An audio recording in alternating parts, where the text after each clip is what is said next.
So we will pick up. This is the last session ended a little messy. Not so much messy, just there was a lot going on. So, if you have forgotten, the Vishtakk made his grand appearance. Who? After that, shut up, mate. After that, caused some havoc and decided to hightail it. Not before completely incinerating two of the envoys of the Rykard estate, who you guys have heard before and have seen various dealings that they may be doing. Angus has been injured a little bit. Quincy has been injured a lot of it. I'm fine. A dagger was dropped that was probably going to end Quincy, should it have connected, but thankfully Silas was quick-footed and his shadow was even quicker. We are going to... what was it after that? Yeah, so we're going to pick back up with the group surrounding Vishtakk, which is what this group is up here, if you can see. I kind of actually added tokens, because before we were kind of just theater of the minding it. But at the center of this group is Vishtakk. All around him are the cronies that were mixing in with the group of people around the tavern. So they are hightailing it up the path, the main path out of Green Nest. Silas and Gemina, if you two want to, I believe you both said that you guys were putting out... Yeah, we're doing the water. Yeah, we're putting out the fires that were on the stables. We did, yeah.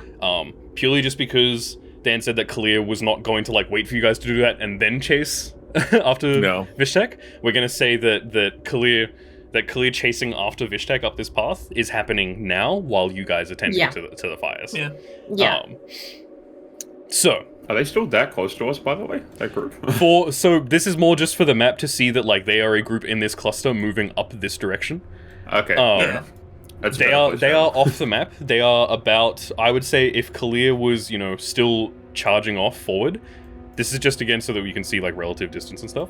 Kalir would be about maybe 50 feet behind them, because he has the blade song, so he has been catching up, even though they started from, like, very far apart. Kalir has been slowly closing that distance with the blade song active. So don't let them take cover under the Green Nest sign. That's true. It's full cover over there. Can't be targeted by anything. But between Kalir and the group is about 50 feet. Between Kalir and you guys is about 100 feet now. So it would take a little bit to catch up. But still possible for those of you who are more speedy than the others. So... And I do still have Hunter's Mark on Vishtakk. You do still have Hunter's Mark on him, yeah.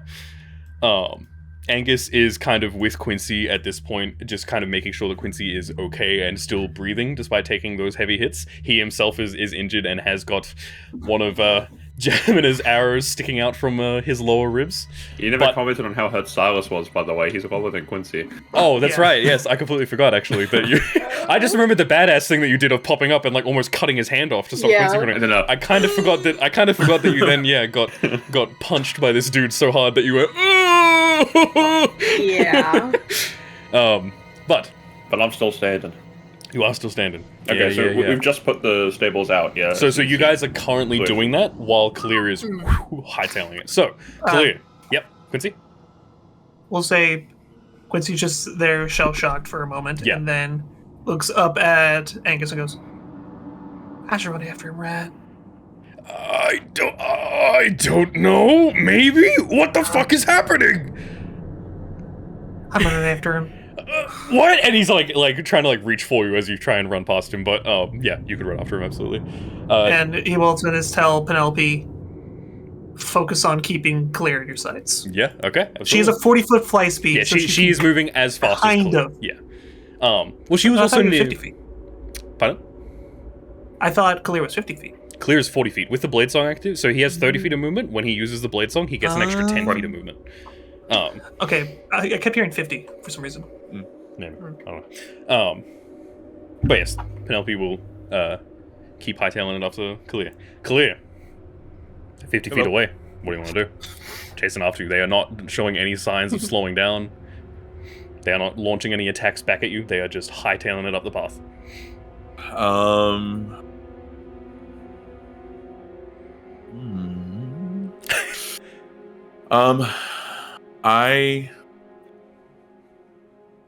I would know that that it's maybe not the best idea to do a firebolt at him directly, but I would essentially be trying to, as I'm sprinting up, I would trying to thin out the group of people around him. So I'm going to aim for whichever one is the closest of like his minions, and I'm going to do a firebolt. Yeah, the closest at him would be. I mean, it's pretty accurate there. That one looks a little different because that is the spellcaster one that flicked the motor fire onto the stables, and then also counterspelled your spellfire flare. Okay, well let's see if firebolt. he has his reaction back. I don't know if he has his reaction back, but we will find out. He definitely wouldn't, because like you did the spellfire flare, and then that was like the last thing that we did, so he would not have his reaction back. He pulled up the infographic for it. Oh wow. Oh. Okay. 21. 21 definitely hits. Roll the damage for that.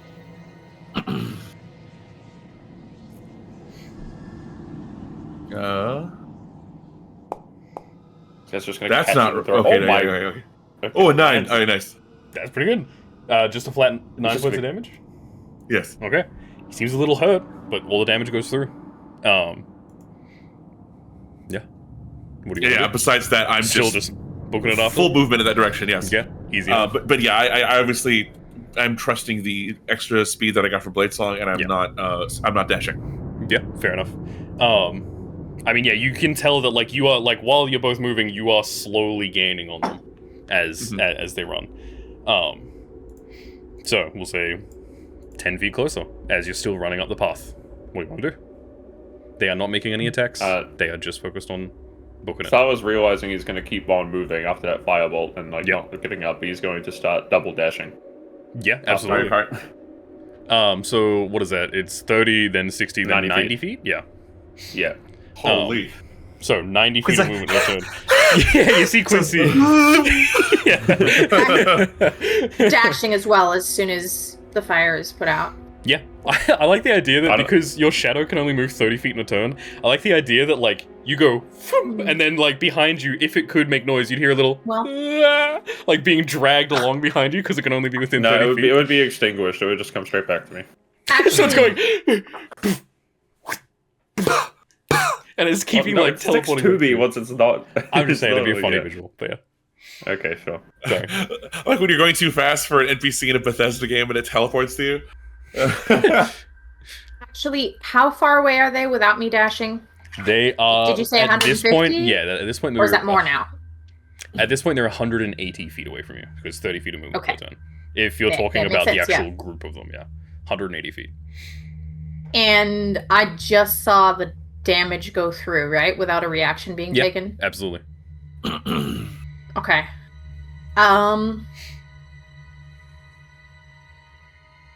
In that case, I think I will give chase, but not dash. Okay, yeah, just 30 feet. That's all right? Yeah, so keeping equidistant to them, yeah. Yes. And I will make an attack on Vishtakk, if I can. Absolutely, yeah. Just with your bow? Yeah, with my bow. Absolutely. I have a question about the... Because I failed the save after overdraw. But it's been more than one turn since then, right? It's been far more than enough. That initial arrow hit was like when they were back and like just before, just after Vishtakk dusted a dude. So and putting out the fires. Yeah, enough we time. Can say those were my enough. bonus actions. Yeah. Okay. Definitely. To recover from that. All right. Then I'll use overdraw. Go ahead. All right. I think I see your plan.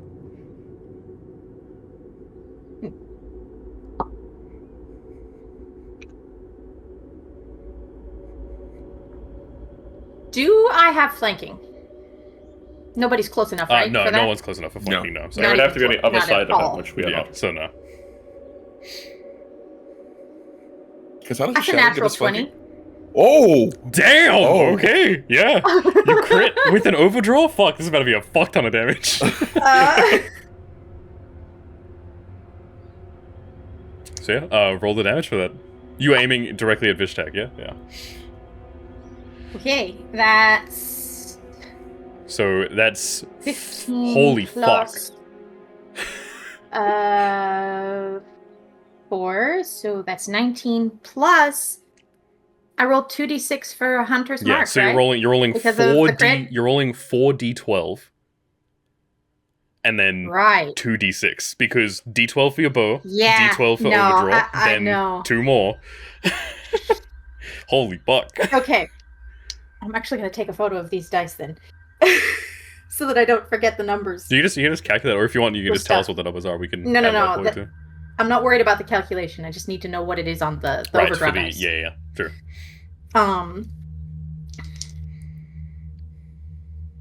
Yeah.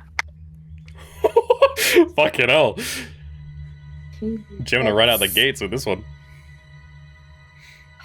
Yeah. 15. 22. 31. Well, I just want this early into the 35. 35 already? Okay. And 41, 42. Is there any plus to Hunter's Mark? Nope, it's just a d6 of force damage. And I said 42, right? Throw this at It's 42. a total of 42. I mean, gonna get one shot. No.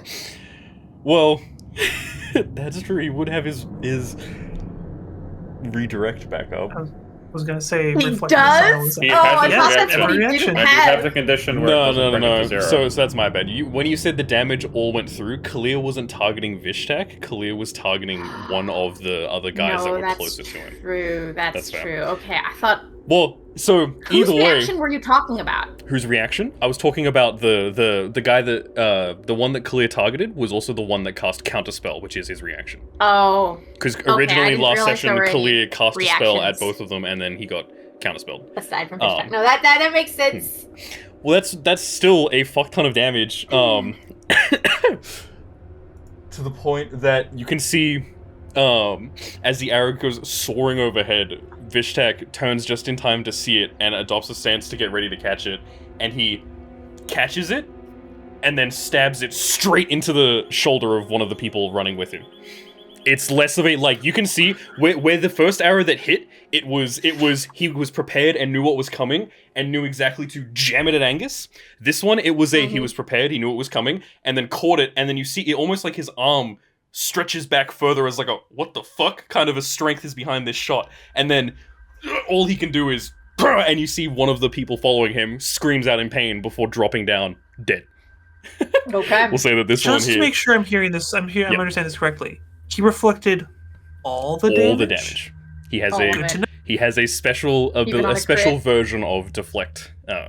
That's what he did to Angus. That's what he did to Angus. But he's only used it in melee range so far, so... Yes, I'm yes, curious. I understand that, but I was trying to understand that it wasn't just a threshold of damage, or Oh no, it's all all of it. And Okay, question about the... Yep. Go ahead, but saving throw question after this. the saving throw for what?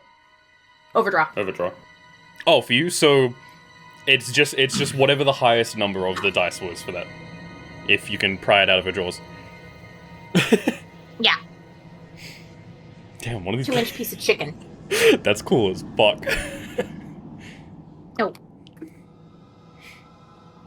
So whatever the highest number was rolled on those d12. That would be a 12. So yeah, it's a 22 athletics check to see if you are able to recover in time, or if you need to kind of take 2 minutes natural to. 20s in a row. No? That's a fair. Okay, fair enough. So that mammoth of a hit that you just saw him take, and then look very surprised, what the fuck kind of strength is this, before stabbing a guy running next to him. The rest of the group keeps moving up, but you need a second to kind of and adjust. Yeah. Kalir, one of Gemini's arrows has just fucking taken a dude out. But you are 10 feet closer to them. They are within, we'll say, 30 feet of you now, at this point. Oh. Still moving up the path. Silas, you will catch up after this round. With 90 feet of movement, you can easily clear that distance. But in terms of rounds, Kalir, you have one more thing to do here with this group before Silas will catch up with you. And then, yeah. You said they're within 30 feet. Does that 30 feet. include Vishtakk himself? Yes. Vishtakk, I'm going off of, like, the center of the group. So Vishtakk would be 30 feet from you. The guy in front of him would be 35 feet from you. And then the guy behind him would be 25 feet behind. Yeah, Okay. Then centered on him himself. Yep. I let loose a Rhymes Binding Ice. Ooh, okay. Is that 30 feet? Damn. It is 30 feet. It's exactly 30 feet. Nice. So the only one that wouldn't be hit, I'll just move him away from this group here. It's just that one. That is going to be a con saving throw, right? Yes. Yes, sir. It would be helpful. Your DC is 14. Okay. That's Constitution is a good stat of his. That's okay. Well, it would be a good stat. That's a 12, but he rolled a 3. Oh. What the fuck? Whoa. Was one by 9? Saving throw. This is a saving throw. Saving throws can be pretty beefy. I was like, damn, you rolled pretty low. Wait a minute. Hold on. What is that? Nah. So, he fails. Is it just him? This is targeting everyone but him, right? It's a cone. It's a cone, yeah. So it's hitting all of them. Fail. 8, 3, another 8, another 8. 3 8s. What the fuck? They all fail. The only one. Roll. So every single one of them fail here, including the caster right there. Yep. We're gonna roll 3d8. 2 8s on the 3d8. That's 2 8s on the good. 3d8. Y'all are rolling some fucking nice numbers here. That is. Oh my god, the I'm still gonna use the physical dice, but the instant dice in Foundry is really nice. What? Okay, fair enough. What? One of these guys, because I rolled the random HP, one of these guys rolled with 2 health somehow. What? Don't know how. Surely re-roll it, because that's not possible. Don't know how, but he had 2 health. Was it like 2d12 health or something? He was a commoner with a book strapped to his chest. My plates. Vishtakk was like, yeah, this guy. They don't have any bonus to con at all, so it's 2. I need buts. Melvin, you're with me.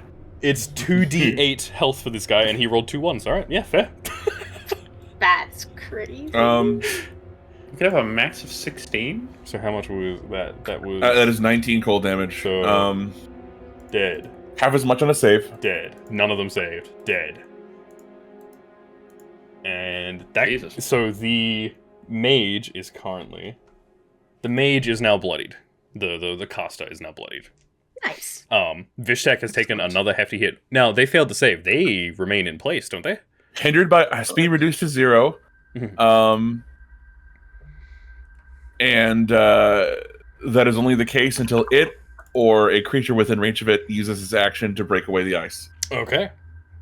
Awesome.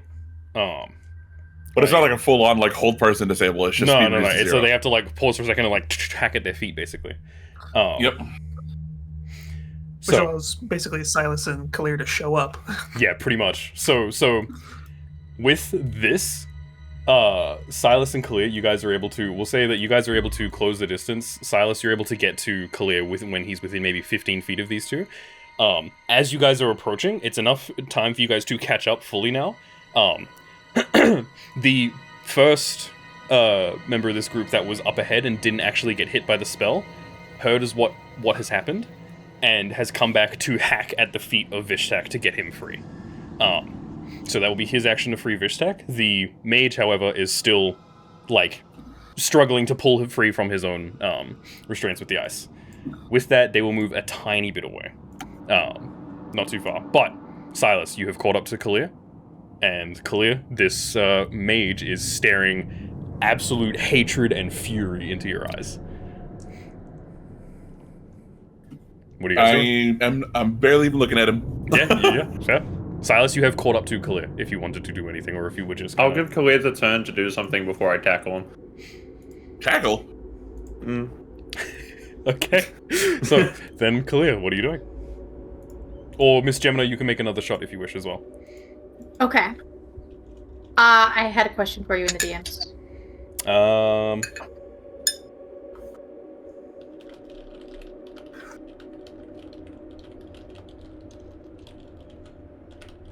Yeah. Is that what you're talking about? That's true. Yeah. Yeah. Sorry, but Jonah, were you? Yes. Yep. I would like to. Who are you shooting at, or if anything, or are you just still trying to keep up with them? Good action to dash. I was thinking I might dash actually this time. Yeah, so dash to kind of. Quincy is. Would that make them 150 again? If you dash and move all the way up, you would be within 120 feet of them. Okay. Because they had to stop, so 120 feet, and then Quincy has been... Oh, they had to stop, okay. Quincy has been... Have you been dashing this whole time, Quincy, to try and keep up, or have you just been... Quincy's doing his best. He's doing his best, okay. so we'll say that Gemina and Quincy... Because Gemina, you stopped to take the shot, and we're also, still helping with the fires and stuff. You and Quincy are pretty much even here. About a good 120 feet away from where Vishtakk is. Quincy's hobbling, she's going... Don't worry, Penelope's within range. I hope. Yeah, I could go either way, but I think I like that for flavor with me failing the overdraw save of just dashing this time. Yeah, fair enough. Easy. Okay. So, Clear, what are you doing? You're running past this mage?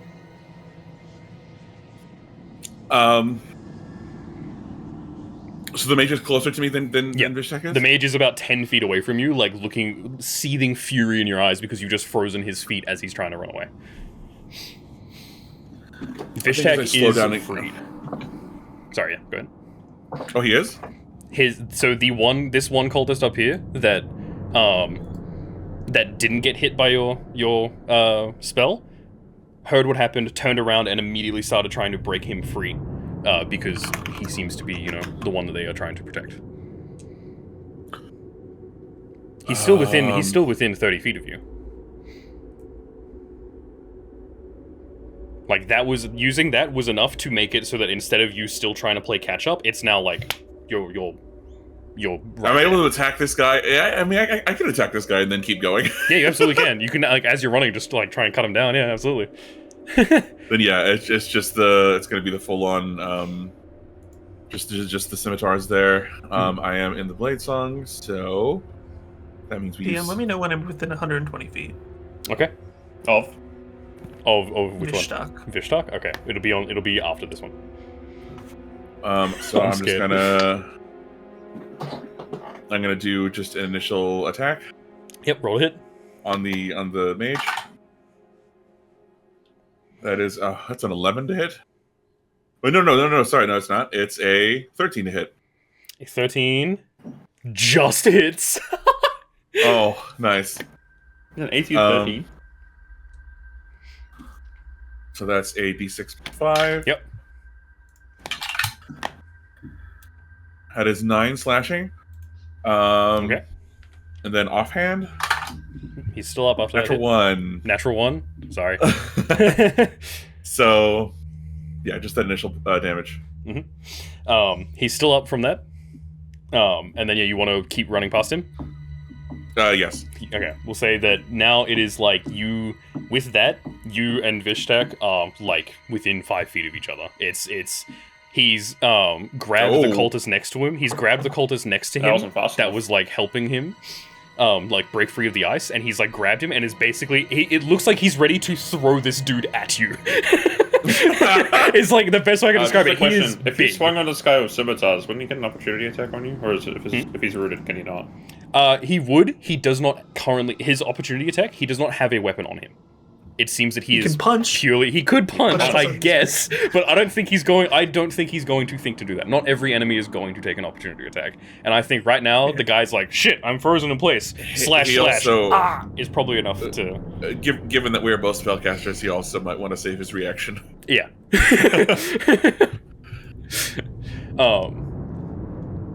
So, that is that there. We'll say, Silas, what do you want to do? You're up next. Okay, well, if Billy is in 5 feet, and fucking in range. Since I was close on him, fuck, I'll swing on the Gasta. Okay, absolutely. Roll to hit. Vishtakk standing there awkwardly while Silas and Kalir talk this out like 3 feet away from him. That's pretty much what's gonna happen. taking this guy's down. This man puts his finger directly in Vishtakk's face. It's not worth it. Yeah, so 8 plus 7 to hit 15. Mm-hmm. 15 hits, yeah. Roll damage for that. Yeah, okay. That would be 1d6 plus 5. I don't think I get sneak attack here. No. Your shadow, unless you wanted to, it's your bonus action for your shadow, so you could do that if you wanted. It's my turn. Yeah. I don't need it's a your dash turn. anymore, so... Okay, sure. Yeah, so I'll sneak use attack my then for this bonus one. action, shadow. Yeah. Behind him, and then... So yeah. So then roll with That advantage will too get then, sneak because... attack. Oh, no, he doesn't give you advantage, it's just sneak attack. No. Yeah. I'd have to be stealth. Yeah. Yeah, so 3d6 plus 5. 14. 14? God damn. That is just enough to... He had 13 health left. And so as he gets cut down with his ankles still frozen, kind of half standing, dunk, and his feet are still planted firmly in the ice. But he is dead.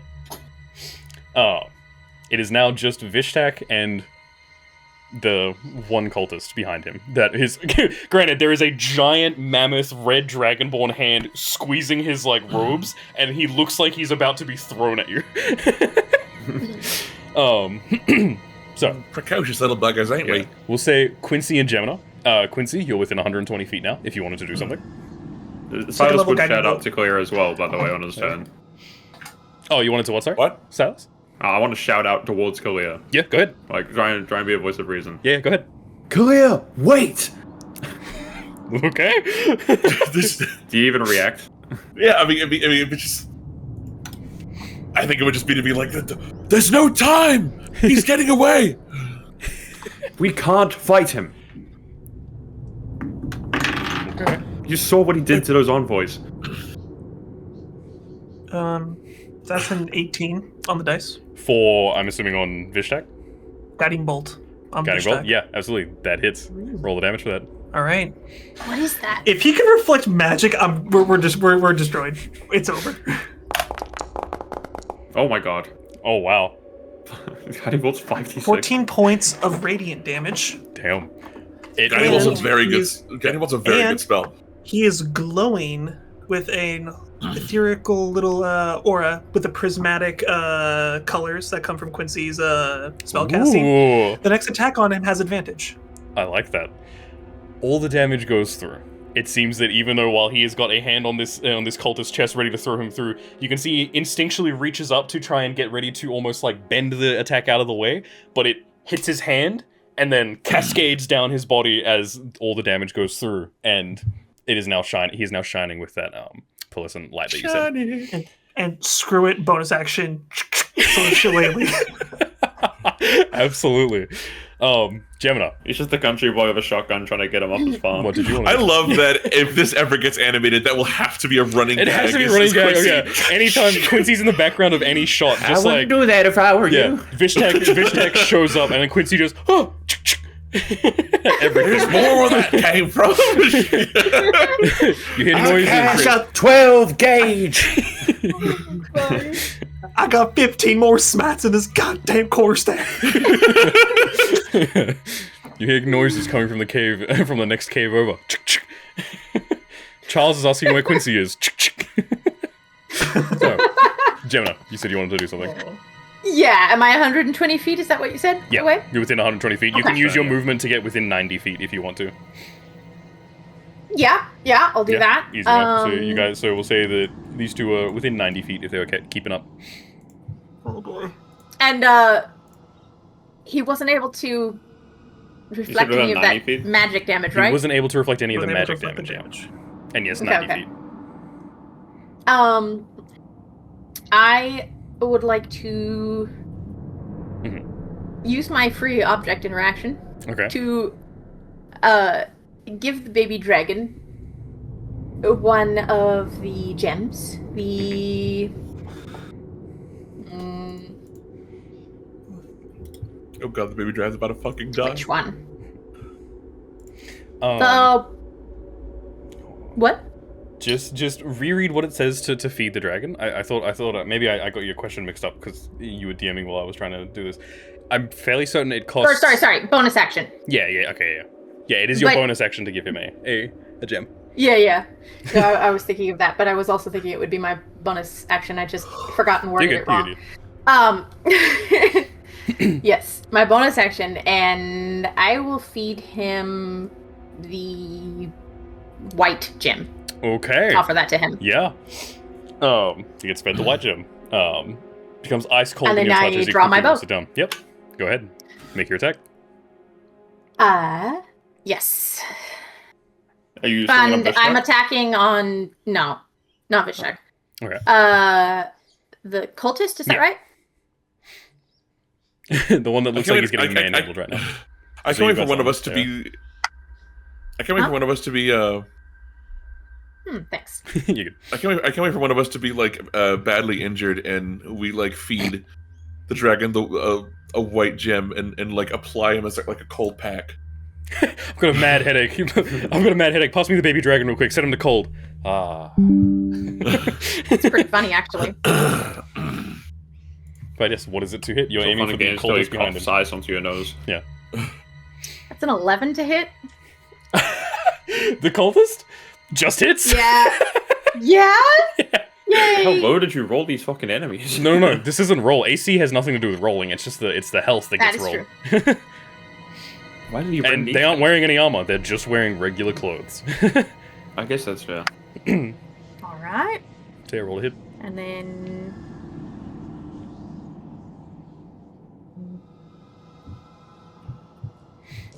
So.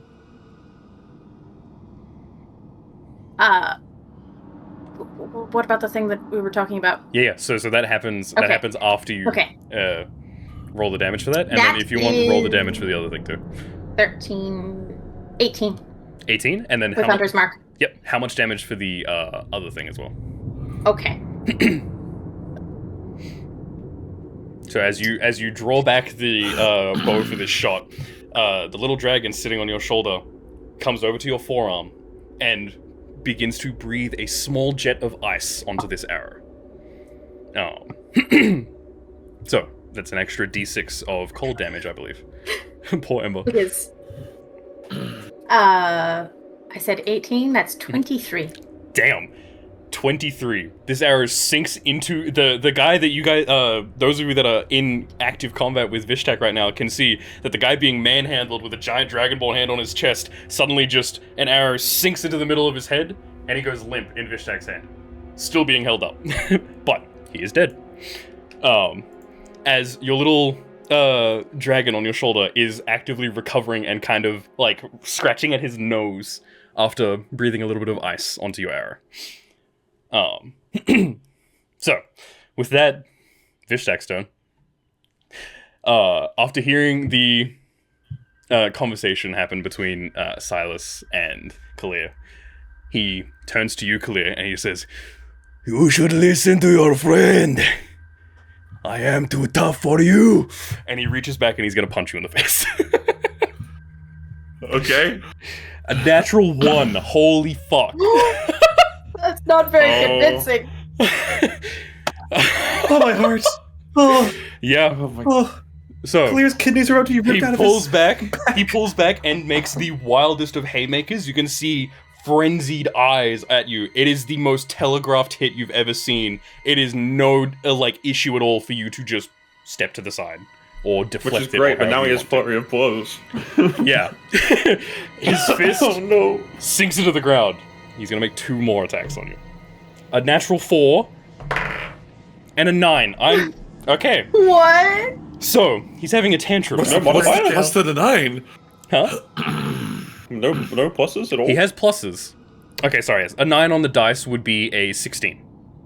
Does a 16? Yeah, that doesn't hit. Yeah, I didn't think it did hit. I'm pretty sure with Blade Song it's like 18, right? It's 19. It's 19. Holy fuck, yeah.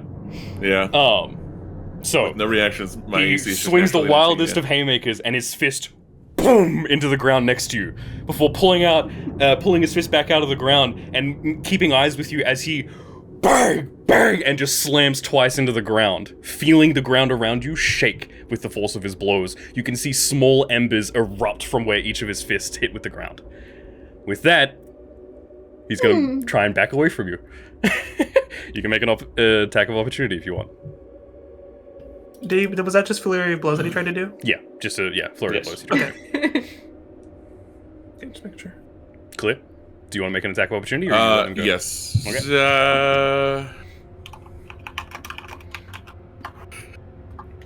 So he's exhausted 3 key points. Mm-hmm. If that means anything to this character, but To a degree. Key points are necessarily only for player characters. Typically, creatures don't follow the same kind of currency rules. Okay. Yeah. Wow. That'd be a 10. I was gonna say, do you not have Warcaster? Do you want to do a spell, or are you just swinging with the swords? Yeah, I'd be swinging with the sword. Yeah. Okay. Also, was Vishtakk not holding the body of the guy? Did he just drop him to do that? Yeah, dropped him like. Sorry, that's my bad. I completely forgot. I said he was holding it, but yes, he would have dropped to make a swing.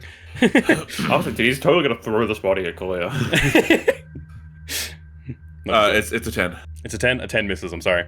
It seems in the heat of this battle and finally confronting each other, neither of you can land a fucking swing. But Yeah. that he breaks away and gets about 30 feet away from you. Silas and Kalia, both of you say, well, because we're out of initiative, we're not fully in initiative, but Silas and Kalia will say that you two go at the same time. So. Okay, well, solely using my dash to get in front of Kalia. I'm not going to tackle him, I'm not going to do anything like that. Yeah. But I'm going to stand in front of him and be like, you know we can't fight this. I made a promise. I can't. It's. If he gets away, we might never see him again. We will find him. I promise you. We've already lost too many. But you don't understand how long it's been. You don't understand everything that has gone into this moment. I cannot let him go.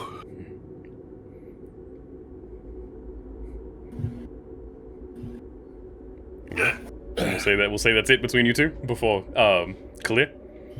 What do you want to do?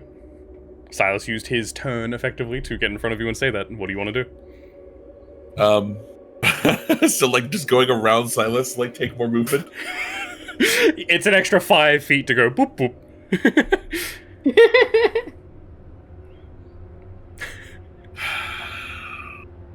Fuck. Well, actually, no. Technically, it'd be the same because, yeah, you can move diagonally, so it would be the same amount of movement. Yeah.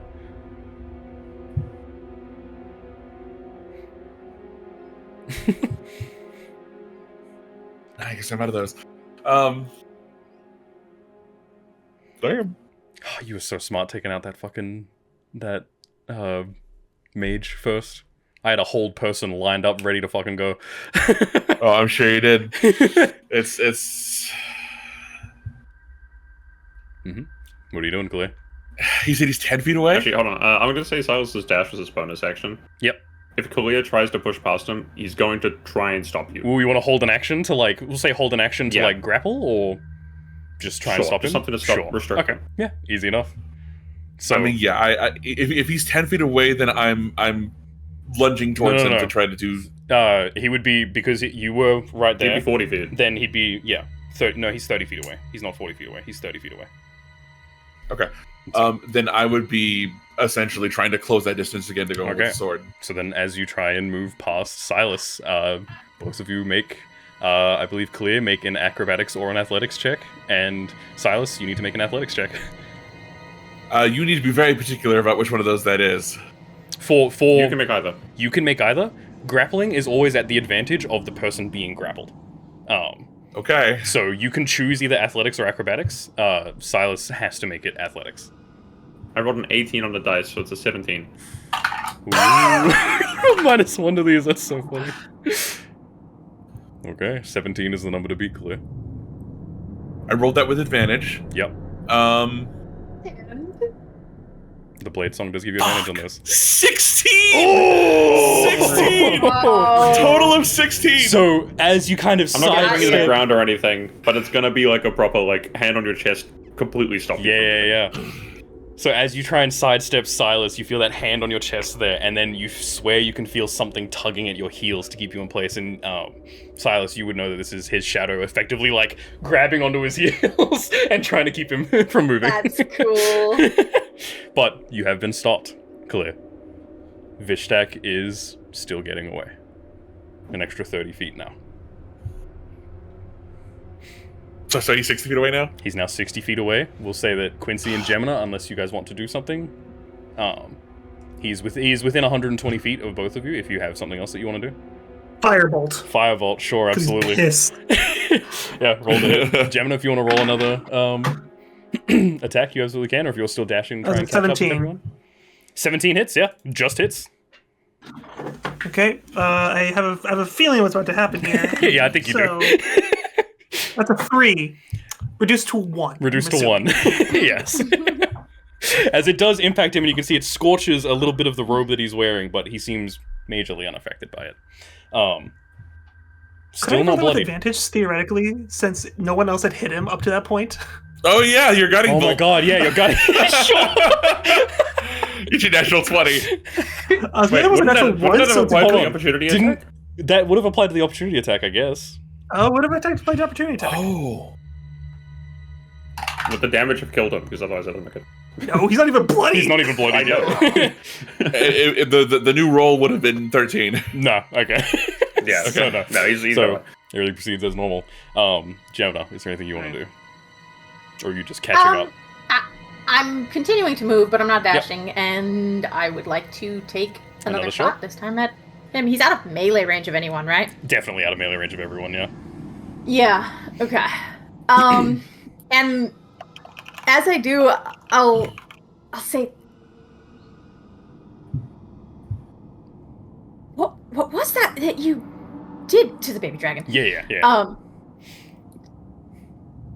That was awesome. Do you think you can do it again? He kind of like is like rubbing his face still a little bit, wiping off a little bit of a snotty icicle before looking up at you and going, looks very eager. Affirmative noise. Mm-hmm. Not great roll on the attack. 13? 13 misses, I'm sorry. Yeah. So again, he goes to breathe that tiny little bit of jet of ice onto the arrow, making it look much more deadly. Epic as fuck. But unfortunately, the arrow just barely misses. We'll say that Vishtakk kind of expecting now that there's someone out there with the fucking anti-material rifle aiming for his head. He's expecting it this time, and as he hears the noise very briefly before it hits him, and he just kind of and like backhands it up into the air, shattering the arrow entirely. And I look down and I said, "Nice." Somewhere in the woods, somewhere in the woods that run like alongside the next to the village, there's just like a squirrel that's turned to an icicle. Yeah. Okay. I imagine at this point he's like on my shoulder. Yeah. So the whole point with that is that you've drawn back the arrow, and then he is on your shoulder and is able to like lean down and essentially breathe his like breath weapon technically onto the arrow to inflict it with more damage. What's it called again? It infused strikes. So cool. Or something. Infused strikes. Yes. Strikes, yeah. That's so cool. Oh yeah. No pun intended. And yeah. I know. There's more to that as well, but that's up to Ellie to reveal. So clear. Silas is in your face. He's getting further away. You've heard another arrow, you've seen another firebolt. You can tell that Quincy and Gemina are getting closer. They've launched attacks at him, and none of them seem to be very effective. He is still nursing his arm. You can hear now, actually, you probably would have been able to hear it a little bit before, maybe. He is wheezing as he is running. He's not out of breath. This sounds more like someone who's sick. Oh. Mm-hmm. I think at that point I would. I was kind of like initially doing the thing where you just kind of like brush someone off. Yeah. That is in your way. Unfortunately, because of the grapple check, it would be very. Yeah. It's the equivalent if I had you in a fucking like. Because at this point, like you have actually like directly fully stopped me. Yeah. I would then like finally take my eyes off of him, and I would turn to look at you, and I just Why are you so determined to get in my way? I know all too well how long you have been chasing this, Kalia. Trust me, if he truly bears that sigil you spoke of, I have been searching for this for the last 15 years. These are the first answers I've come across in my life. But we can't fight him. We will lose. Trust me, I have never hit anything that hard in my life, and he just flinched it off. I should have been. Why'd you just roll something? In the middle of a conversation. I should have been rolling to see if he gets his back. Oh yeah. He didn't, so it's fine.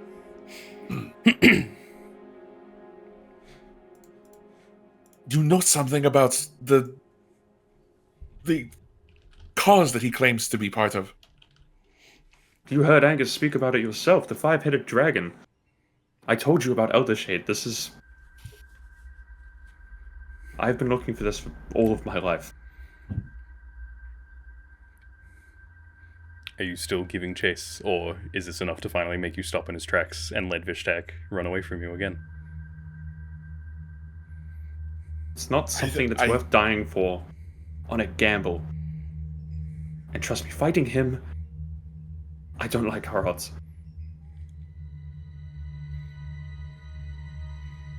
I look at you and I just kind of I take that like 2 seconds to just kind of breathe for a second, you know, like and kind of recompose myself for just a moment, and then we will find him. Fine. It's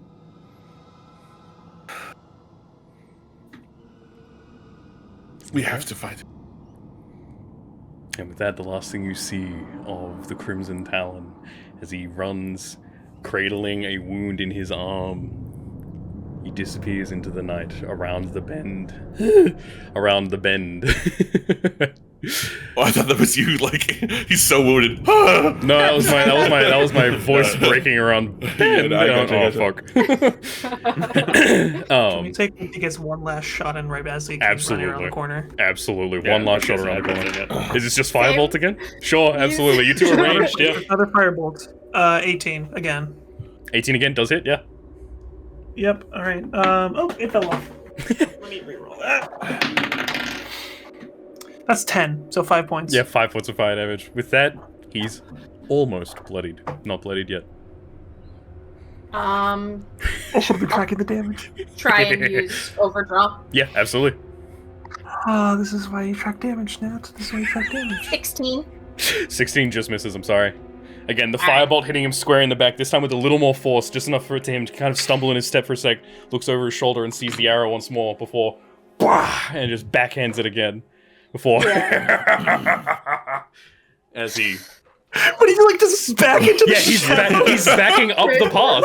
You hit him in the back, so he's like, and then turned around to bat the arrow out, and now he's as he's running. He knows what this shit means to Kalia, looking right at you, Kalia. And with that, he disappears around the bend, and very shortly after, you can hear hoofprints of horses, and another cloaked figure sprints up the path on horseback. So, what are you guys doing now? At this point, Kalia, Silas has stopped you. We'll say that Quincy and Gemina, you guys are able to catch up with them now, and the four of you are all there. Angus is still back. He is tending to things. The crown. Looking back, you can see that the Crown's Guard have what you guys did the majority of like protecting the stables and making sure that the fire didn't spread, but just the tiny bits of embers that may still be there. They really want to make sure that, you know, the fire is out. So there is a small group of Crown's Guard, a little drunk still from the celebrations, but they are making sure that the fire is dealt with. Looking even further down, you can see the crowd around the tavern with Brigid and Charles. They seem to be congregating and they seem to be directing people where to go. And it seems more like they're trying to, you know, keep the peace and like calm everyone down. Settle the situation. Angus is kind of looking around. Yes, Quincy.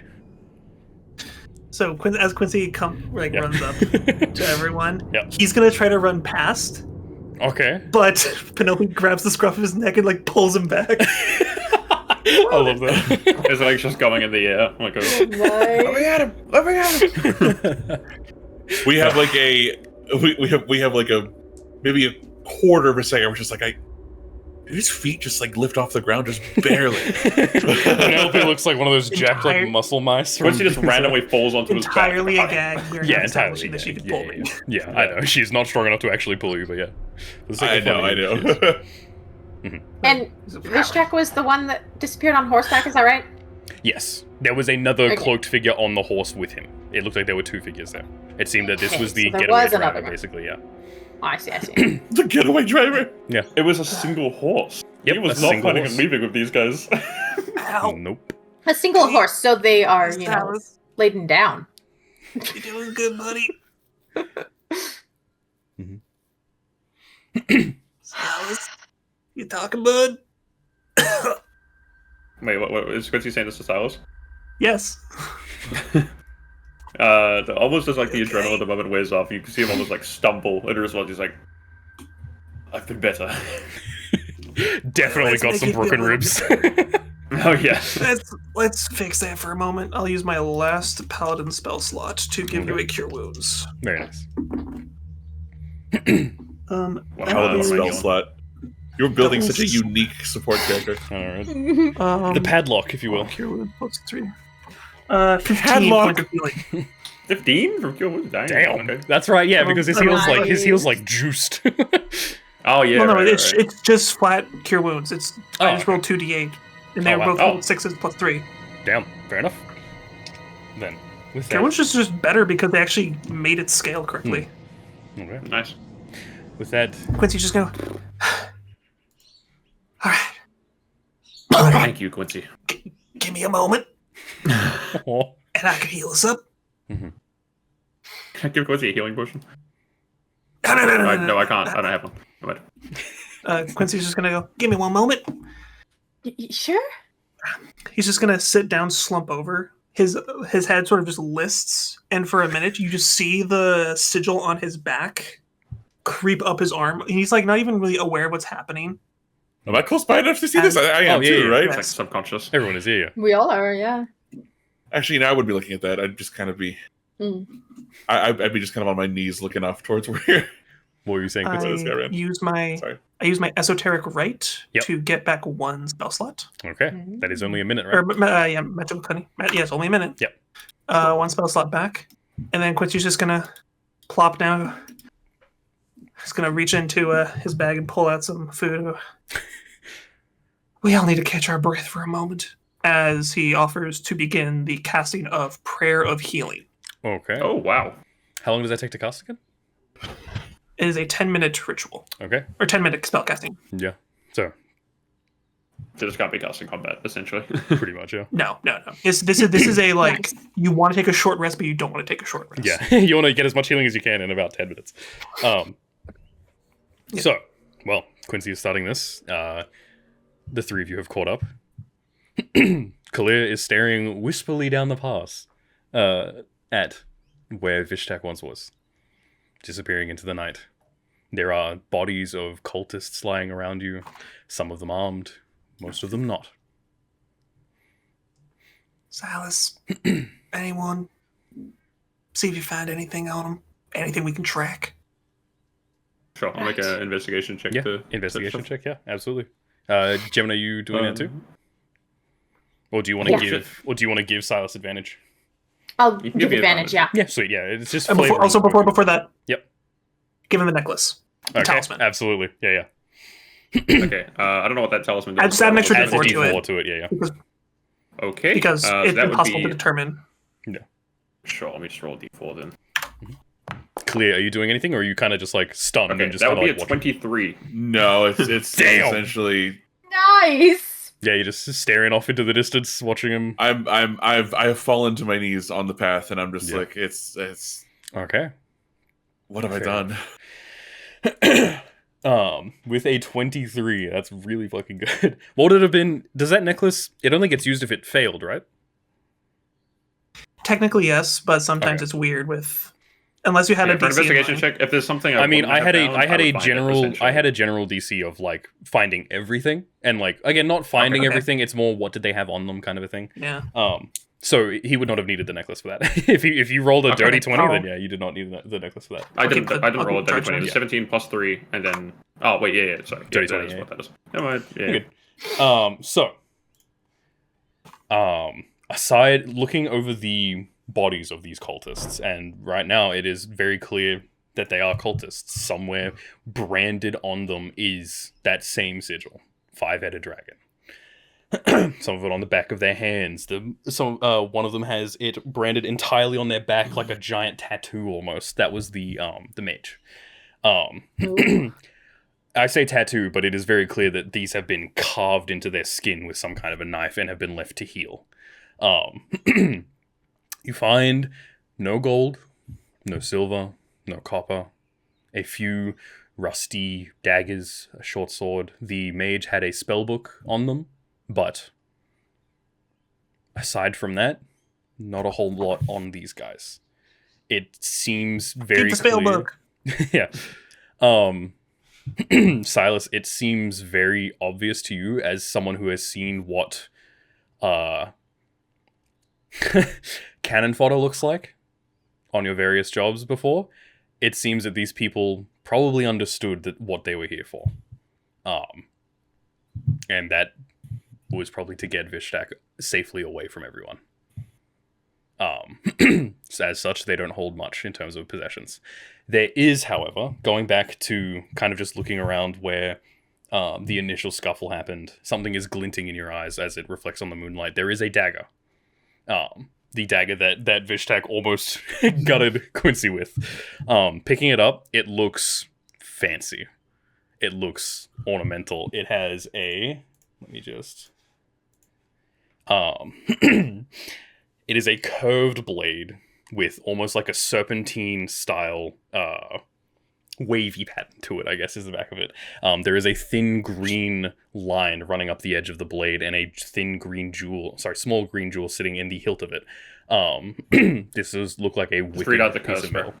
No curse. I promise you. But also, have you fucking wizard cast Identify on it first.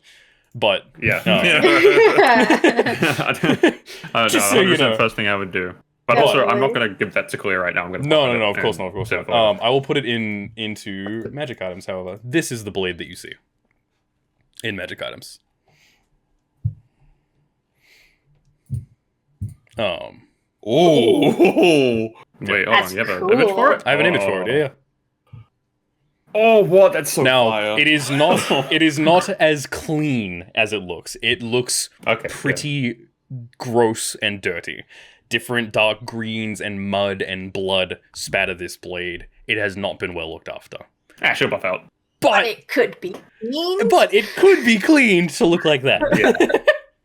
Yeah. Aside from But that, there's no mistaking the craftsmanship on it. yeah, pretty much, yeah.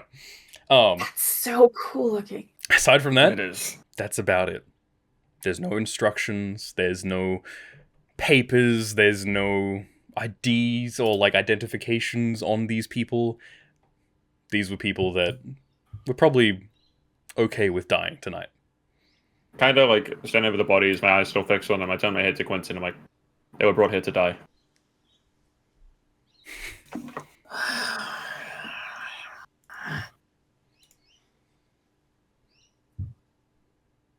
Angrily munches cornbread as he continues his ritual to cast Prayer of Healing. Is this ritual eating fucking food? His Prayer of He has a Healing process. flavored. I see. He needs the His Prayer of nutrients. to go. Healing is he's just offering everyone a snack.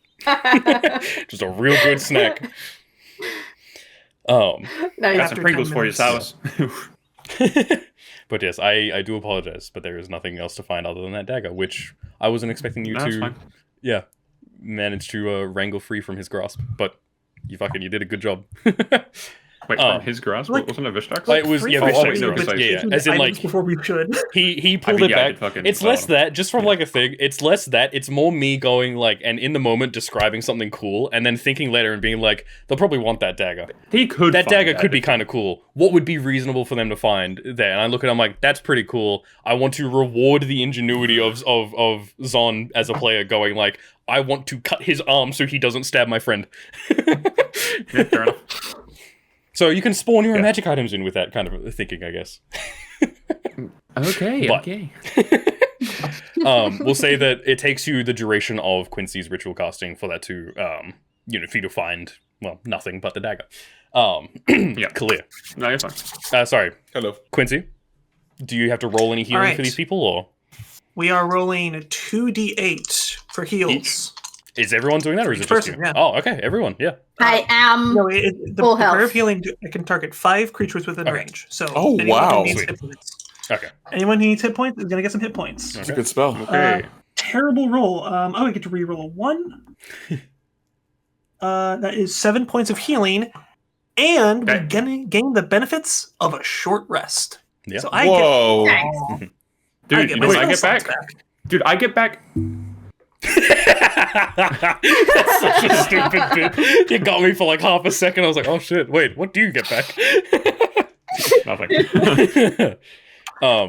But I'm if you have the going to benefits of a roll short my rest, if that paladin. healing was not enough, you can roll a hit dice to heal yourselves a little Very bit more. nice. I am missing 1 from my max HP now. I think you're fine. Man. So You can just I'm not attribute gonna that roll to. I think my ribs have all aligned properly. Oh, yep. Okay. Still bruised. Still bruised. Still bruised. All right. Clear. Quincy, you reset my ribs back the wrong way, you fuck. That kind of tunnel vision as you're looking where Vishtakk was, where he ran off, evading your grasp once again. Your friends around you have begun doing different activities, but I don't know how much attention you're paying to that. But you do feel... do you need any healing from... No. Quincy? Okay, yeah. He didn't take a hit. Yeah, I didn't think so. I was just making sure. I think you would have been more inclined to believe me if he did get hit a little bit. What? Probably. Probably. Oh, if that Flurry of fucking... blows would have fucking Dude, killed that... Oh, I can't believe that. I was fully getting ready to knock Khalil out with that. But, Khalil, what are you doing? Mm-hmm. Everyone else seems to be milling about now.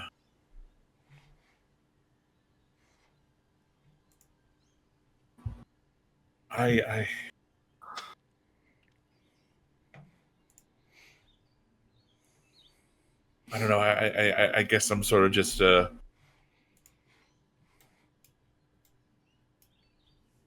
I'm Yeah, no, fair enough. You're doing kind of exactly staring that. into the dark, and Yeah. I'm clutching at the sending stone that I have. Yeah. And Ooh, are you sending a message? no, Okay, just clutching it. Gotcha. He's just thinking about the people he And would send then- a message to. That's all good. I think I just kind of wordlessly stand up and do the thing we kind of give each scimitar just kind of like a flick before you Clean off any of the sheath them blood. again. Yeah. And then I think I would just kind of turn to wordlessly almost walk like through the group back towards the tavern. Fair enough. Does anyone try and stop him or say anything, or are they all just letting him go? I would follow. Yeah. Just kind of shaking my head too, and Yeah, fair. what was that? Quincy's just going to hobble over, clutching his chest, even though he's like healed up from the prayer of healing. He can still sort of feel the wound. Yeah, a little bit of phantom pain. I know, Gemini, but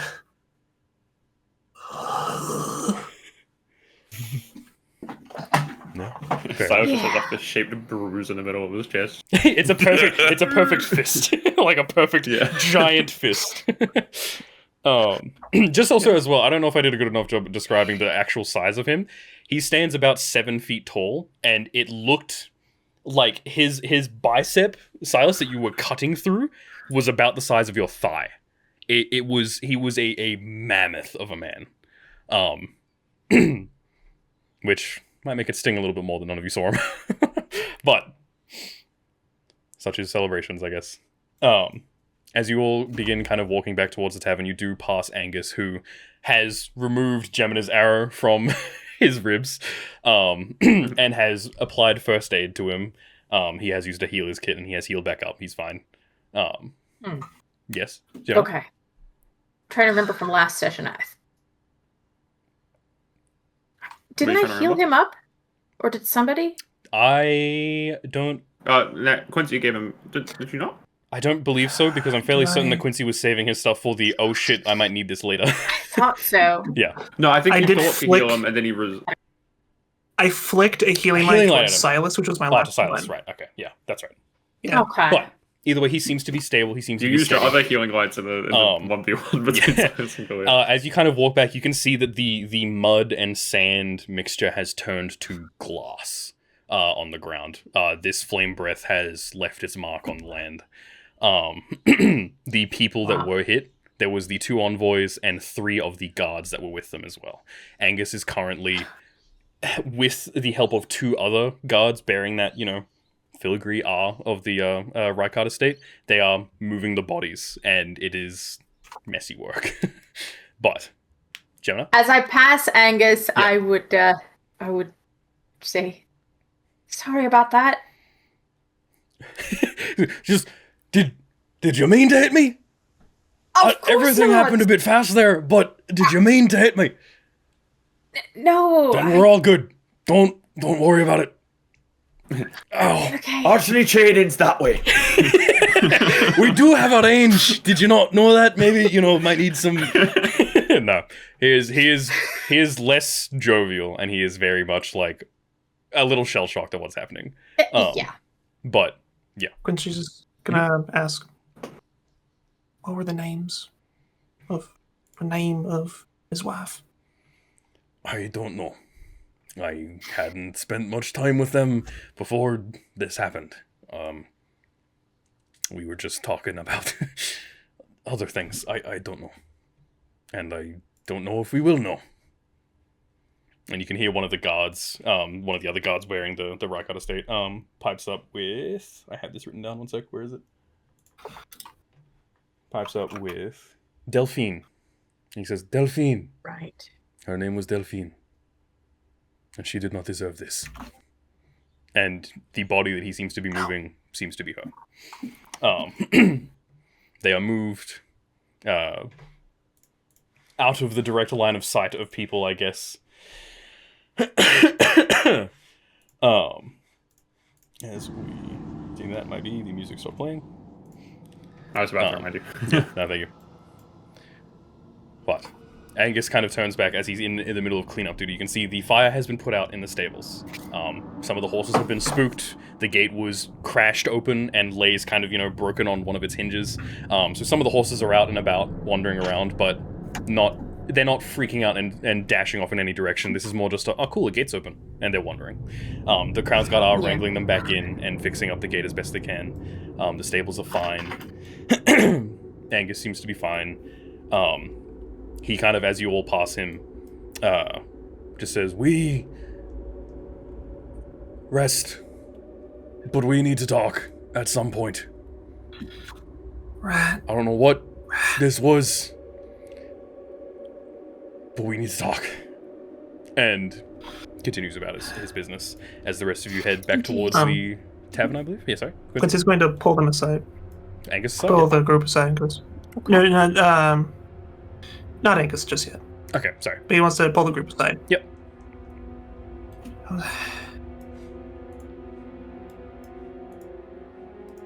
I have an idea on how to find him. You do? Other than relying on Brigid, because maybe she could follow him. But obviously he's tied up with shepherds. He's not tied up with all the Iron Shepherds and Lorenzo. But I have a feeling that this goes against protocol.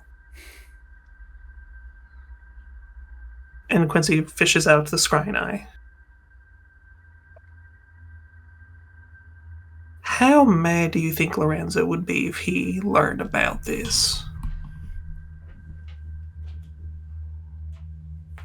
And do you think he'd be willing to negotiate with some people trying to clean up a mess that he don't want anymore?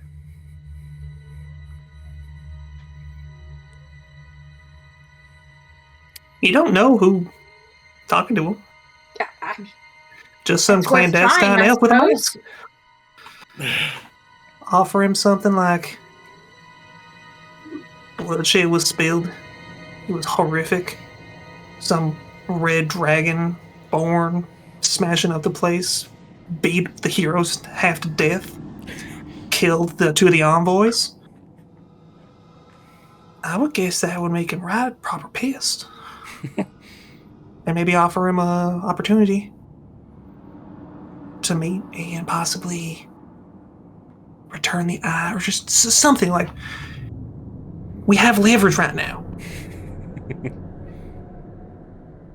Basically, in Lorenzo's case, he has a unknown third-party X factor to deal with this problem that's been a thorn in his side. Because, let's be frank, he's working as if he's either an equal, or he thinks he's an equal, if not greater, than Lorenzo. So maybe he wants him gone. And as part of that, of getting rid of that thing, we learn where the shepherds are. It would be something. It's just a thought. Let's sleep on it. I don't want to do anything rash right now. We're all some forms of discombobulated, maybe.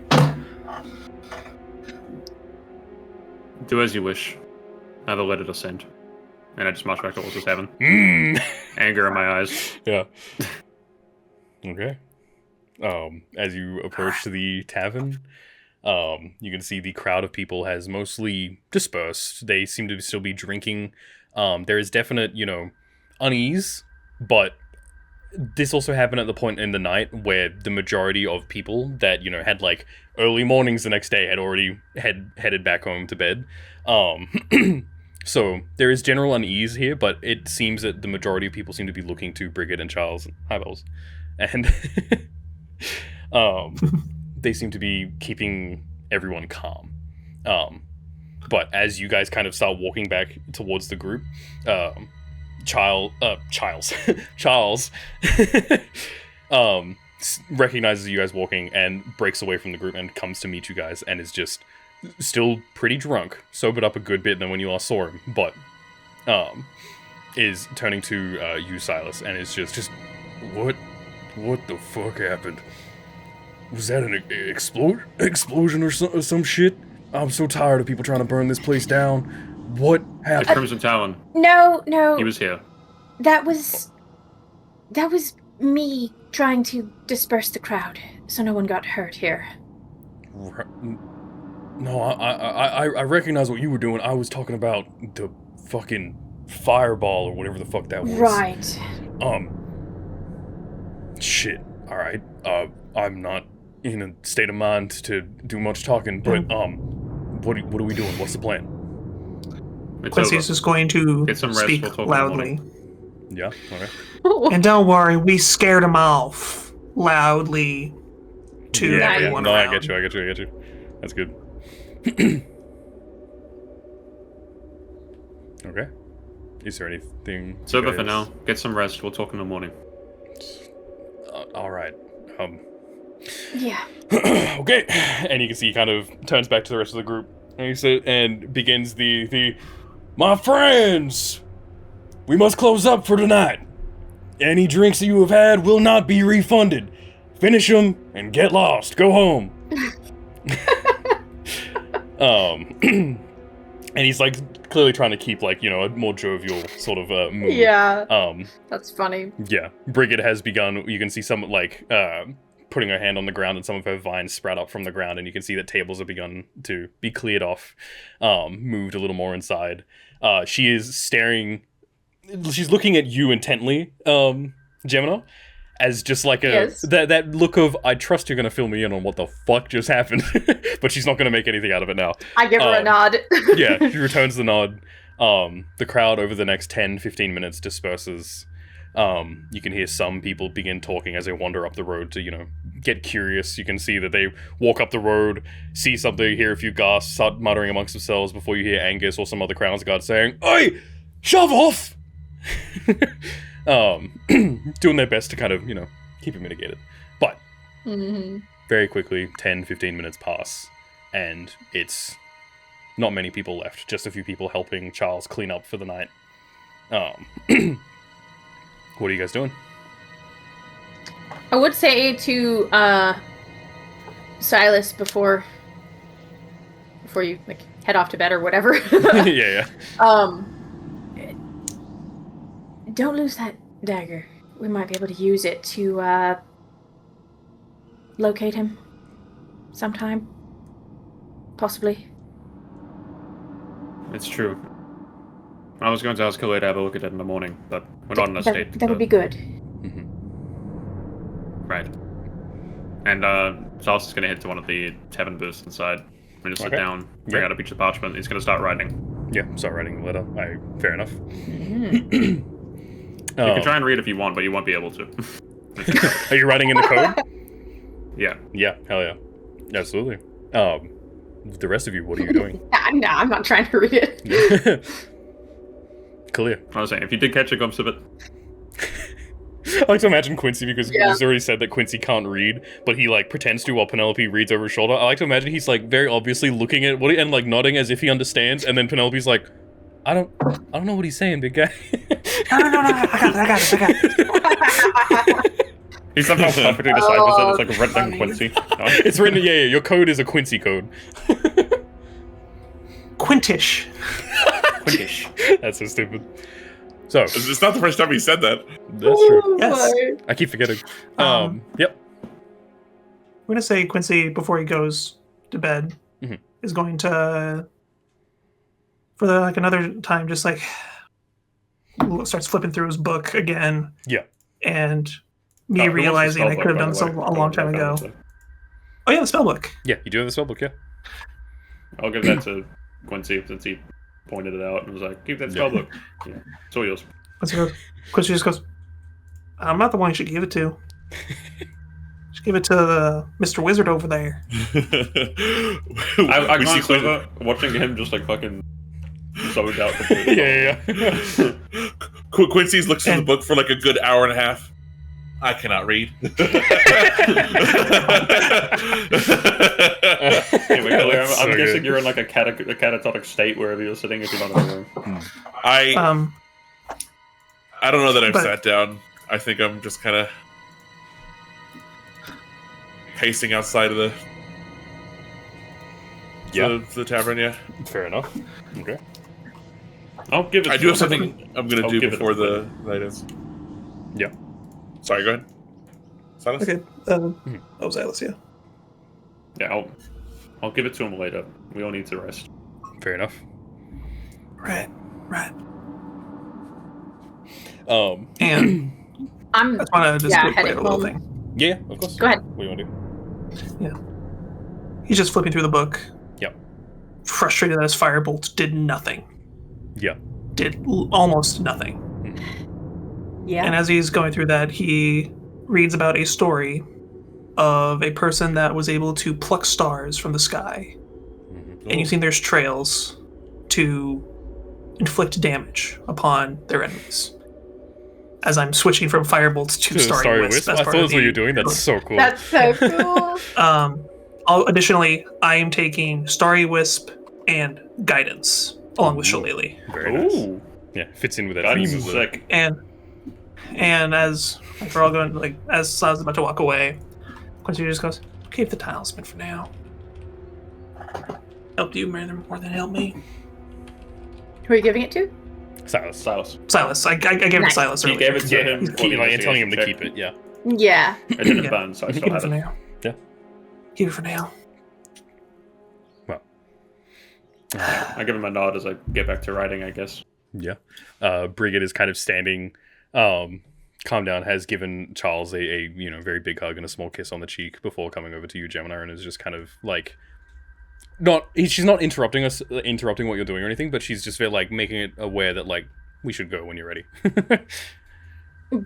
Yeah, I'm ready. Then if you want to play it out, we absolutely can. But it'll be as you are kind of walking from the tavern to her hut. She's going like, "So what the fuck happened?" And I imagine you're filling her in on everything That would you know. fill her in. Yes. Yeah. There would be some mild surprise of like the little beast did what? That's kind of cool, isn't it? It's really cool. That's also I had no idea. dangerous. That's wow. Good job. I guess you're training him well. I need something for this hangover tomorrow. Let's go. Yes. No, then walk back up. Silas, you just writing the letters or anything you want to play out there, or are you just writing the letter that you DM'd me about and just kind of that's it? Essentially, I'm yeah, just writing that enough. letter. Okay, fair. Whether Kalia retires or if Silas is about to retire and Kalia's still outside, I will take that opportunity to go and talk to him. Yeah, of course. Yeah, Kalia. I also have one thing that I'm going to do before and then ending for the day. Yeah. What do you want to do, Mr. Kalia? Would that be before or after Silas comes to speak to you? Either or. Okay, then yeah. You do it. Do your thing. What do you wish to do? I think after pacing restlessly outside, not really. I'm almost like I feel like I can't let myself rest even after this incredibly, stressful and strenuous day. I have finally kind of let myself pace a little bit further away from the tavern than typical, and I think back to the things that I'm worried about and something that Vishtakk said, and I reach in and I grab the sending stone, and I am going to call. Okay. Yeah. Do you say anything, or are you waiting for a response, basically? I say, at this time of night, with the time zone difference, they would be a few hours later into the evening, so you would definitely get a very groggy but sleepy. Hello. Oh, Claire, what is it? Hello, I am sorry to bother you. No. What's wrong?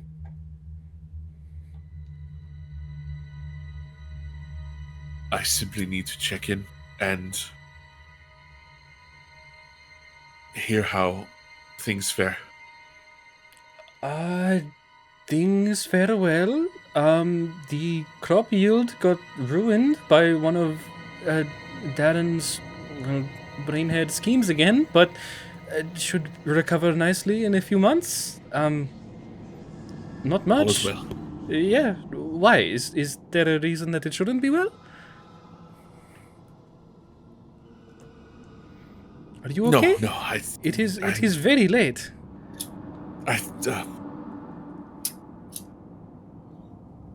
It had simply been too long since I checked in. And It has. It is good to hear your voice again. And to hear that you have dropped that ridiculous accent. I know.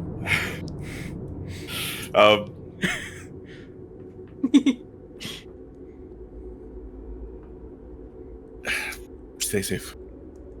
Get your rest. You too. Check in more frequently. We miss you. I will. Okay. Good night. And kind of connection ends. Yeah. Yeah. She's like this was Kyra. This was the same one that you spoke to before. She's just a little confused at your calling at essentially 2 in the morning, going, "Is the house still there?" Yes. Is your refrigerator running? Then it's a mimic!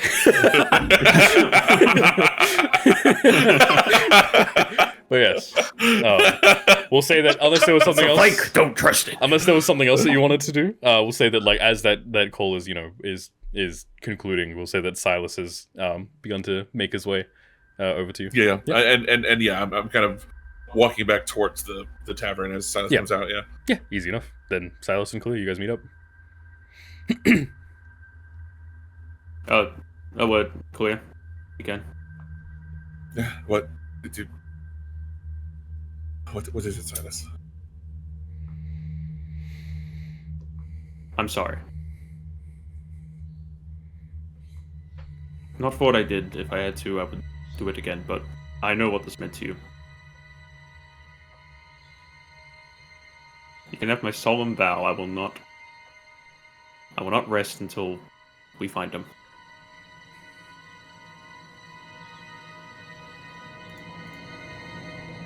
There's no apology needed.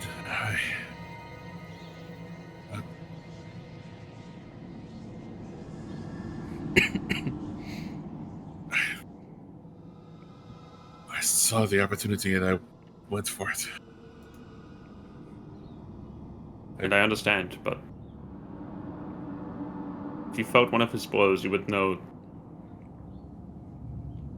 whatever you fought, whatever you were on even grounds with back in wherever you fought him, he's different. I'd like my odds 1-1 against Fel'Drunaxx more. You saw what he did to those envoys.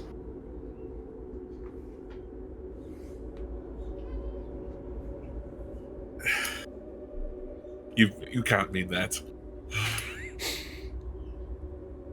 You look in his eyes, it's sincere. Yeah, I was gonna say.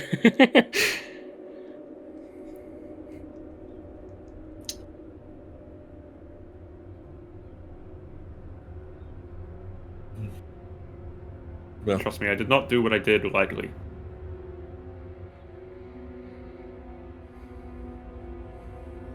right. Well, And also, much to consider. I know how he fought before. Apparently, he is different. Very different. Clear actually.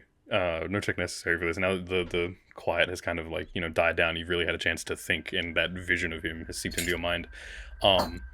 He looks bigger than you last saw him.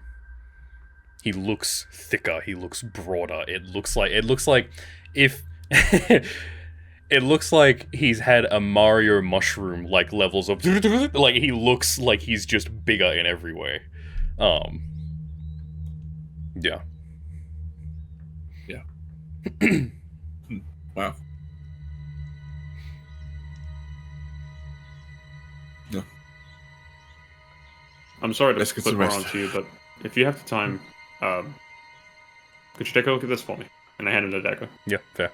The spellbook too, or just the dagger? I think I get Quincy the spellbook.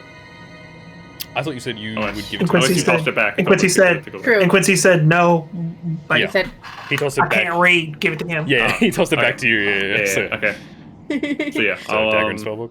You think I can do this by reading? Yeah. Okay. I found this on one of the bodies, and this as well, and I get the spellbook and the dagger. I handed him the spellbook, I'm like, if you could take a look at this for me, I'd appreciate it. Yeah. But no rush. Oh. Both things that could be useful. Of course. Thank you. Okay. Again, I'm sorry. I'll see you in the morning. Yes. And yeah, I'll head up to the room. Yeah, it's very the mood has definitely shifted from the festive celebrations. The lights are still out. The firefly filled jars that Brigid has set up. But yeah, the mood has definitely been soured. So a little bit. that night, Kalia, are you doing anything before you go to bed, or are you saving the identify stuff for in the morning? I think I do it in the morning, yeah. In the morning, yeah, easy enough. Then you can all take a long rest. No more happens in the evening. Don't worry. Yippee! So, full heal, all your spells come back, all that good shiz. I do not change any of my spells. Same. Okay. I like that you can see this thing in the chat. Yeah. And with that, as a tense, tension-filled night comes to a close, the sun rises on a new morning, on a new day. Back in Green Nest, business seems to be going as per usual. Charles is already up and at 'em and getting breakfast sorted. He's definitely nursing a hangover, but he's no, stranger to hangovers, so he can tank it. He knows the secrets. Pretty much, yeah. He has his fabled, hangover cures, and they're just like the most diabolical combination of food ever, but they somehow work, so. Yes. ODM. Yeah, is it time for your bag? It's a new day. It's a new day. Oh shit. What's inside the bag? I rolled a natural 1. Again. Well, technically, he's already rolled it.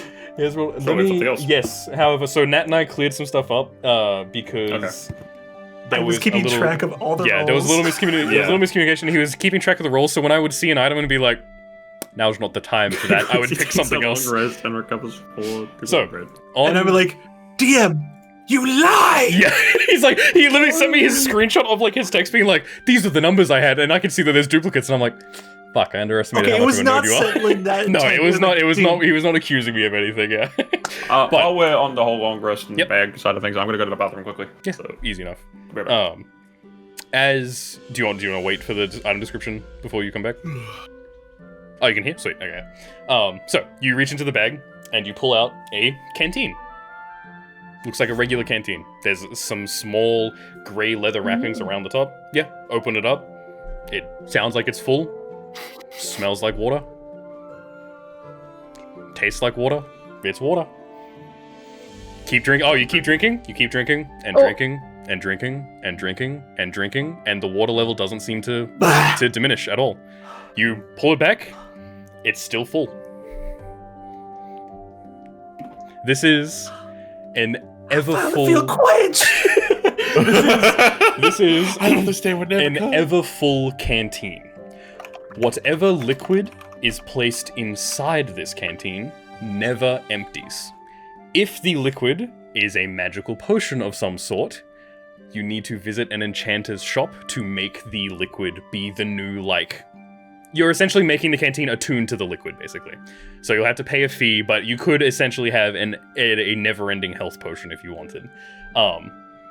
Yes. Never-ending IPA would help immensely. That's exactly what I was thinking. So if it is a non-magical liquid, all you have to do is you fill it up, and you'll see it will overflow for a little bit, and it'll overflow with the new liquid before you'll see whatever the old liquid was. So if you're putting beer in it, say, it'll overflow with water, and it'll essentially be replacing the water with beer.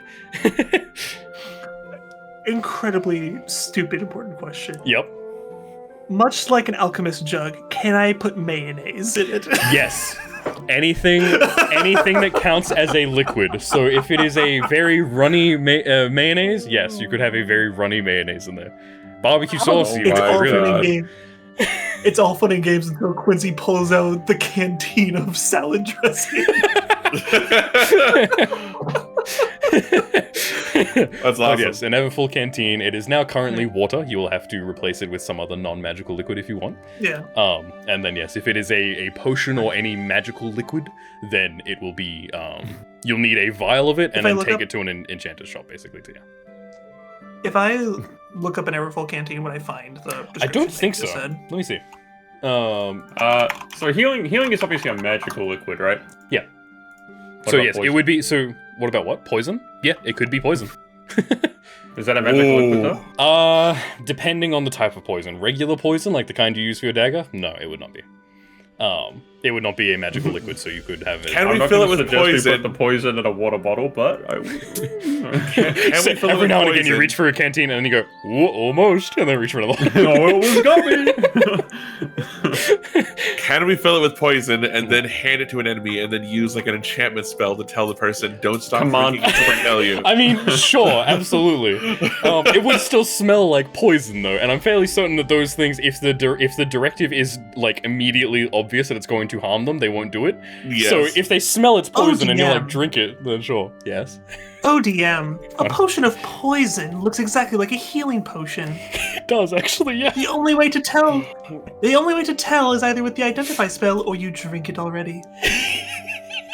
So yeah, if you wanted to, you really do want need to to drink make a dude chug a fuck ton of poison, then yeah, you absolutely could do that. I will tell you when to stop. Yeah. That's an awful way to kill someone, Right. and there will be questions on alignment if you do that, but sure. Morality. He just stands there watching. But yes. So that is the item for the day. I like that you flavored that as fucking I'm finally quenched. That's really good. I haven't been full in years. Just important other thing about this. Yep. Just for the sake of rules, the liquid comes out in such a slow Yeah. state that you couldn't use it to say like I uncast the canteen and take off into the sky. No. It's like it would be as if you had a full water bottle and you tipped it to the side and it was just slowly trickling out. It's not. Yeah. It's not that. It's just. I have 10 liters of water in my bag of holding. Can I just open it just enough? Can I make a pressure washer and just kind of? What are those CNC let's not machines? get physics about this because I've seen the people who actually broke down the physics, and yes, it actually works that way, but let's just not. Yeah. Let's just not. Let's not start applying physics to our magical D&D campaign. Anyway. I break the laws of physics. I don't abide by them. Yes, the Everfull Canteen. That was one of the, like, you rolled a natural one a while ago, and I saw that and I was like, I can't give that to you right now. That's a little too much. Now you're fine. But what are you all doing with the beginning of your days?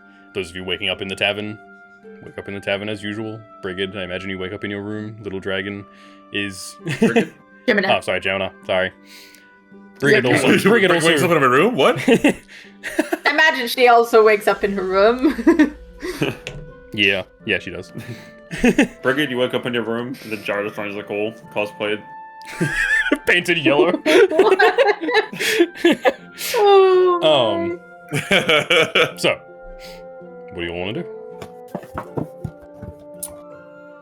Basically, you do have a spellbook and an item to identify. Yeah, if you feel up for I think there's going to be things that I do downstairs in our normal booth. little thing. Yeah. Well, let's move y'all to the tavern for now.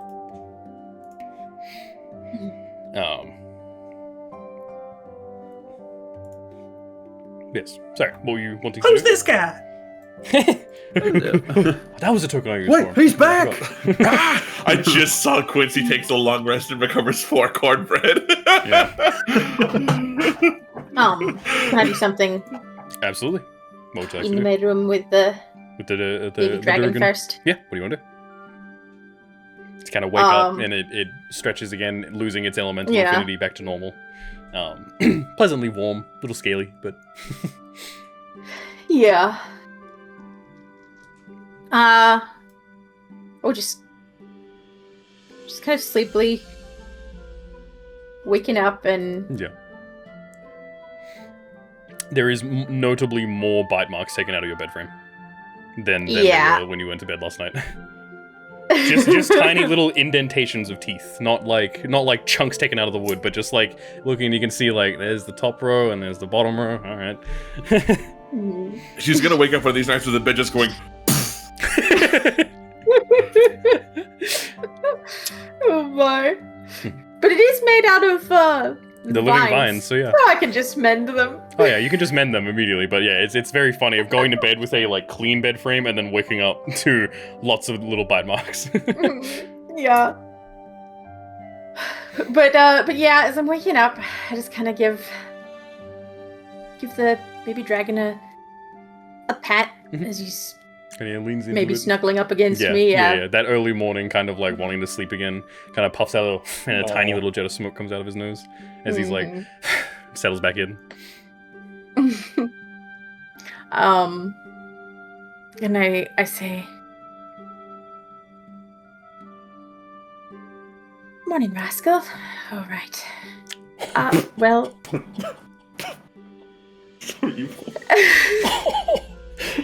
God, I was expecting something happy. That was a gut punch. Why? Because she's waking up. Anyway. Yes, sorry. Yes. Yeah, I give him another pat and look around the room. Yeah. See the damage he's done to the more, bedposts and all. Thankfully, things don't seem too strewn about, but yeah. Yeah. Oh, and then I get to him, I say, "You are quite a little rascal, though, aren't you? Can't be calling you that, though.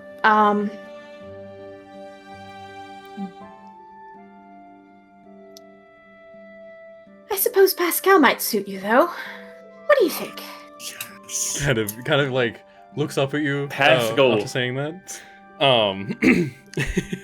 Looks up at you and saying that, and then kind of like leans into the pat a little bit more.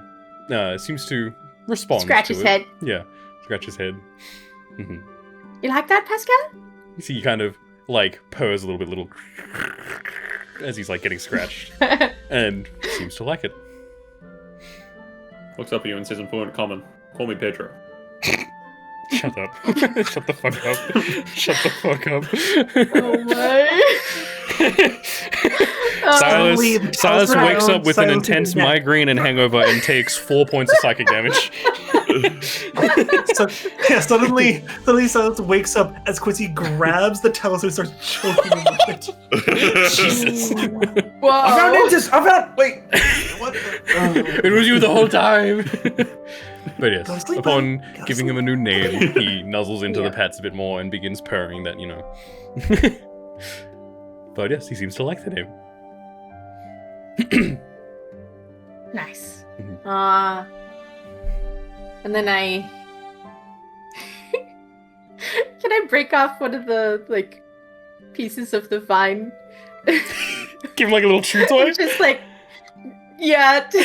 toss across the room and tell him to fetch. Yeah, he's a little sleepy and We are reinforcing a bad habit. has been slowly turning, and then as you're scratching him, he's deliberately no, scratch over here, okay, now over here, trying to get space out the scratches, and then you pick up the little bit of the vine and you toss it and it clatters to the ground and he stops moving, and you can see his eyes have focused on where it went, and you say fetch and he mad scramble, scratching you a little bit before It's jumping like the down. dog on ice going like a... Yeah. Oh, no, Mad scrambles down, picks up the stick, and he is enjoying the fuck out of that. It's nice. It's slightly pliable for his mouth to. That's way too good of a chew. gnawing on bone noise for someone with nothing. Yeah. But yes. And he kind of looks back at you, comes back up, settles back down on the bed. Now, I imagine you've sat up and stuff. He sits back down on the bed, and then is just happily I'm mending my bed. Yeah, That's exactly what I meant. It is enough of a distraction that you mending you can mend the bed. Yeah, that's pretty much exactly what I was picturing. Yeah. But yes. Every time I've ever pictured the dragon running, this is exactly the kind of movement I've always seen. What? But yes. Was there anything else you wanted to do? Or happy to have bestowed a name upon little Pascal? I think that's it for now. Yeah. And then Yeah, get ready for the day. I'm so happy.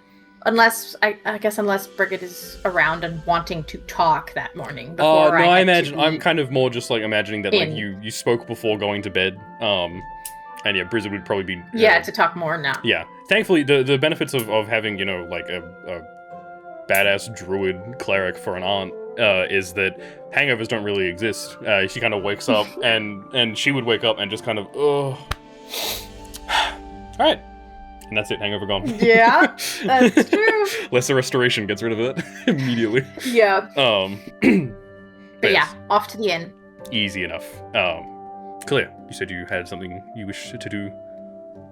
Yes. Yep. So, whoever wants to come and chill at the booth is welcome to. But I'm basically just kind of in the corner. By the way, for those of you that don't know, you can hold shift and drag your token to bypass the gridlock, so you're not locked to the grid spaces. Yeah, that's fair. We'll say yeah. That's why I'm like. Yeah, sorry, yeah. But yeah, and whoever wants to come chill can come chill here. But I'm going to just kind of get in the corner here, and I'm going to begin to ritually cast Identify on which first. Let's go with the dagger first. The dagger first? Awesome. Easy enough. You learn that this is a... Paste it in. This is a dagger of venom. This is a +1 dagger, so you have a +1 bonus to attack and damage rolls. Then, as a bonus action, you can magically coat the blade with poison. The poison remains for 1 minute, or until an attack using this weapon hits a creature.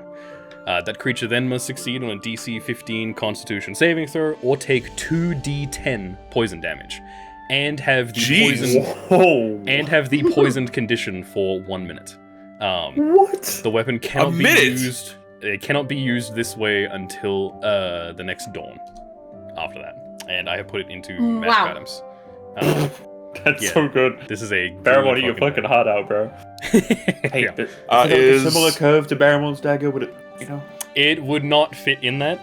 The benefit of this dagger, though, is that it doesn't require attunement, so you can just have it.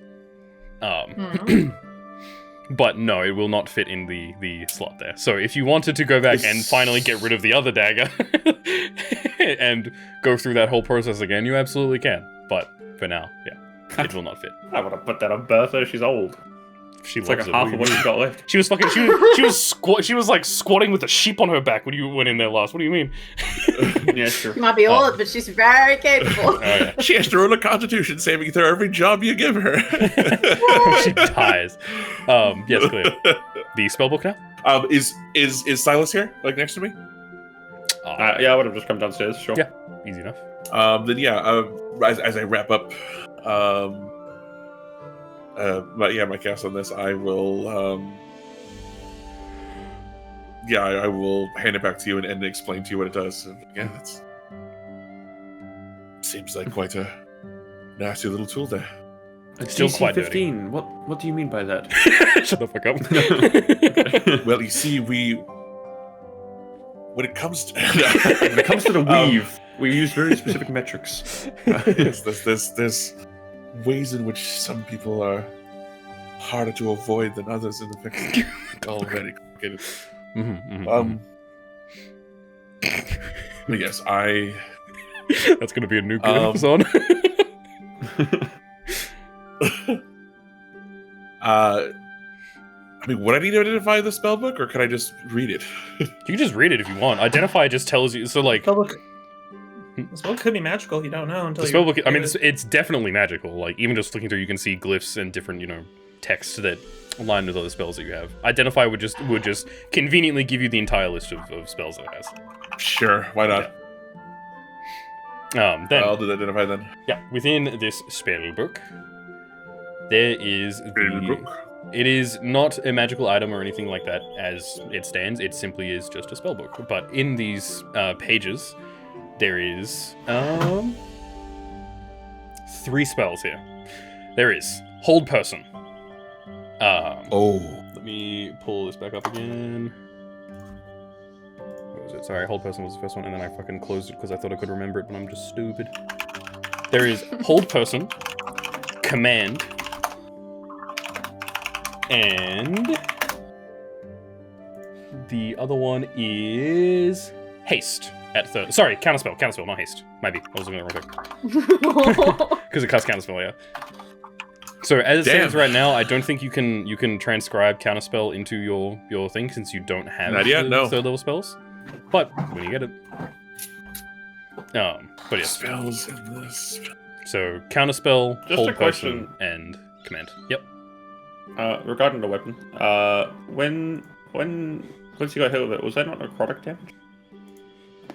I don't. Maybe it was. Maybe I got the punch was necrotic. Yeah. I think in that heat of the moment you got the damage wrong. Yeah, maybe I did. But the punch definitely would be necrotic. But I would definitely have suffered poison. But it wouldn't have changed anything because I have no resistances, whatever have you. Yeah. But I should have been poisoned for a minute. That's fair. Yes, I should have made you make a roll for that. To do that. So that is my bad. But yes. So those are the 3 spells. Fine. We'll say cool. honestly. honestly, it probably would have worked out at the fact that it's like, I'm sorry, what? I mean, dagger in your ribs, yeah. But yes, that's my bad. So yeah, dagger, venom, counterspell, hold person, and command. Cool. Thank you. Oh, cool. But it already exists. Yeah, this isn't a custom one. It's on 5e tools if you want. Cool. You might actually be able to add that directly to your character sheet. Now that I think about it. Yep, it's just there. Yeah, it's just there. Yeah, Cool. Yeah. I haven't changed anything like that. Yeah. So the identification stuff is done. It's around this time, kind of as you're wrapping up and everyone meets in the tavern there, eating breakfast, just chilling for a bit. Vola finally comes down. Oh. She looks packed and ready to go. Her pack is stuffed full. She has her hammer on her side. And she comes down and kind of like over to the booth where you guys are. And she turns to all of you and just says, "Bye, friends." And that's it. And she turns to walk away. Vola, wait. Yes, little man? What? Just wanted to wish you luck, and that if we ever cross paths again, you're your friend, and you're welcome at any table that we make. That make Vola happy. But Vola hope we cross path again. Vola must continue. If you're gonna leave, can I at least give you? And he's gonna pull out a Lucky Rabbit's foot. Yeah, absolutely. He's gonna give it. Charles from the kitchen suddenly goes, "Sorry, I spilled some pepper." Quincy's going to give Vola's allergic to rabbits. One of the rabbit's feet. Awesome. I will genuinely mark that down. And it goes, if you're ever in a pinch, trust this. Also, if you don't use it, we can find you again. Okay. And licks it with the fur on it, and then before sticking it back in her, she isn't going to eat it. Don't worry. She just and then puts it into her pack. Yeah, no, I already tried it. It incredibly bitter. Bad flavor. But yeah, I agree with that. Vola hope to see you all again. But for now, Vola must go. You too. And yeah, unless anyone else wants to say anything, Jara told me she is a woman of few words, so she's essentially making her departure. Good luck, Vola. Good luck. Does Vola have like the medal on? Yeah, she has the little badge. It's on upside down, but she has it, and it says, instead of saying Vola, it says Alov the other way because it's upside down right now. But yes, she has the badge on, and she like there is a notable air of like her chin is constantly out a little bit more, and she seems to be proud in how she's standing. And definitely, whenever anyone like stops to look at her, she definitely nonchalantly and not at all very obviously kind of like pressed her chest forward a little bit to like show off the badge. Before yes, she makes her departure. And yes, that is where we will say goodbye to Vola for now. But yeah. So, the rest of you, you've all found your way into the tavern. Clear has done his identify things. What do you want to do?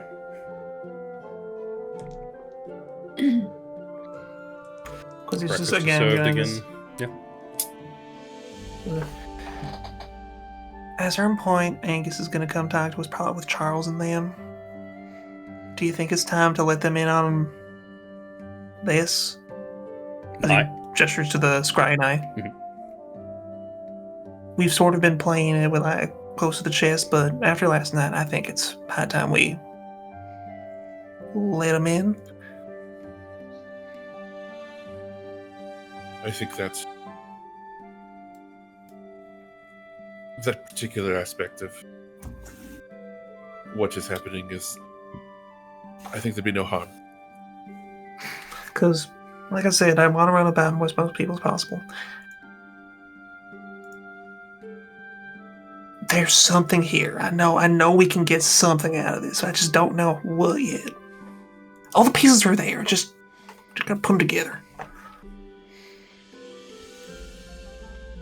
Okay. The last thing I want to do is put too much salt in this bread. Is that a saying, or did you just make that up? Have you I just done made that that before? You know, you like salt so much, you put it on your meats and your cheeses, and then you go, oh, well, why not put it on the bread? And then you put it on the bread, and you're like, oh, more. And then suddenly, you've ruined the batch. I love that so much. That's so good. Sounds like a good lesson learned, I suppose. Jonah, you remember that day, the day of the salty loaf. Yep. It tasted amazing. Ah, I see. You were the only Everyone one that was, like, thought that, biting. Quincy.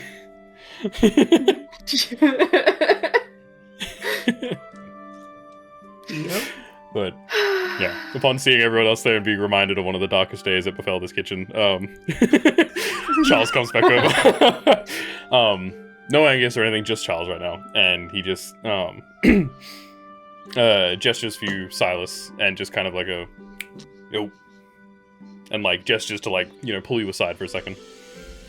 Yeah. Okay. Yeah, I'll get up and go talk to him. Yeah, easy. It's literally just like it's not even that far away from everyone else. It's just out of earshot of everyone, and he just kind of looks down to you and just says, "You oh, sorry, yeah." I thought he was inviting all of us over. Oh no, just Silas for now, yeah. And he kind of you said you had a letter or something that you needed me to send back. Saw you writing it last night, but I was not in a state of mind to pry a little more about that. But you need me to send that, or If you could, yes. easy? It's related to the Crimson Talon and all that. I figured. And he kind of like takes the letter from you and looks at it and goes, "Yeah, I know this is above what I can understand." Kind of tucks it away. It's kind of the point.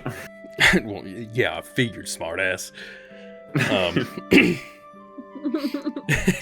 Says you holding up good. Didn't mention me anywhere in this. I'm trusting you on that because I cannot read this shit. You know I wouldn't. I appreciate that. Just making sure. Fair Send enough. this off when I can. Thank you. No worries. Head back to the others now. Angus said he wants to talk to him. He should be showing up any minute now. And On cue. yeah, come back in, and then as you kind of peek back around. Yep, Quincy. Quincy will start focusing on what's it called? Silent image. Just for any time he needs to make an illusion to prove his point. I love that so much. Yeah. I need just like a quick second to grab a tissue. Yeah, look good. Easy. I need a And quick then we'll second also to cast Speak with Animals. Absolutely. I imagine you did that at the start of the day, but yeah. I cast Expeditious Retreat. Charles and Silas return back to the table. And within another minute or so, Angus reappears with the Scalekeeper immediately behind him. Oh, Quincy. Yeah. And Angus, as soon as he enters... As soon as Quincy sees him, Yeah. Quincy's just like, Oh, God. oh, today's gonna be a good day. You just pulled up fucking silent image, too. Oh my. He's just like Oh, looking yeah, I throughout, did- like the Scalekeeper comes in and looking throughout the group, and then as soon as he like lands his eyes on Quincy, it's just fucking where is it? Just looking for, oh, it's not it. Hold on. I can find it. It's literally the anime or Lord of the Rings where like there's just like a storm cloud between the two of us.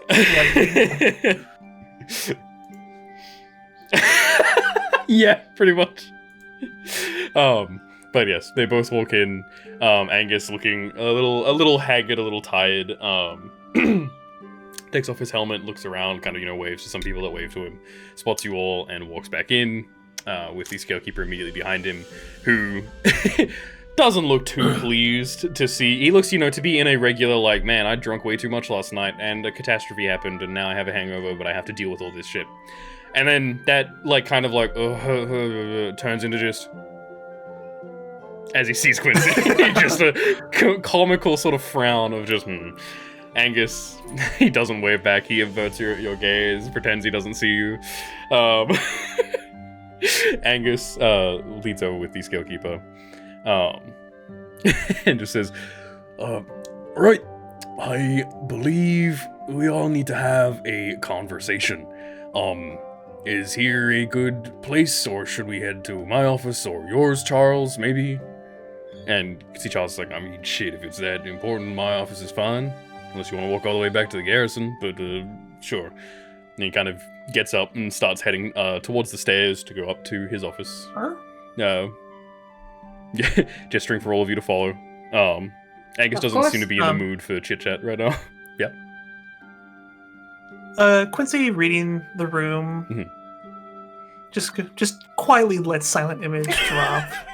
Oh, okay. But not before, like, as the Skillkeeper's walking by, he has imaginary stink lines appear around him, like behind him, so he can't really see it. You can see the Skillkeeper is talking to some, like, regular people sitting at a table, and he's just talking and clearly bothering them while they're just trying to eat their meal.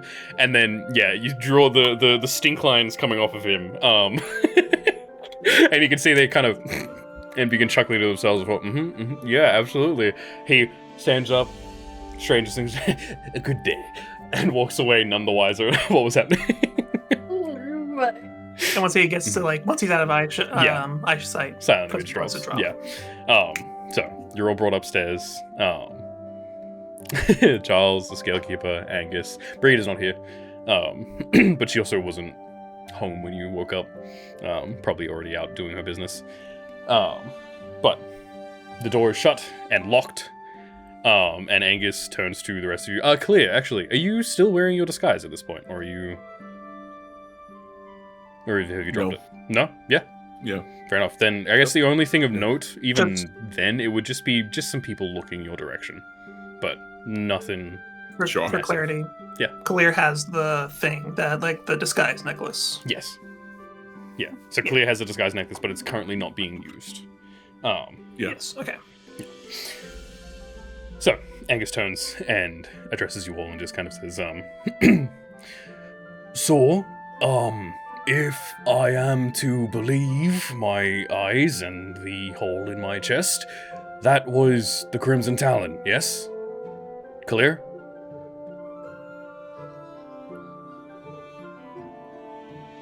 His name is Vishtakk.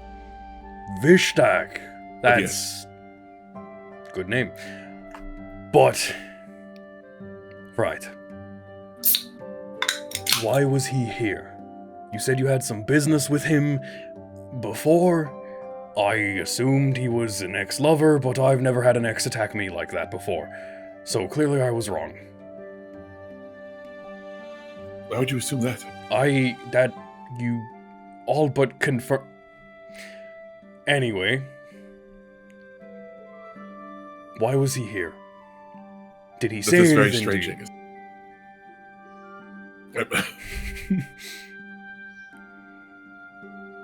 Was it personal? What happened? And you see the Scalekeeper is kind of like, and an even more important question is, why was he allowed to sneak in? How did he get this close?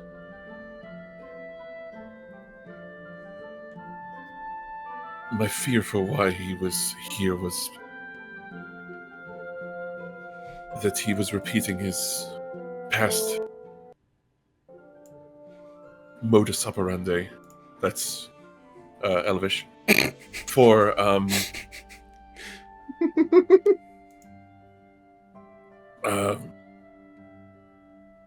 as he has done so in the past, moving into small towns and strong-arming the region into paying tributes, or in some other way being subjugated, but... Right. That matches what we knew about him. It would seem that this time around that his motivations are more complicated than that. Complicated how, exactly?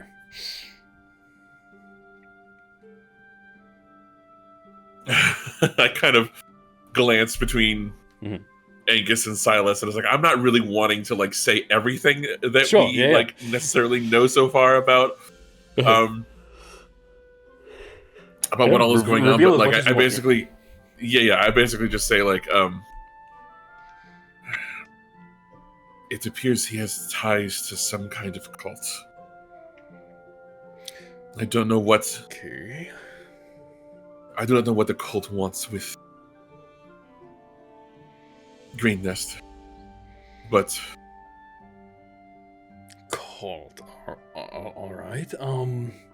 But yes, regardless, we have reason to believe the reason he's here is supersedes his obligation to the Iron Shepherds, whatever that is. Yes. Okay. Yeah, I mean, yeah, that would make sense, right? It doesn't seem they were responsible for this.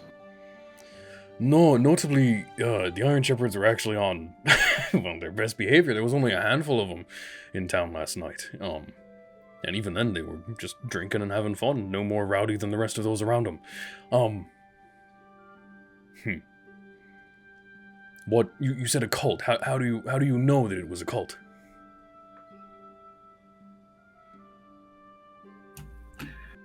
Well, he said as much. Fair. Did he happen to say what cult? There's been a lot throughout history. I will turn to look at Silas and see if Silas is, with his body language, indicating just how much more I should tell them. Fair. Say what you want to say. Like, okay.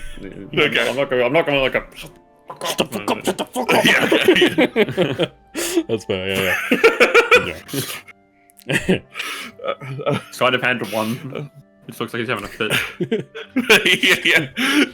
He's choking. The Scalekeeper turns and Silas is just like... Fast. Oh, Did he say which one? There's a lot.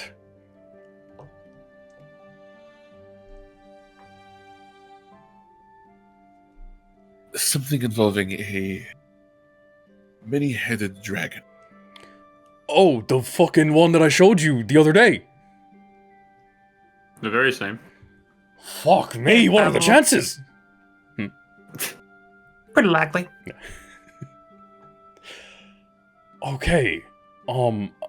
After looking at the bodies of those that you all dispatched, they... Alright. That would match. That would make sense. If he bared the same mark that they all bared, fair. Do you fucking believe me now? And he turns to the Scalekeeper, and the Scalekeeper says, it would appear that maybe your reports have some credit to them after all, Captain. Maybe you do need more men, better supplies, more funding, perhaps. Right. There is this small issue of the 2 envoys and the 3 guardsmen of the Rykard estate. I have not delivered that news to Lord Rykard yet. I don't particularly want to, but what do you plan to do about that, Captain? And you can see he kind of says, like, turns to the rest of you and gives you a look of... like, he has no fucking clue what to do about that. Says... Are you wanting us to deliver that news to the... No, not at all. If that came from anyone but me, that would be even more of an insult to injury. I will have to... Yes, but that would be an insult that you would not have to face. I mean, fair enough, but insults not having a face doesn't mean that the insult isn't there in the first place anyway. It's fine. I don't shy away from words. Do you have some connection to Rykard, Khalil? I also don't know if, respectfully, a drow telling him that 2 of his envoy died is gonna be the best way of delivering that news. I don't know, I could do a pretty good job. We'll put a pin in that, Quincy. Quincy is surprisingly good at communicating events and information. Quincy uses a silent image to do a pantomime death scene that he witnessed. It starts off with like the puppet stuff, and then as you like slowly remember the trauma of that night, it turns into like a hyper-realistic cutscene. There's 3D holographic text in the top right corner of the silent image that just says live leak. Live scry. Says, I will deliver that news to Lord Rykard himself. He'll be showing up here at some point today with the rest of his crew that were going off to get that fucking dragon carcass. It won't be a fun visit, but it will be a visit that I have to have nonetheless. Should be a treat. Have y'all ever seen an airship before? No? Maybe? Would I have? What? Gemina and Quincy, you have not. No. Okay. Gemina, you have heard of them, but have never seen one. Silas, you have ridden on one before, and Kalia, you have seen them but never ridden on them. They are... Yes, I have. Yeah. I have absolutely seen them. Yeah. Yeah. Think of like the Treasure Planet style of like flying ships, where it is a very nice mix of technology combined with magic. It looks like a regular ship that is designed to fly in the sky, and there is some, forms of propulsion, whether it be sails or, things that catch in the wind to help direct where it goes, but the majority of actually getting it off the ground is some form of magical enchantment. But his skyship is very pretty from what I've seen, and he'll be landing nearby to personally thank the heroes that donated this wonderful specimen to him. I know you didn't... But here? Yeah, in probably... Rykard is coming here. By the afternoon, I suppose. Why? Do you have more connections to him? No. Right. Silas is even looking at you weird now. Like a... Huh? Okay, just to clarify for everyone else, the only significance that we have for Rykard is just the letter that we read. Yes. Yeah. It is just a letter. Yeah. That is okay. Oh, that's why. Yeah. He's not like my uncle. No. I'm not obscuring some personal connection. I'm not obscuring a personal connection to Rykard, yeah. We never did hear his last name. But leave the delivering of news to me. I will tell him, and if anything, I could maybe spin it so that, it's more cause for, reinforcements, maybe. Some kind of magical defense is always good, seeing as how we seem to be going up against a little more those of the caster nature, as opposed to just swords and shields. But you're sure the you want nobility to let him know that his envoy died under your watch? Yes. It's not a great look, even if there was nothing we could do. I know it's not a great look, but that comes with the job. I take all the commendations, I take all the rewards of doing a good job, and, well, I get it handed back to me if I fuck up. It's part of the job. And the nobility is coming here in spite of the danger. The area being compromised. Well, compromised is a strong word. We still have a guard. We have checked. There's less and less Iron Shepherds by the day. And, if these cultists are around, then they're doing a damn good job of hiding. But Rykard is, he's very capable. There's... his ship and just him being here would actually probably make this area far more secure than it has been. He's a decorated war hero. I don't know if you know that. Nope. Fair enough. He's one of the topmost magic men in the country, on the continent mainly. Headmaster of the school. Is that so? Yeah. He doesn't get to a position like that without, snapping a few ley lines.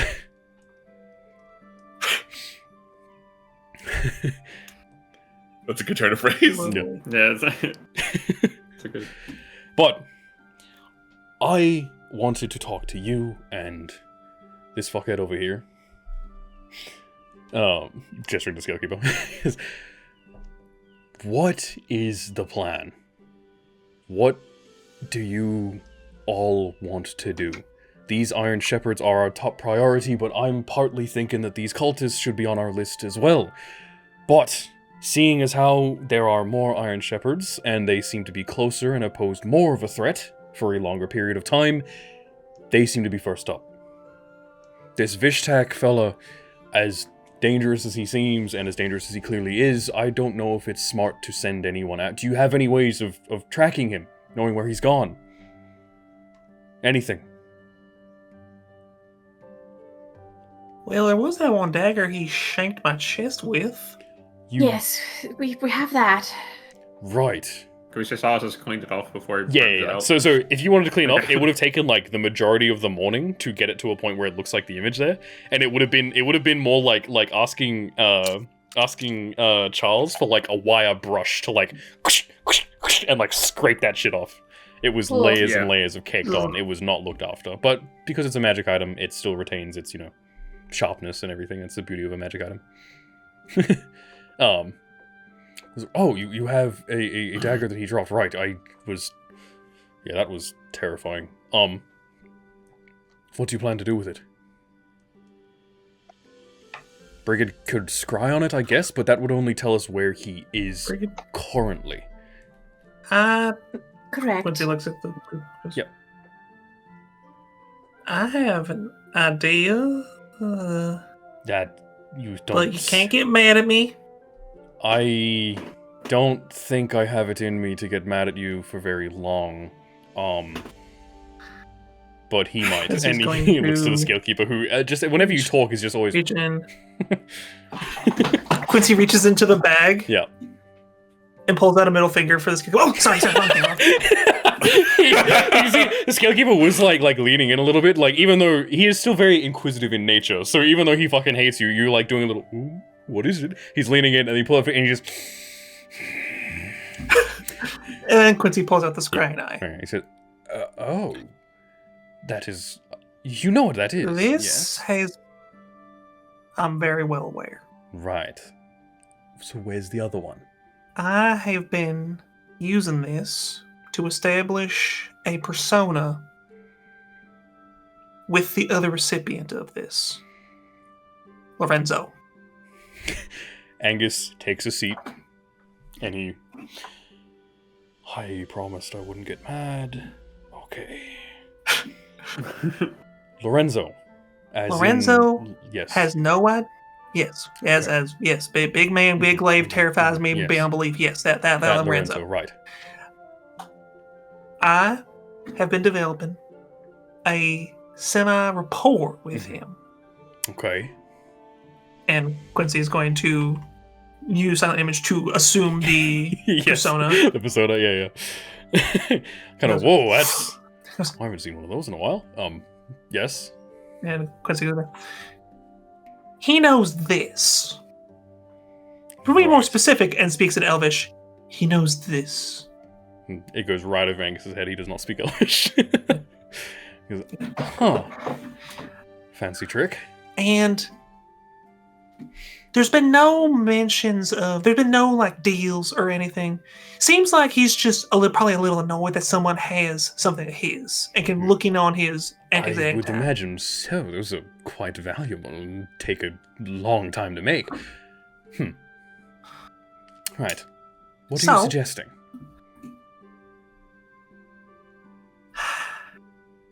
I think what happened last night, and correct me if I'm wrong, I think last night was not within the recipe for Lorenzo. I don't think he agreed for that to happen. Because let's be honest. Iron Shepherds, the real ones, they don't go burning buildings. They don't go yelling into the streets, chaos reign. They just settle the score. They grab their stuff, they abduct people, they enslave people, and they hide them in wagons that look like normal mercantile. Yes, the one that showed up the other day. Yes, we are looking into that and see if we can learn anything, but nothing. There was also a blink dog with that. That's fine. Yes. That's our blink dog. We're gonna find. He's been very attached to Darius. Hard to pry the two apart. But anyways, that's sweet. I'm feeling that if I reach out with my persona, it's a little odd. It's just kind of like I call to let him know I want to talk, and then he looks at me, and then I look at him, and then we're done for the day. I have.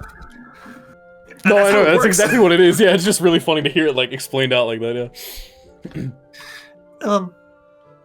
if I could somehow convince him that, hey, I saw what happened last night, and I don't like that, I was not going to get involved, but innocent blood, and I could say, dear friends were killed last night. Oh, okay. Maybe I could convince him for a meeting of some kind? But how are these connected? You're saying that he doesn't like... Lorenzo hates Vishtakk, yes. this guy. Right. But why would he care about the Rykard envoy being attacked?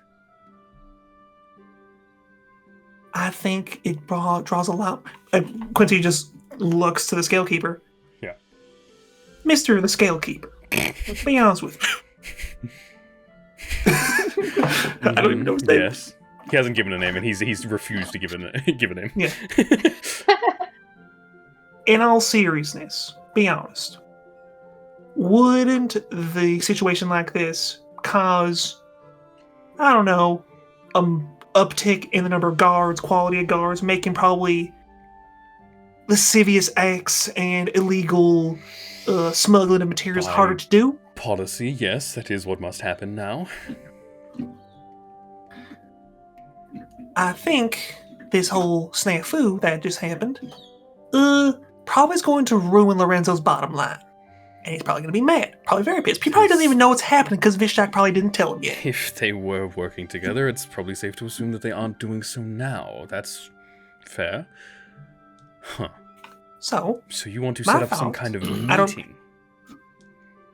Some kind of meeting to discuss a tenuous alliance or agreement? No one has seen Lorenzo He knows in person.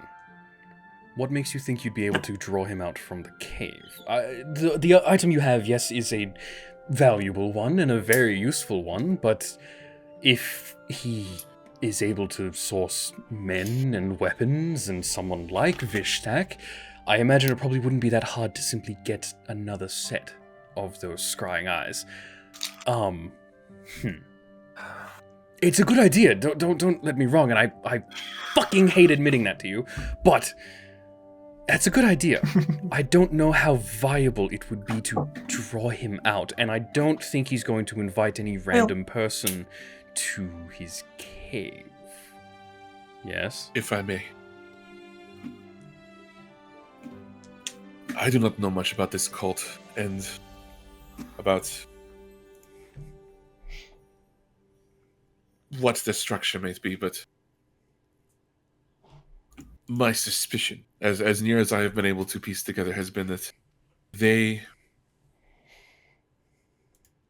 perhaps infiltrate or almost end up acting as almost a parasite within other organizations. The cult and the Iron Shepherds are not one and the same. But right, we understand that. But they clearly were, at least at some point,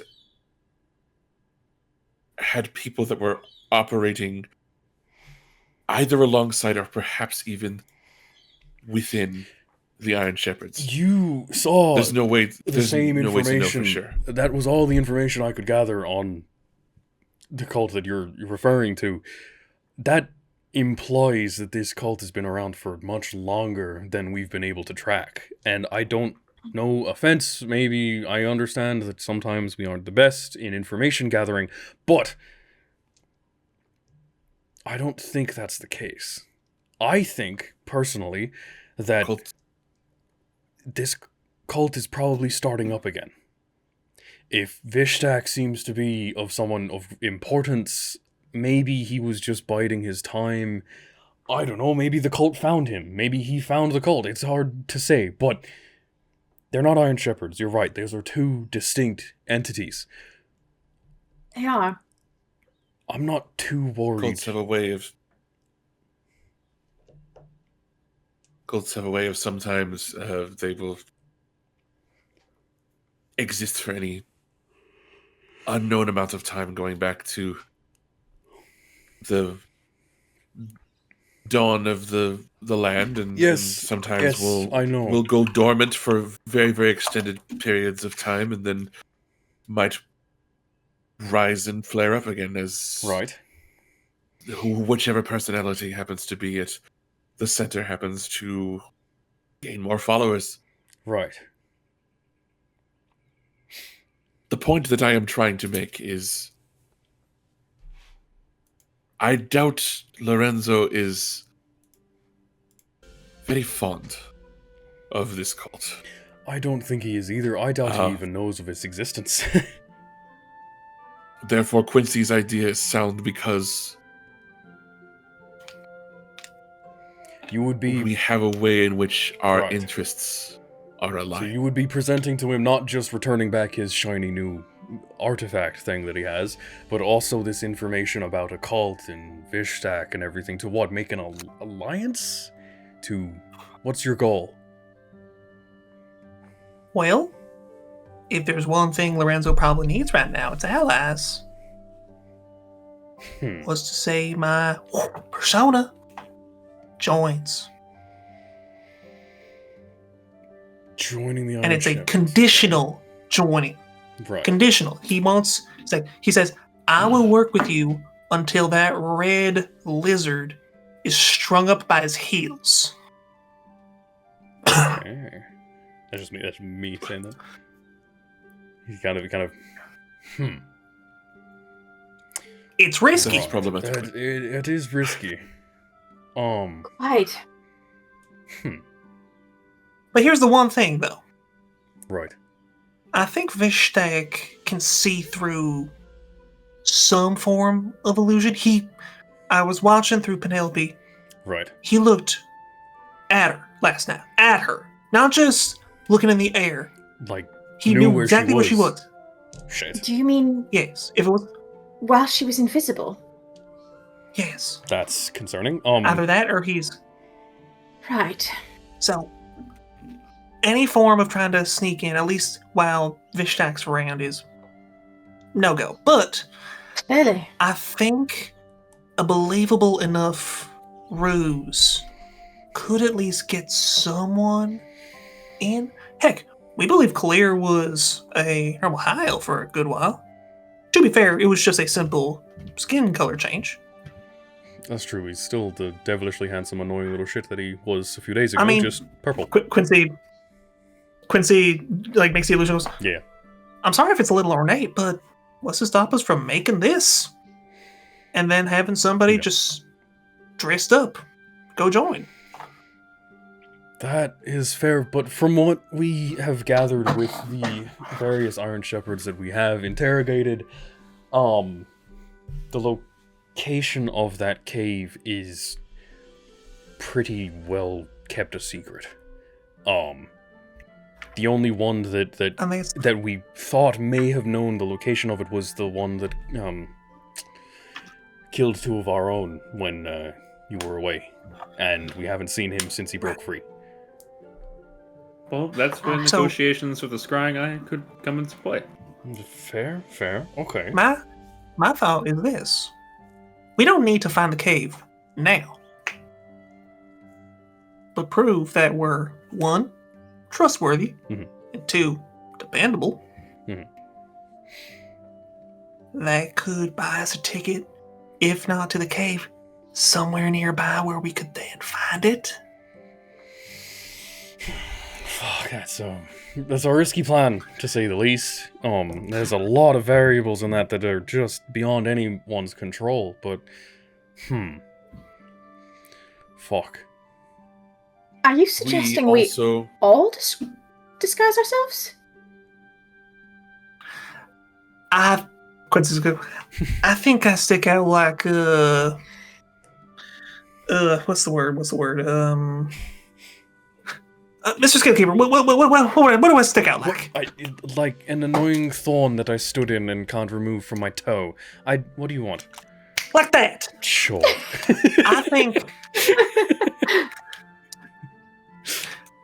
I think we should need to keep it simple. I will also, Sorry. Continue. I will also pull out the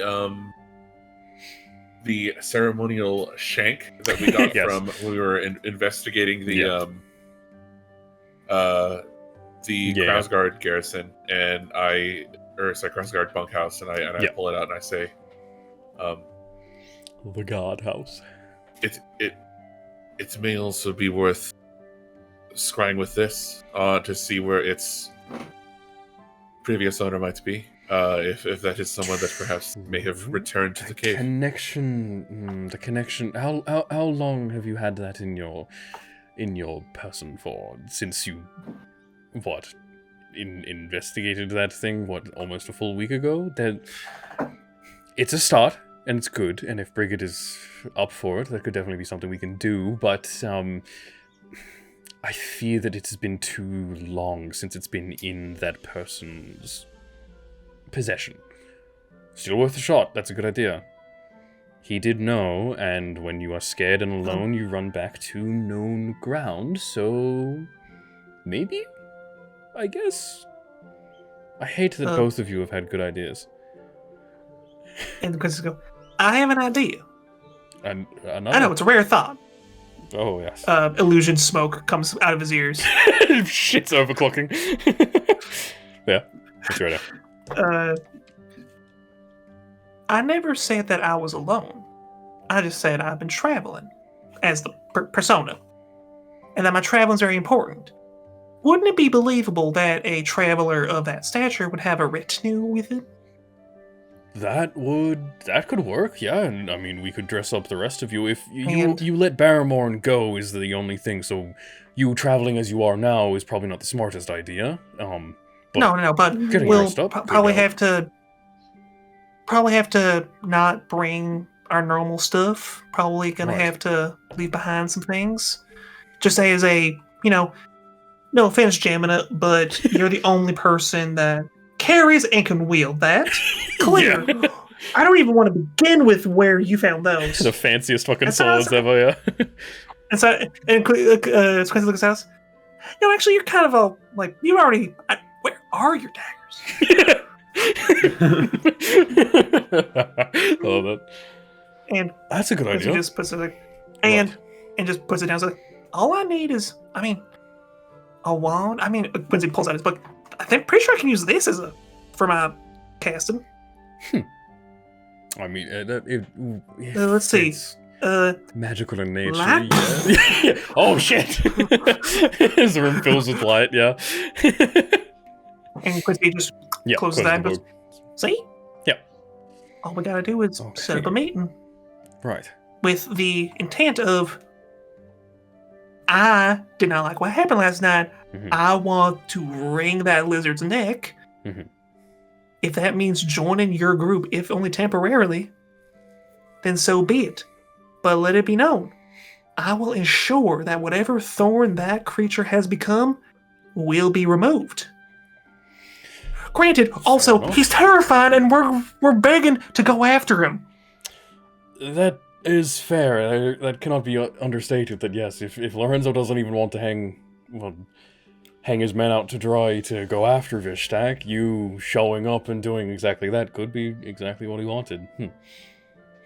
Okay, I don't know how good this is actually going to turn out, but if you want to do that... We still need to clarify Lorenzo's intent. Maybe he isn't on it. That's true. That is assuming.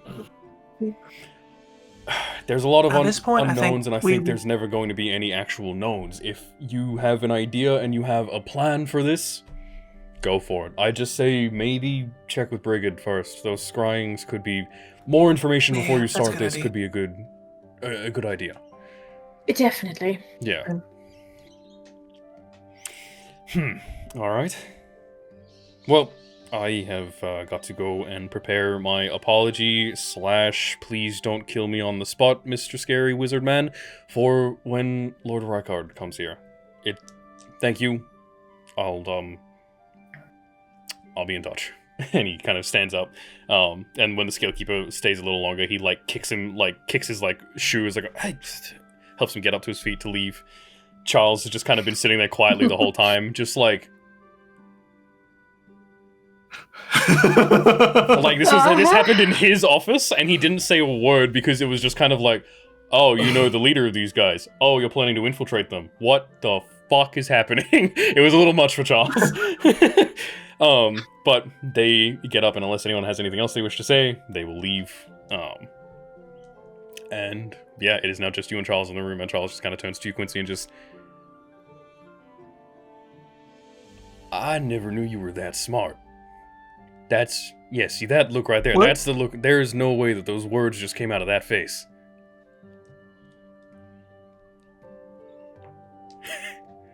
No, your face is fine. I just... I didn't realize you were secretly a fucking genius. And what you're suggesting on doing is dangerous as fuck. And if there's anything that I can do to help, I mean...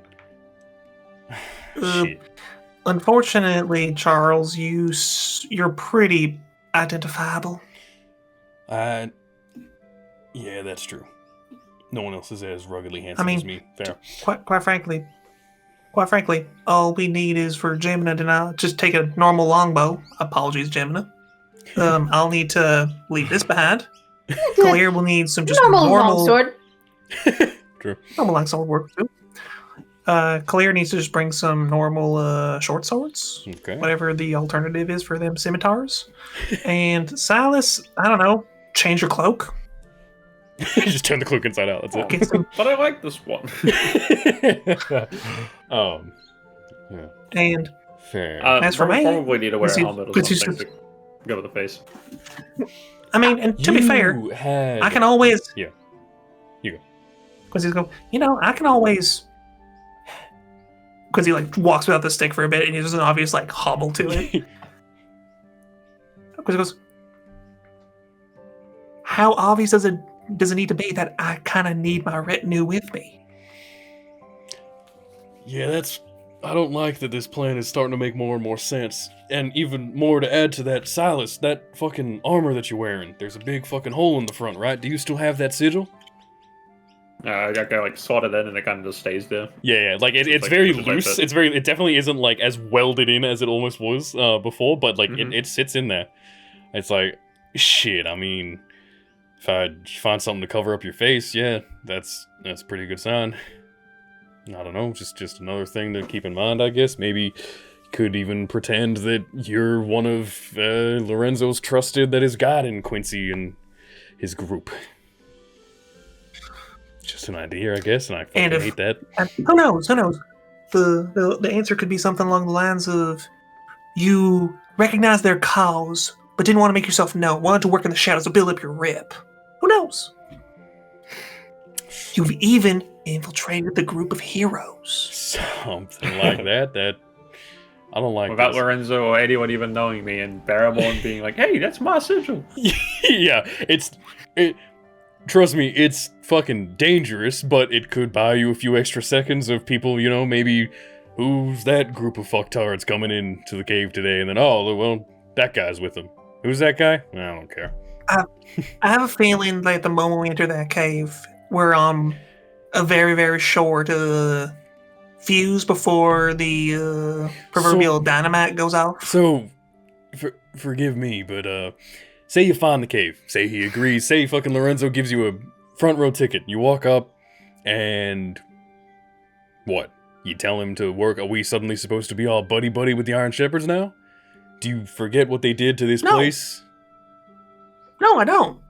Then once we figure it out, I'm gonna warn Crowdscar, and we're gonna go in there with a veritable army, and we're gonna drag that man out in chains. That's a fair point. All right. Who said anything about? Just go look, I know what I'm beating, and if we were to go in as we are now, we'd be beaten, and beaten, and beaten. Fair. Yeah. All right. Whatever, man. The intent here is... I know what your intent is, don't worry. I'm just a little scared of sending you and Gemina and Silas and Kalir into what could very well be the jaws of death. But, you've escaped that before, eh? Whatever. I got shit to do, and this is gonna give me a fucking hernia if I keep thinking about it. So, go do what you need to do. if there's anything I can do, then come find me and I'll do my best. All right. Yep, and Charles is just gonna like get out. Yeah. Quincy gets up and goes. Yeah, fair enough. Everyone else. And then as following Quincy out, steps out, yeah. Quincy just stops for a moment and goes, I'm sorry, what just happened?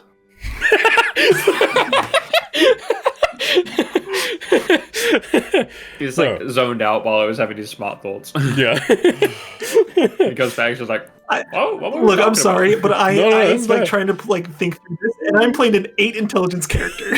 Yeah, that's fine. That's all good. Was that a good idea? So, well, it seems you have a It's definitely vague. an idea. You have at least an idea of trying to infiltrate the Iron Shepherds. That could be pretty cool. Yep. What do you guys want to do now? So, Mhm. can I just speak candidly instead of speaking? Yeah, of course. Yeah, of course. Yeah. That's fine. Yeah. Like as players, Yeah. as I meant to play this, I'm looking at the bag that we have. Mhm. I could forge illusory script wise some official looking noble seal, just sort of Okay. like looking at what we've seen so far, like forging some kind of seal. Maybe it's from like a far off area of the land that we have. Additionally, I have a set of noble robes. You do. You do. So Of noble what? Robes? Yeah. noble robes, like robes to make someone Like- look like a noble. Yeah. With a hood? With everything, Yeah. like it's. I would it's say. not I mean, specific. It's just there the fact would already be a that actual. Wow, I completely forgot you had that, because on those robes there would be already a house crest that is on those robes, and because you got those robes from the wagon, that would be a recognizable house crest to the Iron Shepherds. Yes. Mm-hmm. That's pretty cool. So Quincy can use that as his part of the disguise. Mhm. For Gemina and honestly for Gemina and Silas, we can just Silas use is these just two gonna snoring flick his blankets. hair back. You can easily use the snoring blankets, like the very soft thing, just to use them as, Cover or just all the find stuff, yeah. some. Like it's pretty easy. Be pretty easy to disguise yourself. Mhm. The almost let's be honest. The most As long as identifiable my thing about circlet Gemini is their- covered. Yeah, no, it's like just cover. We just need to cover up the most identifiable parts Yeah. and just make you normal. Yeah, fair. Like Yeah. because right now we all stick out like sore thumbs. We need to blend in. Yeah, fair we enough. need to be NPC. Yeah, you are all very obviously this is player how I- characters. Please jump in if you have an idea or you have worries or disagree. Yeah, does anyone have any Because- other yeah. ideas No, or no, anything like that? this way we can disguise and stuff, but still, we need to talk to Lorenzo. Gemina's still pretty Yeah, we tall, need- so that's going to stand out regardless. Yes but and no. Tall people How aren't tall too. is A little bit. Gemini, exactly. I mean, 6'2", 6'3", or something like that. something like that. it would only enhance the lie of the Not fact 7 foot or that anything. it's like Quincy is shorter than everyone else. Yeah, Mm-hmm. He's 5'1". He's a exactly. short He looks guy. like he needs an entourage to guide him around with it. Yeah. And so So you want capable you standing fighters like and stuff. that, if you play up your physique, Mhm. can absolutely trick them. Yeah. And like sell the lie that Yeah. you're my bodyguards and my entourage. We're gonna have that moment in there where Barrymore's gonna be like off watching, like talking to the guys, like, who did they say they were? Nothing. I gotcha. thought I recognized them. It's just gonna keep popping up every Yeah, like it's 10 like- minutes. Eventually, I knew I recognized you. And, Quincy, He's a rogue, So, though. like- He's going to recognize us. To a degree. yeah, but the thing about it is that we are banking on the fact that Barrymore is currently in his depression era, and he's currently Yeah, just to be hiding fair, in the a last cave time you've seen him, wherever he's he been That's true. sulking in the cave a lot. He's been doing his jobs, but it's like there's like a fucking He was boring. yeah. Depression He was era. boring. Yeah. And so, the most important thing is that Quincy cannot speak in anything other than Elvish. That's true. The second you let slip anything else is going to be fucked. Which means everyone but Silas. I've would- definitely Silas can act as a translator. exactly. Do you speak Elvish? The trick Yeah. So Oh I yeah, am. you do. That's right. Yeah.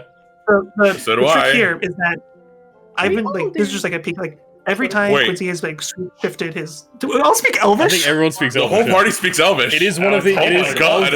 of the languages spoken. It would That's go cool. common, the most common. Then it would probably be Elvish and Dwarvish, like pretty close. Yeah. So, Quincy will play up the character as he only speaks Elvish because it has been obvious, and this would be like in the world when Quincy shifts languages, it's like a completely. It's like a different personality dialect. shift. Yeah. So like, Good evening. Yeah. No, exactly. That's exactly it.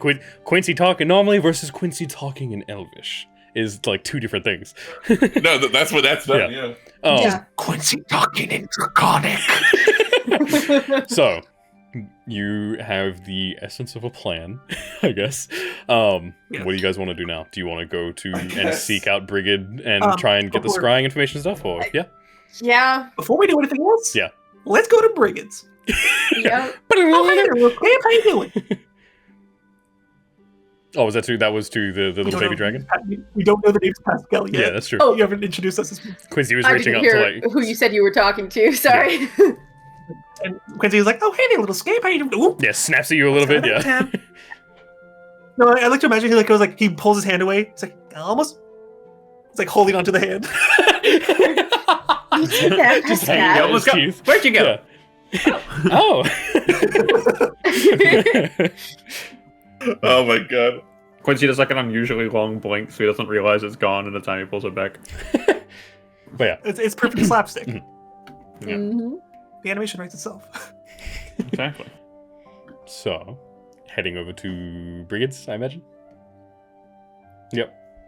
Yes. Easy enough. She is there at this time of day. For the sake of Pick the up story. another stick Yeah. along the way Yeah. for Pascal to chew on. Just a random stick to just to chew on. I thought you were just like throwing and playing fetch. No. That's fair. D100 for the road. As you guys yeah, absolutely. Oh! 8. What up? He rolled an 8. This is really low. But what? We'll say as well, as you guys are kind of, this has now been a few times now where several of you have interacted with this little dragon, and the dragon is starting to recognize that people are kind to him. You guys specifically are. And every now and again, while he still has a little bit of a temperament to Quincy and, growls every time Quincy gets near or tries to snap at him a little bit, Silas and Kalia, every now and again as you're walking without even realizing, suddenly there's a new weight on your shoulder, or digging around on the top of your head, Silas, where you've got like, if you have your hood down and it sits on the back, you feel it like kind of like tugging at your neck because there's now a small weight as he's curled up and is like trying to sleep in your hood. Oh. He seems very comfy around the rest of you because it seems that Gemini is very comfy around the rest of you. But just as you guys are walking up to Brigid's, Brigid is home. Clear! Pull! No! I genuinely think that thing has more health than you do. Yeah, I can take it. We could do it multiple times. No! So, pulling up to Brigid's. She's home, in the middle of doing stuff, kind of lets you in, all of you funnel in, before she turns, and how can I help you? It's never good news when all of you show up at once. What's up? Is that true? Do we go? More often than not, it's not good news when all of you show up at once, or you're here to raid my poison supplies. Not that I don't welcome the business, but... Of which... yes, yeah.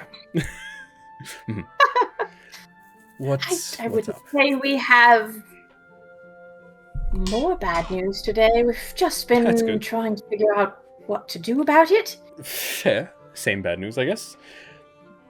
What have you figured out to do?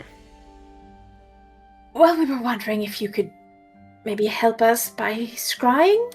Absolutely. On one or more persons? I can devote I've finished up what I need to do for the rest of the day. I have some energy left. What do you need scrying on? And do you have anything of theirs to help? Or am I just going off of your description? A name? We do. Yes? And I gesture to the others. Looks to you guys. The dagger. Yeah, the Vishtakk dagger or the ceremonial venom. shiv? Dagger venom? Yeah, okay. Yeah. Right, that is a wicked I have the thing. shiv. Okay. Where did you find this? Whose is this? This is Vishtakk's. He had Vishtakk, it when he right. attacked. we have a name, and we have a piece of... I'm just pulling up Scry real quick. Ember's so relaxed. No, this is like... This is like, It really is just... we almost have his like IP address. Yeah, pretty much. Yeah, I'm just looking to see. Yeah. We have his browsing history. So this would be we have his okay. belongings. So she's right. Okay, Vishtakk. Vishtakk, you fool! I already know my own IP address. Oh. Okay. And is it just him? Is there another, or? Well, there was that one other dagger that shanked Clear. A bit more of a There long is another, shot, but yes. Yes, that was a while ago. One of the. Be that as it may, it is still something that It's worth trying. belonged to him, and it's the way that I was taught about Scry. It should work. Any luck, some of that blood on that thing is his. Who first? Vishtakk? Vishtakk. It's just gonna scry straight onto Kalia because he got stabbed with it. Well, that thing, I don't He's think in that this thing's room. been cleaned up, yeah, absolutely failed. Gosh, I just realized something so stupid. I just realized something so... Never mind. It's not important. What's up? What? There's nothing in the player's handbook or the DM's guide that says you can't use a legendary resistance to resist a scry. That's true. It is a Would he saving know throw. he's being scried on though? This is what this is one of those situations. The nature of legendary resistance is that if it's like the creature can tell when it just failed something, and then it chooses to resist Fair. again, which No, that beat me this to is- by like a few Would seconds. he be like,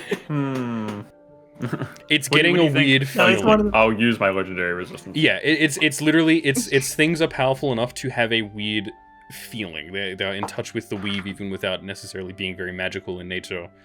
It's more just like something is happening to me, and they just kind of shake it off because they're just that powerful.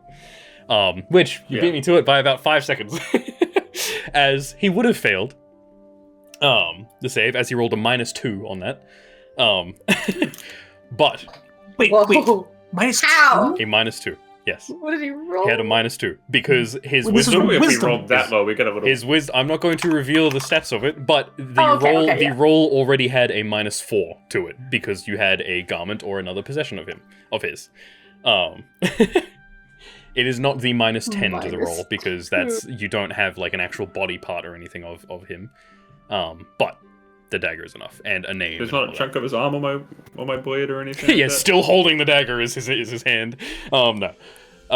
So she sets up the basin filled with water again, and the crystal orb in the middle of it begins the scrying spell. And for the briefest second, you can see the back of Vishtakk's head for maybe a second or two before he kind of, and it fades immediately. And she says, that hasn't happened. What the fuck is he? No, he shook that off. That spell should have taken effect. Well, he did. He obviously didn't like my jokes last night because I tried to, make him laugh like I knew, the uncontrollable. Right. Okay. And it should have taken hold, but then he just laughed at me, but with like malice. Okay. Let me. Did you He laughed at me, see but what not the he way I intended. did He was with my supposed to be laughing arrows? with me, and he laughed at me. I didn't really laugh. You told me that you told me that he shattered your arrows. Yes, I assumed he was just strong, but that's a different level of strength. Let's try the other. I could potentially scry on Vishtakk another once or twice, but let's try the other one first. And Alright. get hand over the ceremonial shoot. Pretty Yep. sure with scrying, if they succeed, you can't. Oh do it for yes, 24 that's right. hours. Yeah. On a successful save, the target isn't affected, and you can't use a spell on it again for 24 hours. And Brigid would know that because I am dumber than Brigid. So she would kind of. So I'm theoretically, sorry. unless he's out of a fight, Yeah. we will never be able to scry on him because he can just go no. Freshly out of a fight, like you would have to fight him, use all of his legendary resistances, and then that same day before they've come back up. Yeah. Alternatively, we legendary all separately resistances. try to scry on him, burn all his legendary resistances, and then we go in. Yeah, sure. You got people that can cast 4 True. different 5th level spells. Yeah, Well, Silas can. That's actually a the good thing about it is, tactic, like, honestly. He becomes immune. Yeah. No, but the thing You know about it is, what to like, build he becomes immune That's to true. the scrying Yeah. thing, So so you it'd have can't to be scrying him another kind again of- after the fact. Yeah. Yeah, sorry. So yes, Brigid would understand and be like, Sorry. he seems to be. No, thank you. That's good. Otherwise I was gonna have Brigid waste some more time trying to scry. I don't think that's going to work, unfortunately. Good effort though. Let's try the other one. And she gestures for the ceremonial shiv, as we've called it. That's what you called it. That is, yeah, that's true. Wow, 0. That's hilarious. I rolled a 4 on the dice, and they had a -4. We don't have his name or anything. That's what you don't have his name. You're going entirely off of the dagger. Sorry, it would be a 2. Yep. It's not a -4. It'd be a -2, maybe. Yeah, I was gonna say. Because it has been some time. But the orb spins back up with that same purplish black smoke, and you can see the mouth of a cave. And you can see the same person. It was hard to kind of get a good look at him before, but you can see that he is wearing Iron Shepherd armor. Identical to the armor that you have, Silas. The same as Barrowbones? Mhm. Oh shit. Yeah. Same insignia, like same the- insignia on the chest. No insignia Okay, so anywhere it's not else. just Barrowbones. That's good to know. And you see him standing in the mouth of a cave. You can see a paved road leading to this cave. It's less of a cave and more of an actual. It almost looks like a mine entrance. I'm just reading this again to see. Yeah. Are you specifically saying that it doesn't look like a natural cave? It does not look like a natural cave. It doesn't look like a natural cave opening, or rather, it could have been a cave opening to begin with, and has then been expanded. It was modified. Interesting. Tall pillars stand and act as support beams for the opening of this cave. It looks wide enough to easily fit as big of a wagon as you guys saw. And it helps, and the way that you see that is because there appears to be 3 more identical wagons being pulled out of the cave as you come through. And by identical, I don't just mean like they look like wagons, as in it's eerie how perfectly similar they are. One walks past and you can see the first crate has got its lid shifted just the tiniest bit to the left. The next wagon comes past. The first crate has its lid shifted slightly to the left. The third crate wagon goes past. First crate has its lid shifted slightly to the left. Fairly safe to assume that makes sense because it's an illusion. It makes sense. It makes sense because they would copy the illusion spell every time. So they all have this same illusion spell, basically. You guys recognize this, as you can see in Brigid, as she is still mumbling this chant and seeing it through.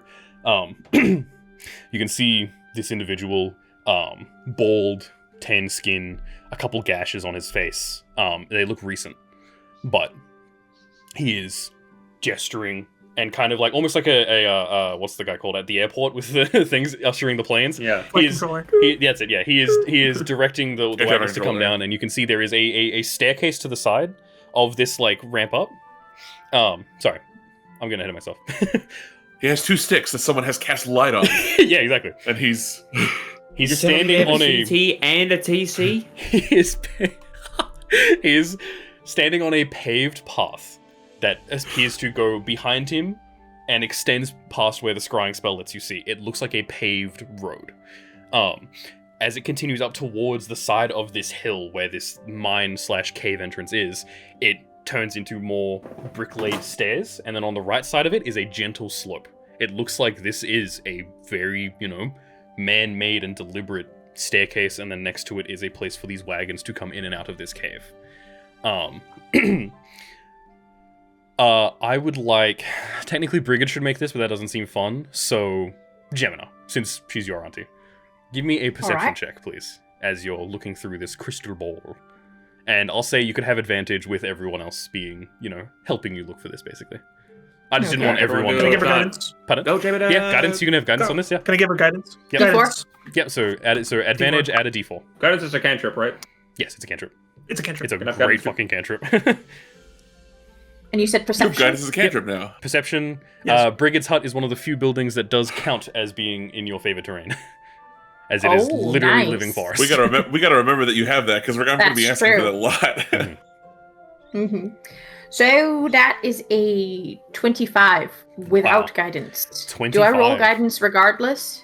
Yeah, you roll you can roll it regardless if you want. Just see how big the number gets. If you roll a 4, that'd be really funny. Yes, for fun. Big numbers are fun. God, Amber's past that's a 3. So, wow, 28? Holy fuck. Yeah. Yeah, so you can see all the details of this. There are pillars, some that appear to be... You see Vishtakk's license plate number. No. You can see this individual is ushering these wagons out from this cave. They look identical. You can see what appears to be a small army of about maybe 30 to 40 different Iron Shepherds in Crown's Guard armor. Similar to what you thought. This appears to be a very massive movement of goods. It's hard to tell if these wagons are full from, even with a 28, unfortunately. The nature of an illusion means that you can't see what's inside them. But they could be full, or they could have just dropped off their cargo and are out to get more. It's very hard to tell. But are there any, like, the Crown's Guard sorcerer guy that we saw? Yes, actually. There are 6 of them. 6 people that seem to be, while the others are wearing different states of, dent, use, some new, some old Crown's Guard looking armor, or some just have their own armor with, shittily painted on the side. Sorry, that was Brigid again. You can see someone who looks a lot like Angus. As in, with a 28, that's Angus. No, that just is Angus. Same polished looking armor, same red beard, same red hair slicked back with the helmet at his side. Listening to it, it sounds... with a 28, listening, and you can hear, there's a lot of, the kind of horses and people shouting as things are moving. Angus's voice is not present. But that person looks a lot like Angus. And where is he? He appears to just be talking... Scalekeeper. He appears to be talking with another group of people. Think the 30-odd people that are dressed as Crown's Guard are, The thing with Scry is that it's only a 30-foot radius around the target. So this guy isn't, you can't see everything, but you can tell that there's a congregation happening over there of people. And then it appears someone that looks identical to Angus. Another person wearing Scalekeeper robes. Another person bearing the Rykard estate, robes that you saw the other night. And Lorenzo.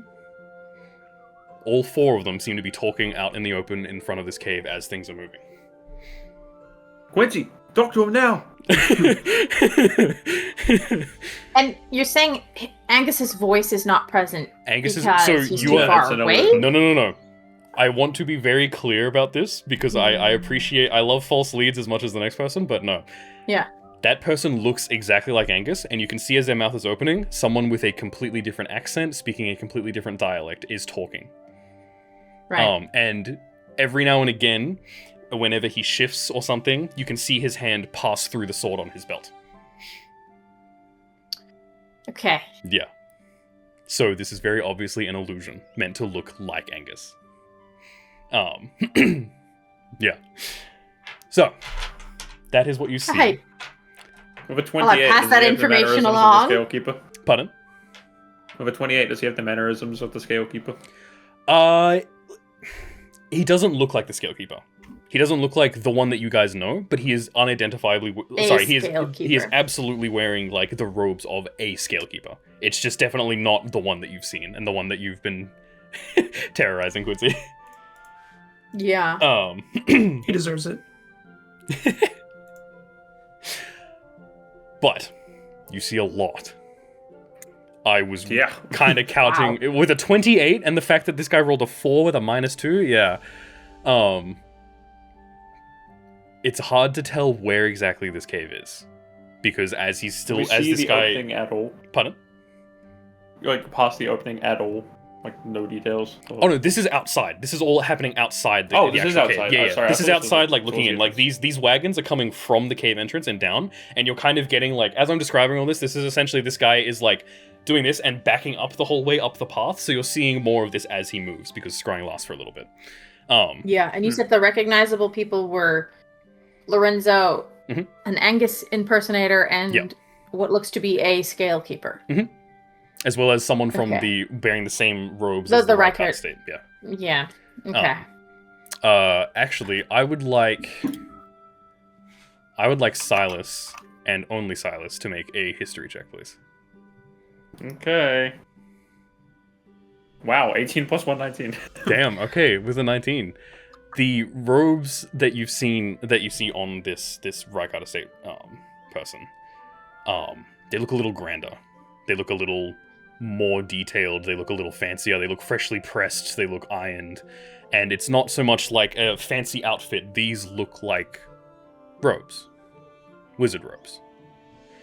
And on the back of this, as this person turns around to talk to someone else, and just from the perspective of the scrying spell, you can see the sword scales and shield with a magical staff. This is the crest of the university. The university in Onderon. You have never seen this individual before, but with a 19 on the history check, that could probably be Lord Rykard himself. Or someone impersonating him. But it's hard to tell. And I'm throwing a lot here at you guys, and the whole point is that it could be real, it could not be real. Yeah. The spell magic cannot come soon enough. Yep. So how much is it? It's like 3,200 souls? Fuck. For Dispel Magic? Yeah. In Deadlock, there's an item called Dispel Magic that right. costs 3,200. So If it wasn't for the fact there's other third level spells I want, I would take that the first chance I get. Yeah. I already have it. Good. That's good. It does. I had a quick question Yep. in messages. Yes. Quincy, I mean, could you get a closer look using that eye? Or Talking do you about think it's not worth it? Quincy is going to step away, assume the persona, Okay. Yeah. using the illusion to create an area around him, and is going to kindly ask everyone, shut up, please. We don't need him knowing That's right. anything more than he needs. Okay. And I'll wait for this to be resolved. Yeah, sorry, I was just discussing something there. No, unfortunately, it does not look familiar to you. Dude, if Lorenzo's talking to Rykard's just going to peer into the eye and just spell your magic, and it's just going to be Quincy looking like a washed-up cat going... Fortunately, that's not how the magic works. That'd be really funny, that's how it works. So, yeah. I know that's how it works. No, not just dispel the magic. It's just he reaches and grabs me. A hand comes out from the eye, and then Quincy gets grabbed into the eye. A hand comes out, grabs around Quincy's throat, and just, "You're not supposed to be here." But, with the 28 and a 19 on the history check and everything, you guys have just been given a fuck ton of information before the scrying spell eventually snaps. Actually, Dude, I don't know if I'd rather fight CT or Rykard, because apparently Rykard's like, it's going to disintegrate us. The scrying spell actually, it does not just fizzle out. The person that turns... We take a break right there. Yeah. Sorry, I need to... Yeah. How long? I won't be able to hear. Like 5-10 at most. Ah, okay, yeah, fine. Yeah, fair enough. All good. The scrying spell would fizzle out normally. However, you see the person that is wearing the robes of the Rykard estate, the headmaster's robes of the university. They kind of look... They are just looking around, and they kind of hone in on the person that you're scrying on.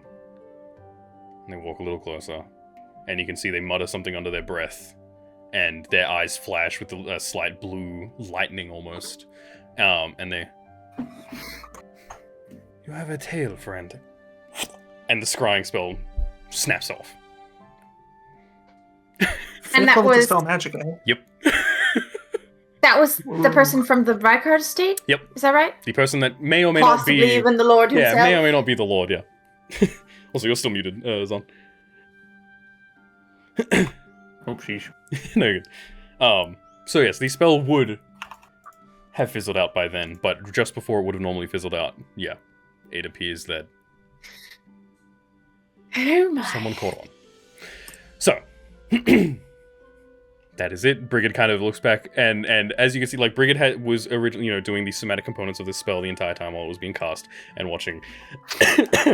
She stopped a good 3 minutes ago once it was revealed that someone who looks exactly like Angus is there. And she kind of is just...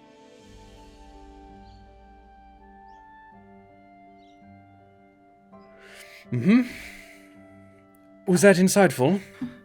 I think that was very insightful, personally. Very. Yes. We should warn Angus straight away. Definitely.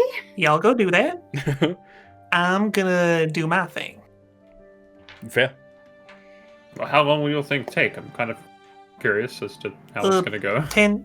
The discussion lasts as long as a scrying spell, so about 10 minutes, unless we cut it off early. And it's very one-sided. I need to load up all of my... Like, I can't talk back and forth. It's gonna be, hi, my... Oh, God, we need to come up with names. I need a name.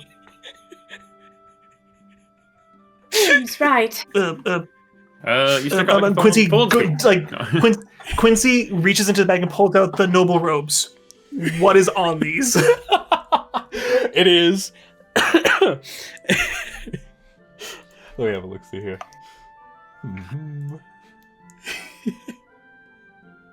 We can pull off a devious history check. I'm going right in right now. No. It is a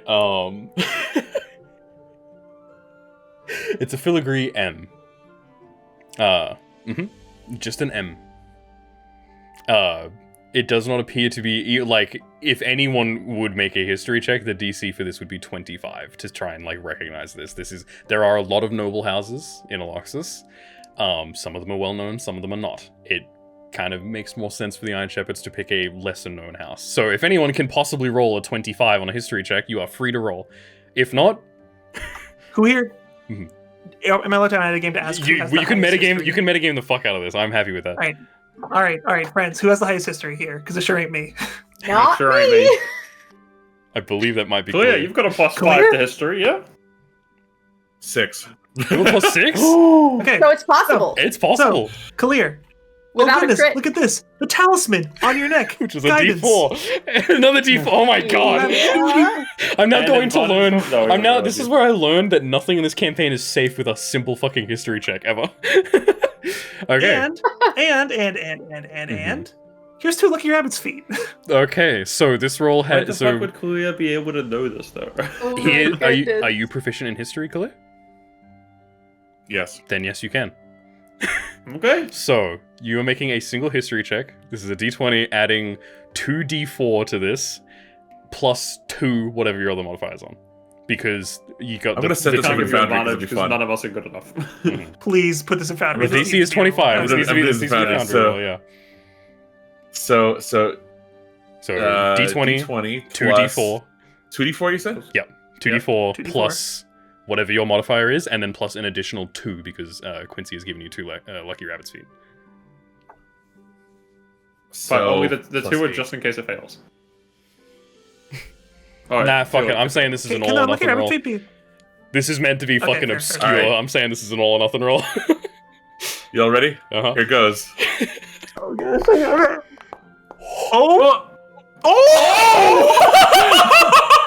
That's a success. Oh, wow. That's a success by 5. That oh my god. Hey, DM, DC of 25? Yeah, we fucking 30. Okay. This is, my friends, why the talisman is goated with the song. With the lucky rabbit feet wouldn't have gone, by the way, would they? Because the boosts are all very appreciated. For the cinematics, they have been burnt. This was a all or nothing roll. Yeah, to get that. The boosts were all very appreciated, but also, if you look at the individual dice, like expanded, those were all really a 15, good rolls. A 4, and a 3. That was really good. Are you Tim Tam slamming? I'm so proud of you. Yes. Sorry. He needed those D4s. He needed those D4s. He definitely needed those D4s. So, yes, definitely. That's fucking ridiculous. As they're kind of looking at it and like pointing out the very obvious M, you kind of focus a little more, recall a few times in history when you have seen it's not just a single M, it is 2 M's stacked on top of one another. They are a little hard to read. That's always been a downfall of this house for some fucking reason, but branding means everything to them. This is the house of Magda Manor. Magda Manor. Maga Manor. Magda. Duh, there's a You D. just spelled it out. Magda Manor. Do not. I know. This is a prime smithing house. Their house is responsible for a lot of the technological advancements of alloys, blending different materials together. Finding a suitable a suitable style of blending mithril with common steel to make something that is not quite as potent as mithril, but is far cheaper to produce. And almost as strong. This is the House of Magda Manor. They are a smithing house. Magda Manor. And even though the DC was a Magda 20... Manor. And can you please describe the... I'm taking notes on all symbol? this. Can you please describe the yeah. It is 2 capital M's stacked on top of one another. Like, to the point that, like... kind of, like, foregrounded. Like, foreground and background, so some of the negative space has been taken out of the M behind. That's why it's, like, a little hard to see. It looks like one big M. You kind of have to squint a little bit to be M. Oh, there's another M behind that one. But yes, this is Magda Manor. Yeah. Fucking Your boss 30. say it was you squinting. That's crazy. Yes, so that is who these robes belong to.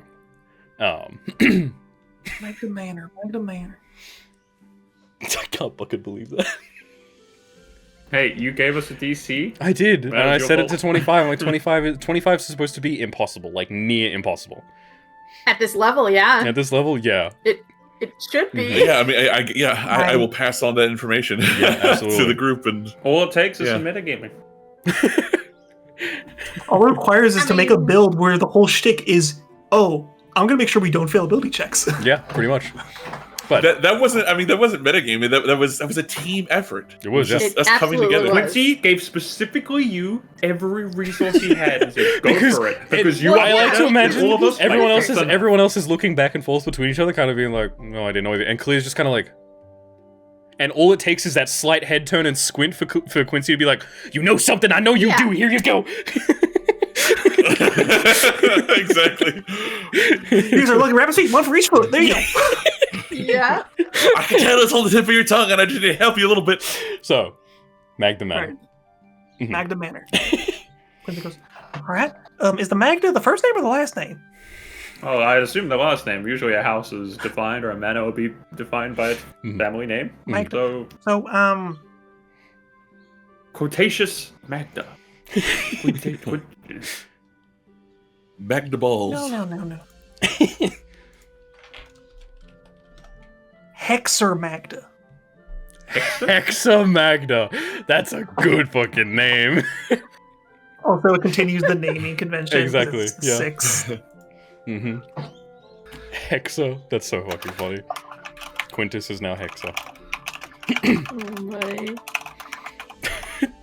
We're gonna like go to a high society party. He's like, I don't remember you as part of our household. Oh yes. I was a long lost relative. Yeah, there's plenty of cousins. Long You remember lost. Aunt Genevieve? She got around, as it were. Oh my god. Okay, there's gonna be a moment where Quincy just goes, yeah. Oh guys, they're using the Magda mines. Or old Magda mines. Mhm. None of you said that yet, and I'm like, I'm waiting for someone, but yeah.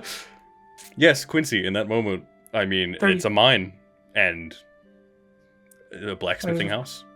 Oh guys, there's at least 2 great houses that are in on this. Oh, this is so much bigger. Okay, I'm gonna go talk to Lorenzo. Bye. Wait, okay. Wait. So potentially mithril mines. Yep, mithril mines. I mean, Not or it's necessarily- steel mines, or it's mines that. Sorry, just from like, like basic knowledge. the of stuff, house sorry. would work on crafting stuff of mithril. Yeah. What So doesn't mine the mithril. house It's got different. the house got famous in its revolutionary technology of making mithril alloys to things, but that doesn't mean that everything they do is mithril. They are still a blacksmithing house. Right. So mining and stuff. So the mines would be mines. Mithril typically comes only from the high elven civilization. They kind of have the cornerstone market on that. Remember that, what's it called? That's not true. One shot we almost did? No, I'm kidding. No, the dwarves live in the elven place. What do you mean? There are lots of dwarves there. Yeah, there are lots of dwarves there. I'm making a Tolkien joke. Okay. Yeah, I know. But yes, so yeah, there is no real way that this would be a mithril mine this far. This where this is. No. Sure. Quincy's gonna go like, well, maybe it's an old mine that's been long abandoned. There's no reason for people to be there, but it's already got infrastructure, so it's an easy place to set up an operation. My goodness, I'm worried. I have too many good ideas right now. Quincy, are you okay? Just do your thing, Quincy. Don't worry about it. Go, Quincy, go! Go, Quincy, go! All right, go. He's gonna take the talisman back. Fucking 25 was too low in what fucking world? It's gonna be the you said first absolutely metagame, and then you said a number. You lost. Yeah, no, that's fair. Even if I didn't say a number and you did that, a 30, I'd... Imagine how funny it would have been, DM, if you rolled a 1, and a 1. Exactly, yeah. All of these things, and it's like, I think I have Nope. Clear's nose starts bleeding. Clear, what the fuck? Alright. But yes, so you're going out and you're setting up Quincy's the going to- illusion to talk to Mr. Lorenzo. Yes. Yes. He, again, just sits down. Actually, you know what? He's going to just go into the forest a little bit, just so at the end. Yeah. Going to go into the forest, and the only illusion he's going to have is just... Yeah, it's you can only see 30 feet around you in the through the eye. So like as long as you're 30 feet into the woods, there's no way for them to like see greenness or anything. I guess I'll ask for Quincy to stop as I see he's about to leave. Yeah. Yes. Eh? Quincy, would you like the amulet? Oh yes, yeah, that'd be really helpful. And they're back on. It does. You might need to do your silent image thing for now, but I believe it does require attunement. Sorry. Oh, we talked about this. Yeah. You're talking about the necklace of disguise. Yes. Oh, Sorry. I said amulet. Sorry, yeah. Yeah, you said the amulet. I thought you were talking about the Quincy's amulet. Yeah. That's my bad. I misspoke. The necklace of disguise. We discussed this. Yeah. It does not require attunement. It functions as a hat of disguise. That was where. So I had it wrong, and I apologize for that. I had it wrong where I thought it was attuned. It's not. The whole point of it being a hat of disguise, and why the necklace, when Brigid removed the necklace from you, the illusion dropped, is because the hat of disguise doesn't require attunement. The caveat is if someone knocks the hat off of you, then the illusion drops immediately. Additionally, it's not the effect of disguise self. It is the casting of disguise self. I cannot cast disguise self and cast silent illusion because is disguise self concentration? No, it's not. I don't think it is. I was going off of the head of disguise on 5e tools. No, it's not. I could do that. Yeah. So, because he will take that and put it on as he's thinking. I was going based off the head of disguise on 5e tools, which does require attunement. Yeah, you're good. Does it? Okay, then what I have planned actually works perfectly. Okay, so give me a moment. Thank you, Claire. Puts it on and thinks. And without the mask, he creates a much more keeping what he thinks it looked like, but adding a lot more lines. Yeah. And sallow cheeks. Okay. But the important thing is that basically from the bridge of his nose all the way around here is what could only be a mixture of a birthmark and a burn and a scar. Just a thing that somebody, what would be the word, insecure about would try to hide. Of course. Right. I'm picturing the guy from Demon Slayer, the old guy with half of his face is Black. that's the one. Yeah. I'm absolutely DM, stealing this from Black real Clover, quick. but Yes. Yeah. DM, before we move on, so are we making the executive decision that it does not require attunement?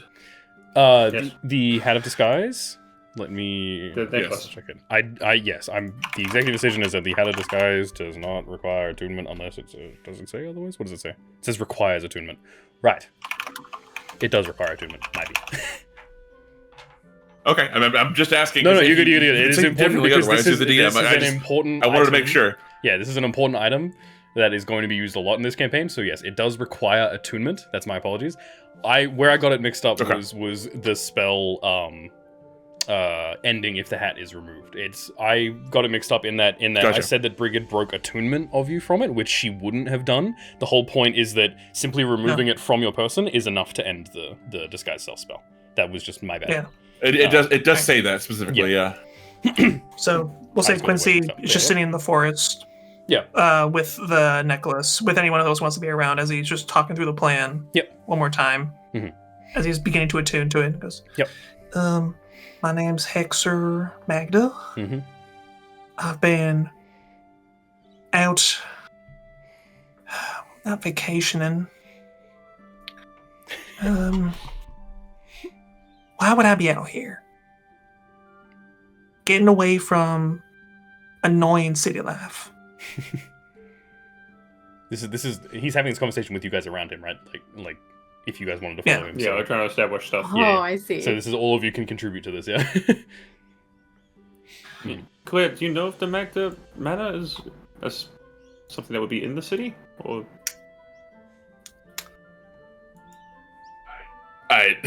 Would I know that? I don't. DM told him. The actual house itself, yes, they have a residence in Onderon, as most noble houses do, but their actual base of operations is pretty scattered all over Elloxus because they are wherever minerals shine, brightest. So, It could be scouting. I would yeah, could be say scouting. that, I guess. Yeah. Scouting could be a good option, or even just literally, I'm tired of the city life and I want to get out of the city life. Yeah. I think the most believable one would just be a flat. I did not like Yeah, the city rebellious air. display. It was recommended that I traverse to cleaner pastures. Okay. Yeah. Whatever that may have entailed. Finding me here. All right. All right. I have an entourage. I've got a sharpshooter. Mhm. I got a. Are you including the others around you in this illusion for this, or No. But No, he's this is just. established. oh, you're just Just- establishing the story? Okay. This is if it's important to come up.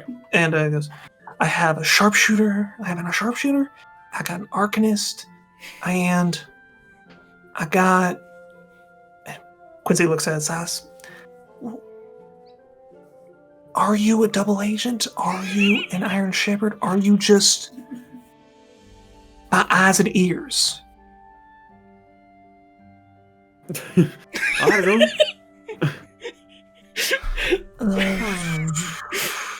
Could just say that maybe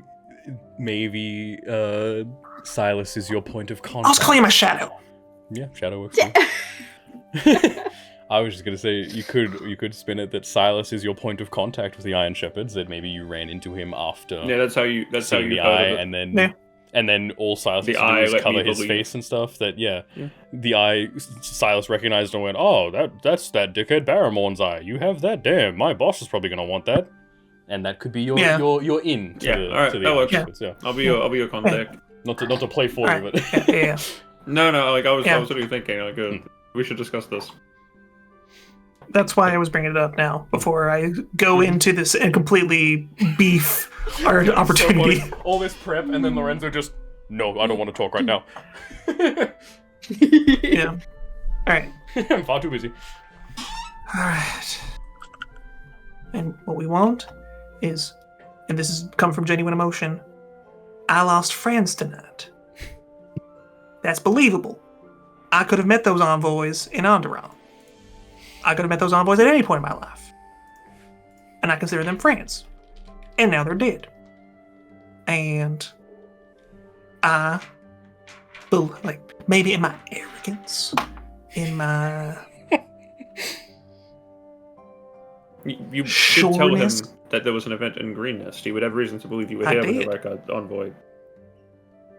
Yes, correct. I even invited him. That's true. So, I'll... Very true. Yeah, I have friends that died. And normally, I would hire others to deal with this. But it's personal this time. And it seems like a good reason to... not come out of retirement, just... Step into Take the some light. action. I want... Step into the light or... revenge. Plain and simple. You're gonna go into the scrying eye, and fucking Rykard's gonna be there and be like, "That's a fucking fake." Oh, is that guy ever? So, you are Yeah. casting or Right. looking So- through the eye. Yep. So, he puts on the The disguise. necklace. Silent image. Putting Yep. on the hat. Yep. Okay. All right. Peer through the. And then pushes everyone away. Get away! 30 feet back! Yeah, 30 feet back! of course. Well. And he goes, alright. Bring, bring, bring, bring. Bring, Yeah. bring. Boop, boop, boop, boop, boop, boop, boop, boop. The Skype call sound. Yes. Yeah. It has been about an hour since you saw where Lorenzo or someone that looked like Lorenzo standing. Yeah. I So know. it is a bit of a surprise that it's still outside. The people that have been moving these wagons have continued to move the wagons, and they appear to be on the road, ready to depart. It appears that final checks are being made. You can see some people, one or two people, standing up to the back of a wagon, opening the iron gate that appears from the illusion, and then they disappear into the illusion of the cart for a few minutes before they come back out, and locking it securely. This is from the perspective of about 9 feet off the ground, looking down on people. It still appears to be around his neck. Illusion can't fake that high. No. And that is kind of reassuring. Well, reassuring, and at least, like, the person that you saw there was Lorenzo. The people that he was talking to do not seem to be nearby. The Angus copy is not nearby. The Scalekeeper is nowhere to be seen. And Lord Rykard Angusant. or whoever that may be is not there. But it takes maybe 5 to 10 seconds of you just looking around and getting okay, this is the same spot. That was Lorenzo, before a big meaty hand comes up and closes it again, and you get that same granddad turning on the front-facing camera. Look at him. Yeah. It is But Lorenzo. this time- Definitely Lorenzo. And then, do you sever the connection yourself, or do you wait for him to do that? Severs the connection himself. Yeah, and the last thing you see is it just kind of like you see him open his mouth to say something, and then whoosh, disappears. Very quickly, as in maybe 10 seconds after that, the eye begins to glow again. As you're holding Quincy it.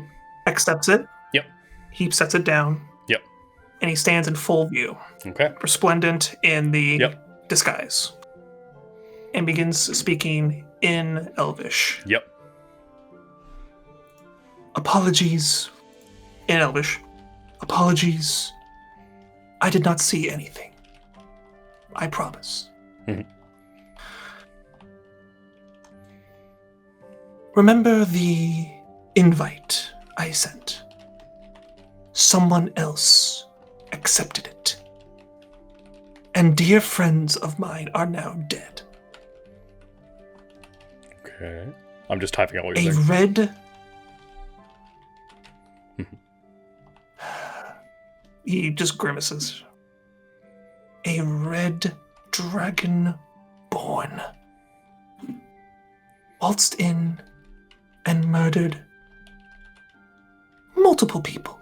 What was meant to be a lovely evening was ruined.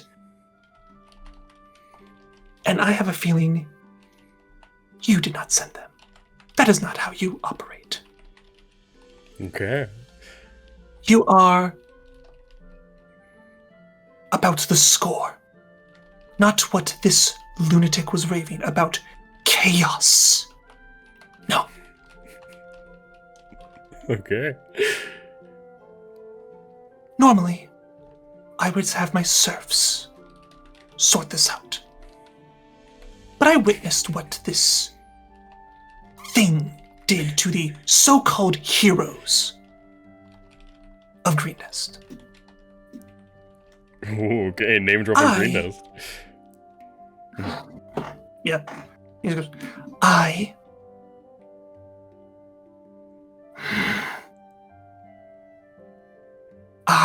want what is mine. I want revenge. I don't want them to claim it. I want to reclaim what honor was spat on the night he incinerated dear Alvaro. Fuck you, name dropping all the right things. I propose an exchange. I will return that, gesturing to the eye. In exchange, I want everything on that lizard. Okay. Okay. Is that it? And let me be clear. Yep. Let me be clear. This is not me trying to organize some form of contract. If me having to actually enter your ranks is required, all I want is the death of that thing. Okay. I offer an eye for his head. Hell yeah. Okay. Obviously, this communication is difficult as a one-way thing. If we need extra days to hash out details, you know where to find me. That was fucking baller move, Nat. That was fucking cool. I was typing that out because I'm like, this needs to be important exactly what you say. That was a baller ass move, I cannot lie. Okay. Boy, here. Okay, Lorenzo, what you got? Okay. Alright, so as Are you looking Quincy back through the eye? shuts off the connection.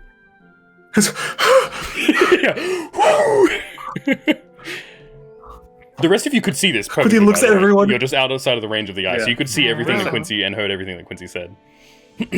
Quincy looks at everyone and goes, Good work, buddy! and then Quincy goes, all right. For the record, that was actually Lorenzo.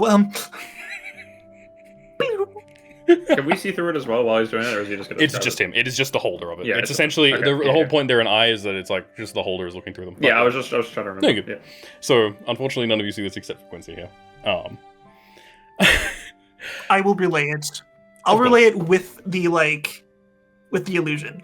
Well, yeah, I the can make whole an thing, illusion of yeah, what's the whole thing as well is that like you can talk physically while because it's only a one-way connection, so you can talk while Lorenzo is talking and relay all of this to them, and it's not like Should be Lorenzo like, can I'll hear you do saying the it. Yeah. impression of Lorenzo's voice. Is there an echo? Have you got bad service? So You said a lot very quickly. The only difference when you look back through, it's still that same. He's looking down, front-facing camera.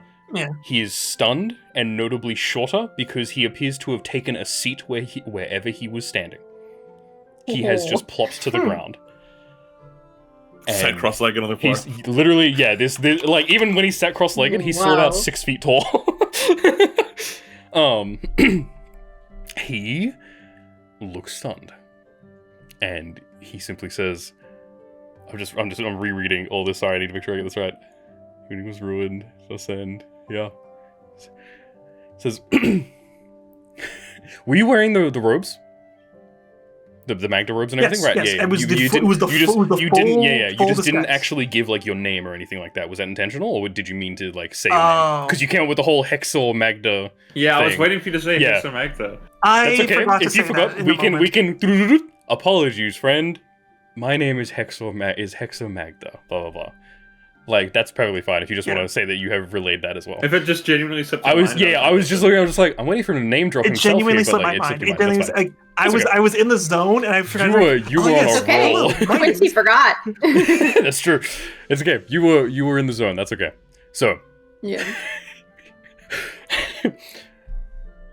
I apologize, sir. I did not recognize the house from which you came. If that rascal did anything unbecoming to you, it was not on my orders, as you could imagine. I was not aware that you were, privy to our operation. Forgive me, but I have never heard of a Hexor Magda. But I forgive my transgression, sir. And it's like, he's taken on a much, like, you've seen him, like, angry, you've seen him casual, this is oh fuck, I'm talking to someone serious. I am sad to hear that he acted this way. He is no ally of mine. Truth be told, he was a member of my ranks up until about 10 days ago, when he gathered up his things and a few of my men who were not loyal to me anymore and set out in the dead of night. Anything that happened after that point was not on my orders. You want revenge. We share that want. He did not leave in a clean manner. I am still cleaning up his mess.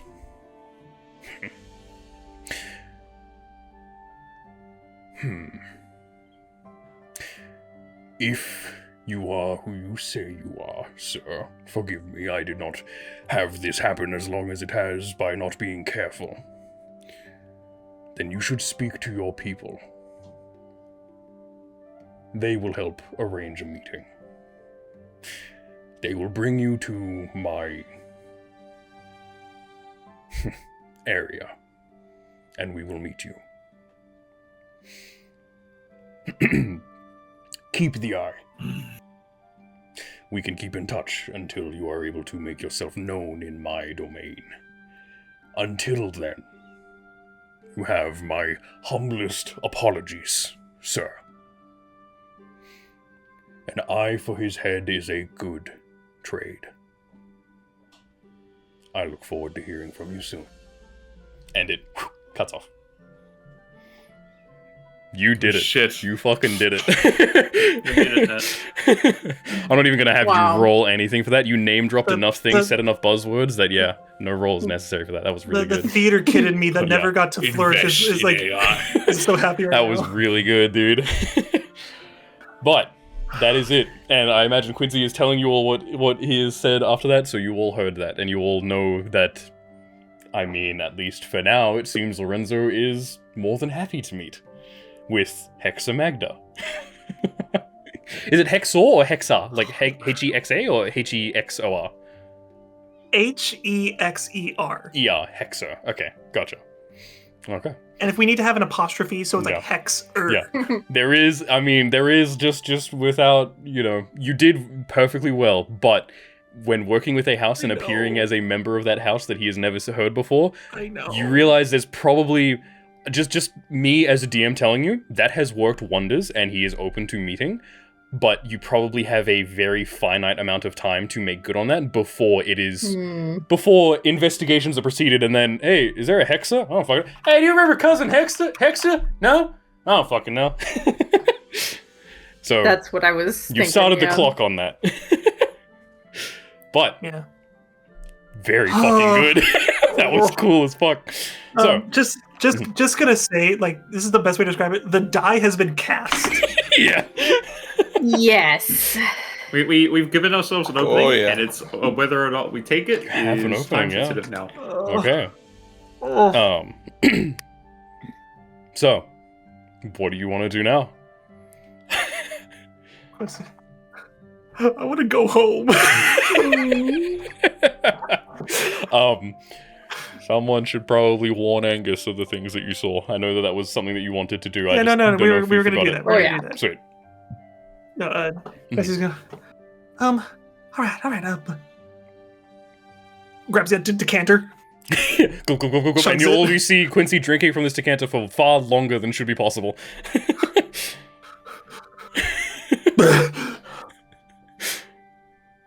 All right. We need to warn Angus.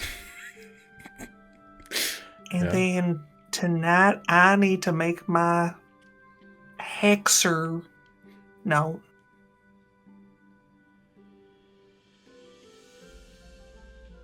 Alrighty. This is gonna go fast. Maybe you could talk to Angus about it? He's, Captain of the Crown's Guard here. He could talk to people in Enderon and get you what you need. Could. Also, I'm fairly certain if I'm admitting to impersonating a member of a high society family, Quincy's already I on the think shit no list. matter how much nonsense it is, that Scalekeeper needs anything to throw me in irons. Well, obviously, we're not I gonna can't talk lie, to the you have Scalekeeper just committed about a capital offense of impersonating someone of the noble houses. Yeah, But you did it in such a cool way, though. but DM, Sure, Freeman it'll was be playing. fine. What? What did you say now? He said, but DM But Freebird DM is playing. Freebird was playing. The epic guitar solo that makes you feel like you can do anything. Okay. Yeah. So, you have a plan. You have a lead to follow, it seems.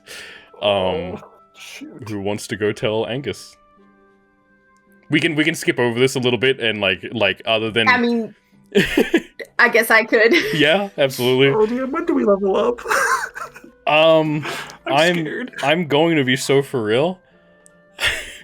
Given the things that you guys are about to do, you guys are leveling up at the end of this session. Oh shit! This is more of a out of necessity kind of a level up than it is a oh fuck. Upon surviving the attack of Vishtakk and coming up with the most out there plan, I think I prepared for about 6 different things, and this was not one of them. Yeah, I'd say that you guys will level up to be level 5. Amazing. At the end of the training session. for this endeavor. The training for this endeavor is all of you collectively like pulling your hair out at watching Quincy fumble his way through a Ultimate Ninja Warrior obstacle course and get to the end in record time. And it's Gemini realizing that one ranged attack is not enough per turn. Absolutely. Yeah. Because the first can be deflected. Exactly. I love that actually. Yeah, the first can be deflected, so why not fire twice? And Quincy's just like praying to Io, like, I need some real heals right now. right now, please. Can I get a name? Can I get a name? So- Stroke of lightning. We'll say that filling in Angus on this stuff, we don't have to go over it too much because this session has already gone for pretty long. But Yeah. filling in Angus, Someone else can read Angus, this. I already talked too much. filling in Angus on all this stuff, he sounds a little more assured when you tell him about Quincy's plan, and kind of it sounds dangerous to say the least. But I mean, I don't think. Oh yes. Every course of action is probably dangerous. Fuck that. You need a mindset change for this. They're impersonating me. Okay, we need to tell the Scalekeeper about Yes. that immediately, and anyone who is not me needs to be aware. For the time being, I am going to ask Brigid for a bracelet of her vines. And if you see a me that is not wearing that, it is not me, kill him. Or maybe just ask where it is Unrelated first, note. because there is a chance that I might forget about this when I, come out of the bath or something. Fuck. Just be wary of someone that is me that is not wearing a bracelet of Riga's help vines. distinguish, yes. Shoot to kill, got it. On a related You're note, saying I can kill? have something I need to ask. Oh, you're all there too. Yeah, Okay. so everyone's going, yeah. Yeah, why not? Yes, clear. What? Where were you about 20 minutes ago? I was here. Look, I'm not an illusion, and he's like grabbing himself and like fucking with his sword and stuff. You said you saw the hand passed through the sword on the side. Yeah, that's probably an illusion. It was definitely an illusion, yes. Right. But it looked exactly like you. That's terrifying. Yeah, you never can be too careful. Of course. Right. And a scalekeeper there. One more question. Yes. Regarding getting rights to the location information regarding Lorenzo and his base, is there anything we could sort out under the Magda name that could get us permission? Permission probably not. Telling him? If the Magda house is involved in any way, alerting them to this could only raise more questions. They are a well-known house, and their mines are marked on the maps that we have. So maybe it's time to start looking and see which mines are nearby.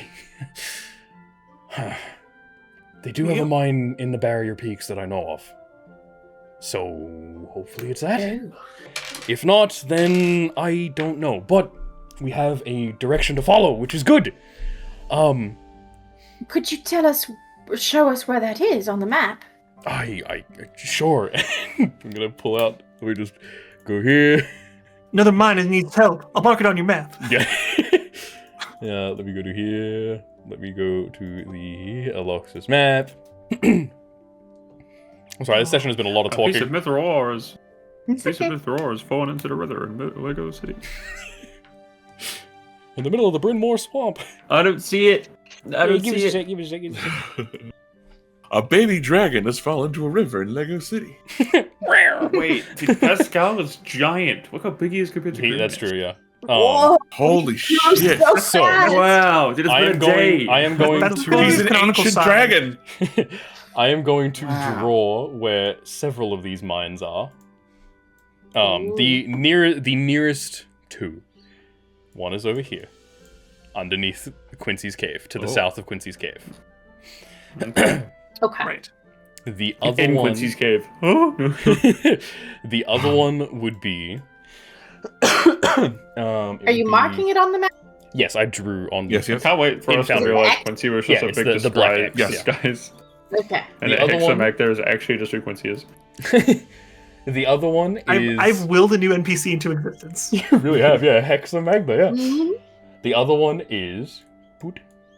Between the B and the A in Barrier Peaks. It is a little bit further north than where you guys went to. And is on the Kalaran Wilds side of the border. Oh.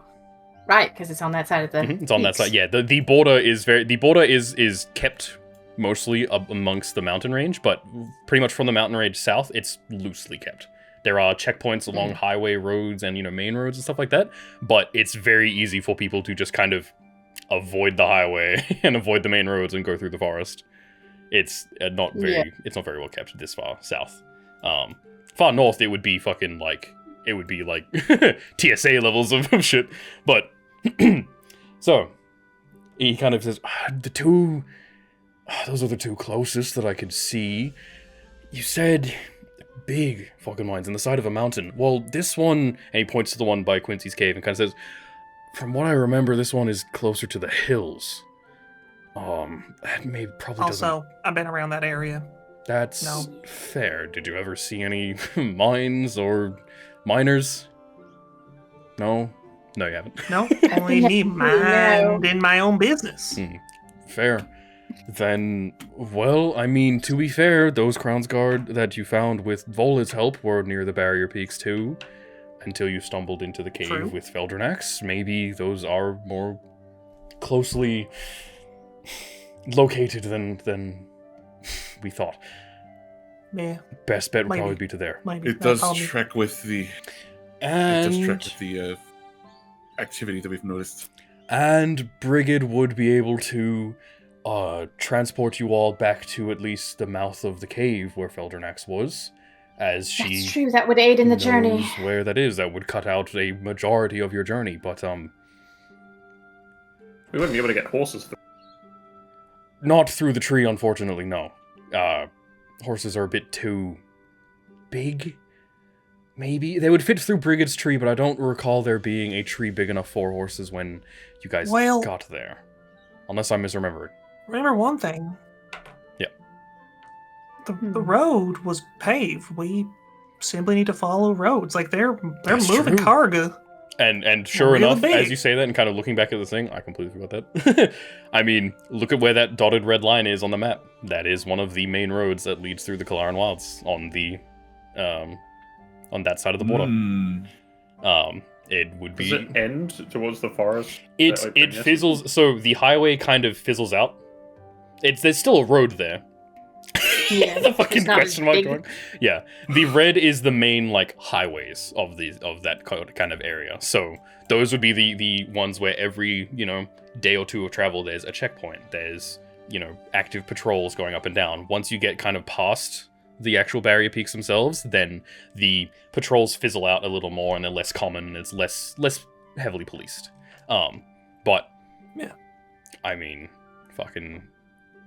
I genuinely started this session with like, well, I hope they can figure out something maybe, and then 28 on a perception check. Quincy putting on the performance of a lifetime. Yeah, that's fucking. You have a heading, you have a direction. I told you I had an 28 idea. on a perception check, 30 on a 30 on a fucking history check too.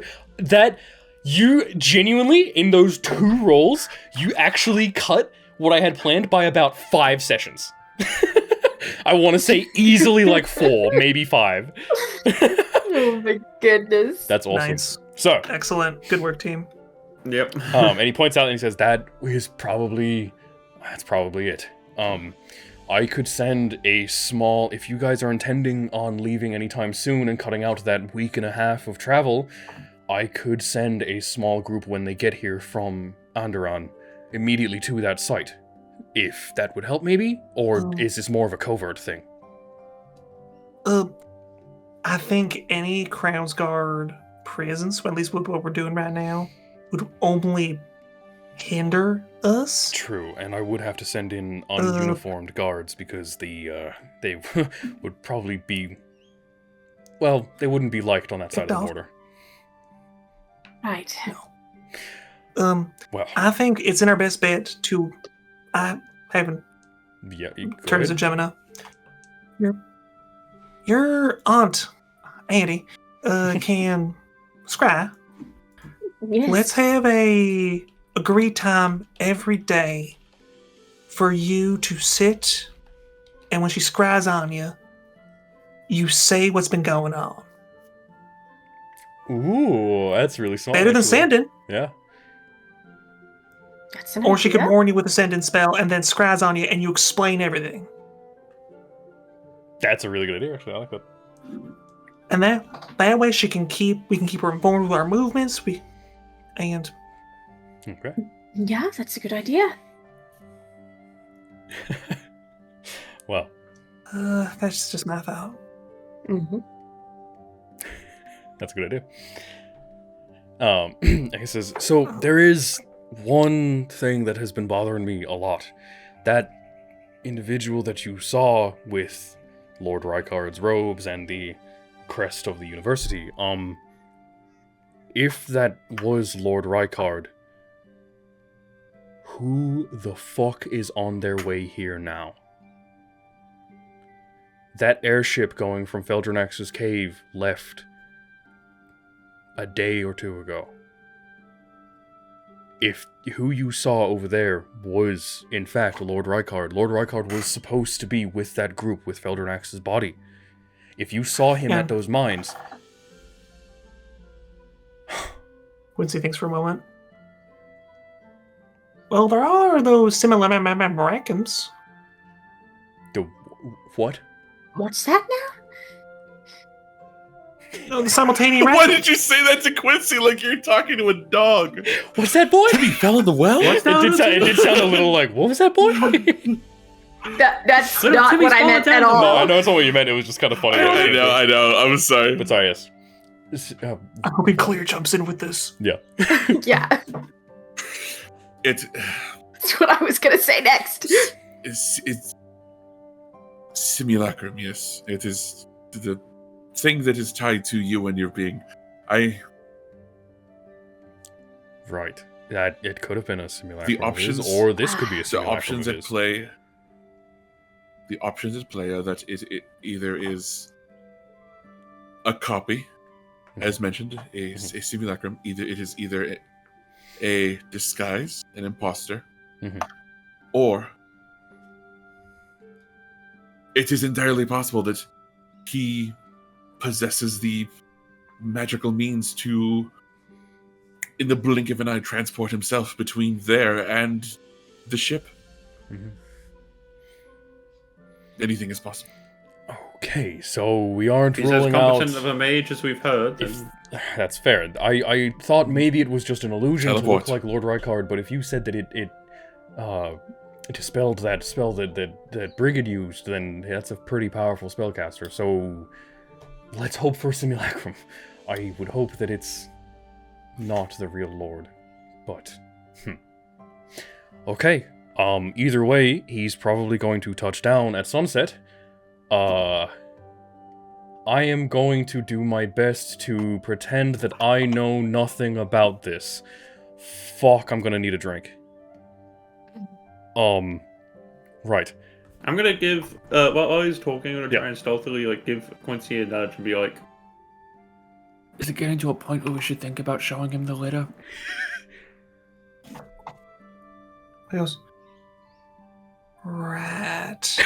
Yeah, that's true. You guys still haven't shown him the letter. Because he's talking about, I would hope it's not Rykard just for that, because that's crazy, by the way. Yeah, literally, that's fucking crazy. No way. Rykard is involved in this? That's fucking crazy. There's no way, dude. There's no way. Hey, Angus. Yes, Quincy. Silas currently has that on his person, by the way. Looks at you. You're Angus, right?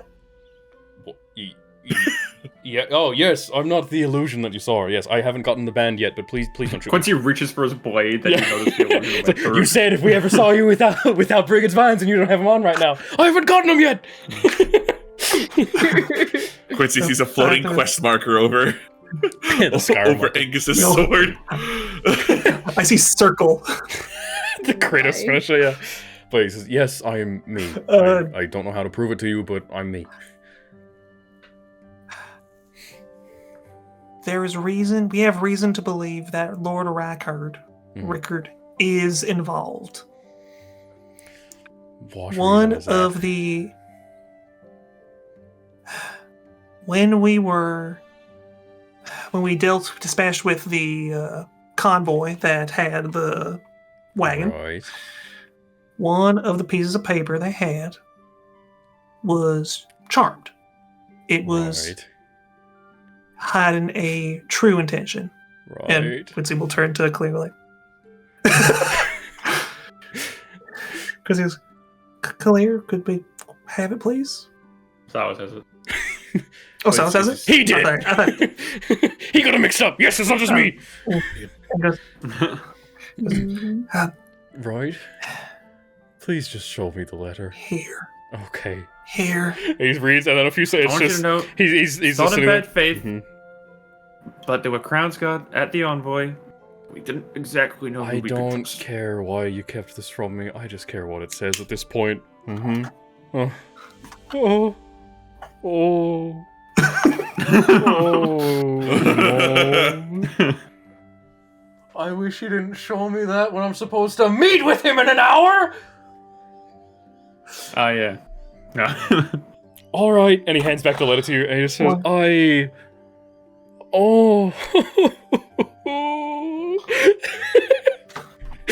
and he looks like he's in the middle of having a breakdown. Can you see why we were a little on edge about it? I could see exactly why. I'm not angry at you. I'm not even disappointed. I am just fucking up shit creek without a paddle. Well, thank you for telling me that. I wonder if I could feign injury. No, maybe not. No, they're gonna ask for me anyway.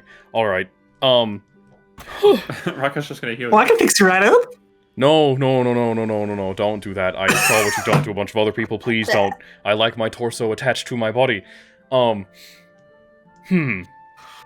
Okay, I'm going to have to did get injured. I did take an arrow, but I also made a bit of a show in saying that no simple arrow could take me down. It would make me look kind of like a bitch if that decided to take me down now. Anyways. Right. I will talk. I still have to tell him. Does he know? What's the fucking point in me? Does he know that his fucking envoy have been killed then? I don't know. I don't care. I care a lot. He did speak with Lorenzo? Probably, but you don't know that he knows. I don't know that he knows. Right, okay. I am going to... My job is simple. I am here to tell the esteemed Lord Rykard, who totally isn't working with the Iron Shepherds. Yeah, literally, like you can see, like you hear that, the... And it's his sword rattling in his, like, scabbard because he's, like, shaking a little bit. That was really good. he's just, right, I don't know anything. I need to tell Lord Rykard that his envoy perished by an unknown assailant last night. Okay, that's fine. I can do that. I could simply do that. Alright, okay. How good are you at starting fires? Just if I need something, maybe I could, like, I don't know, shout, "Oh my god, is that a fire?" And then one of you could start one, and maybe, like, just in case I needed an emergency out or something. Fuck it, I don't know. I'm thinking too hard. I can start one if Don't start fires. want. Don't start fires. That was a stupid idea. We're a green That town. dragon slayer just lit the barn on fire! Because, like, That's not what I was talking about. Yeah. Quincy gestures to Penelope. He's like, "Don't worry, she's a good little fire starter." I am. I have a good plan. Quincy just runs in. There's a drow out there! Goes to the... Jesus. Oh my god. Fucking throw him. Said that with a hard R, dude. Jesus. There's a drow out there. There's a spy! But There's one of them dark amidst elves. Angus's breakdown... Jesus. Amidst Angus's breakdown of this, he knows what he has to do, and I'm going to be honest with you guys. From a mechanics standpoint, I'm just going to make a single roll of whether or not he does a convincing enough job. I will say with the information that he has been given, I'm really sorry, but it's going to be a disadvantage because his charisma is a 9. He is not good at this sort of stuff. And it is important that you told him, and I don't want to, like, make you think that you can't tell him NPCs important shit, because that's setting a bad precedent. You needed to tell him. Fair. It's just in this specific situation, I'm going to make the roll. Here, Yeah. this is a disadvantage. But this is for him to hold on, before you make that roll, is there later on? any... Sorry. So this is you guys aren't going to be here when this happens. Like, this is like Rykard is going to land and is going to unless any of you can think of some reason to stay in the room with an esteemed lord, I don't think you would be allowed to stay is the main thing. We can just impersonate another esteemed lord. That's true. You do have Hexa Magna right there, who could. It's a great trial run to see if the disguise is gonna fail, because you know. I do technically. That man sees through illusion. Okay, then unfortunately, this is just a flat roll. He has no bonuses, no negatives to this. The DC for this is not Also, a decent particularly chance that he knows high. Also, The first roll was a natural 20. The Magnus personally. Wait, it's disadvantage. Wait, no, it's a disadvantage. It's a disadvantage. We only go down from here. We have hit the best possible roll. 19. I am going to take a photo. I am taking a photo. Angus has pulled it together. Holy shit, 19 taking a fucking photo. It's upside down. Hold on. I gotta angle my camera. It's all down here, friends. You know what? I'm going into the ocean. Goodbye. That's like a 1 in 200 chance, by the way. No. It was a natural 20 and a 19. You can see it as a 19. Yeah, you can see it. That's crazy. I really wanted. I just really. Natural 20 It wouldn't have been first anything roll. bad, by the way. When you said first roll is a natural, I was like, oh no. Oh Oh my gosh. I wanted just moving. This wouldn't have been sick, by the way. This wouldn't have been like an immediate Angus is fucking executed for something like this. It would have just been complications down the road Yeah. maybe that captain knows more than he should. We should that do Captain something Angus about locked that. the fuck in. Angus locked the fuck in for that. Holy he shit. did lock in. I am so proud of him. I actually can't believe that. Oh my god. That's incredible. You even gave us the preface of this is going to be a disadvantage. It's gonna be a disadvantage. sorry. I'm so sorry. You need to call this episode "The Die Has Been Cast." Oh, absolutely. But Yeah. with that, Angus is in the midst of his breakdown, and you guys are hopeful that he will, not break. You're confident that he won't break, I'll say. And he won't let slip anything. With that, the rest of the afternoon is yours. It mills over slightly tensefully. Tensefully? Slightly tense. I don't think that's a word. Whatever. With an air of tension. Thank you, Ned. He's smarter than me. But with that, we will end the session with a large airship making its way towards Green Nest and landing just outside of Green Nest borders. Pretty much almost smack bang on the highway, as it's the only real clearing to land this colossal ship. It is regal. It is very well manned, very well ordained.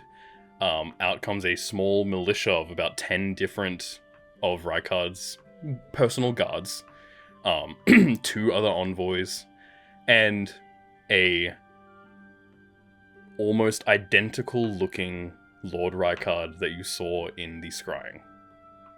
So, we will end the session. So it is Rykard, probably. It could be Rykard, it could be a simulacrum, it could be a bunch of different things. The thing as well about simulacrums is they don't inherit. If you put a simulacrum, if you have a simulacrum in on Monday and then go through the week, you don't know what your simulacrum did during the week. He has to come back and tell you oh yeah, I did this and this and this and this. They have to tell you what it is. So there is a small chance that if this is a simulacrum, the one that was in Lorenzo's cave has not informed the real Rykard, or vice versa, that is now visiting Green Nest. There is a lot of mud in the water, and there is a lot of things up in the air. But we will end tonight's session there with that. And Angus pulls it a fucking theater kid performance and a half of not letting on that he knows anything more, and delivers the news to Lord Rykard. Actually, from what you guys could see, you could actually see Fel'Drunaxx's body is on the deck of this ship. It is tied down, it is half covered, but it is unmistakably a very big ass dragon. So, we'll end tonight's session there.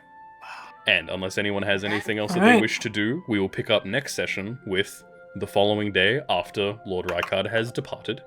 We'll say that he's staying the night on his ship, and, just to, see everything. So, if anyone wants to, I don't know, if Penelope wants to do some shenanigans and go up and investigate him, or if any of you want to, I don't know, sneak onto the ship for whatever reason and see what you can learn, I'm just saying, it's there, the sandbox is there, play with it. But, that's all for next session. And, you all level up. So, yippee! Yeah.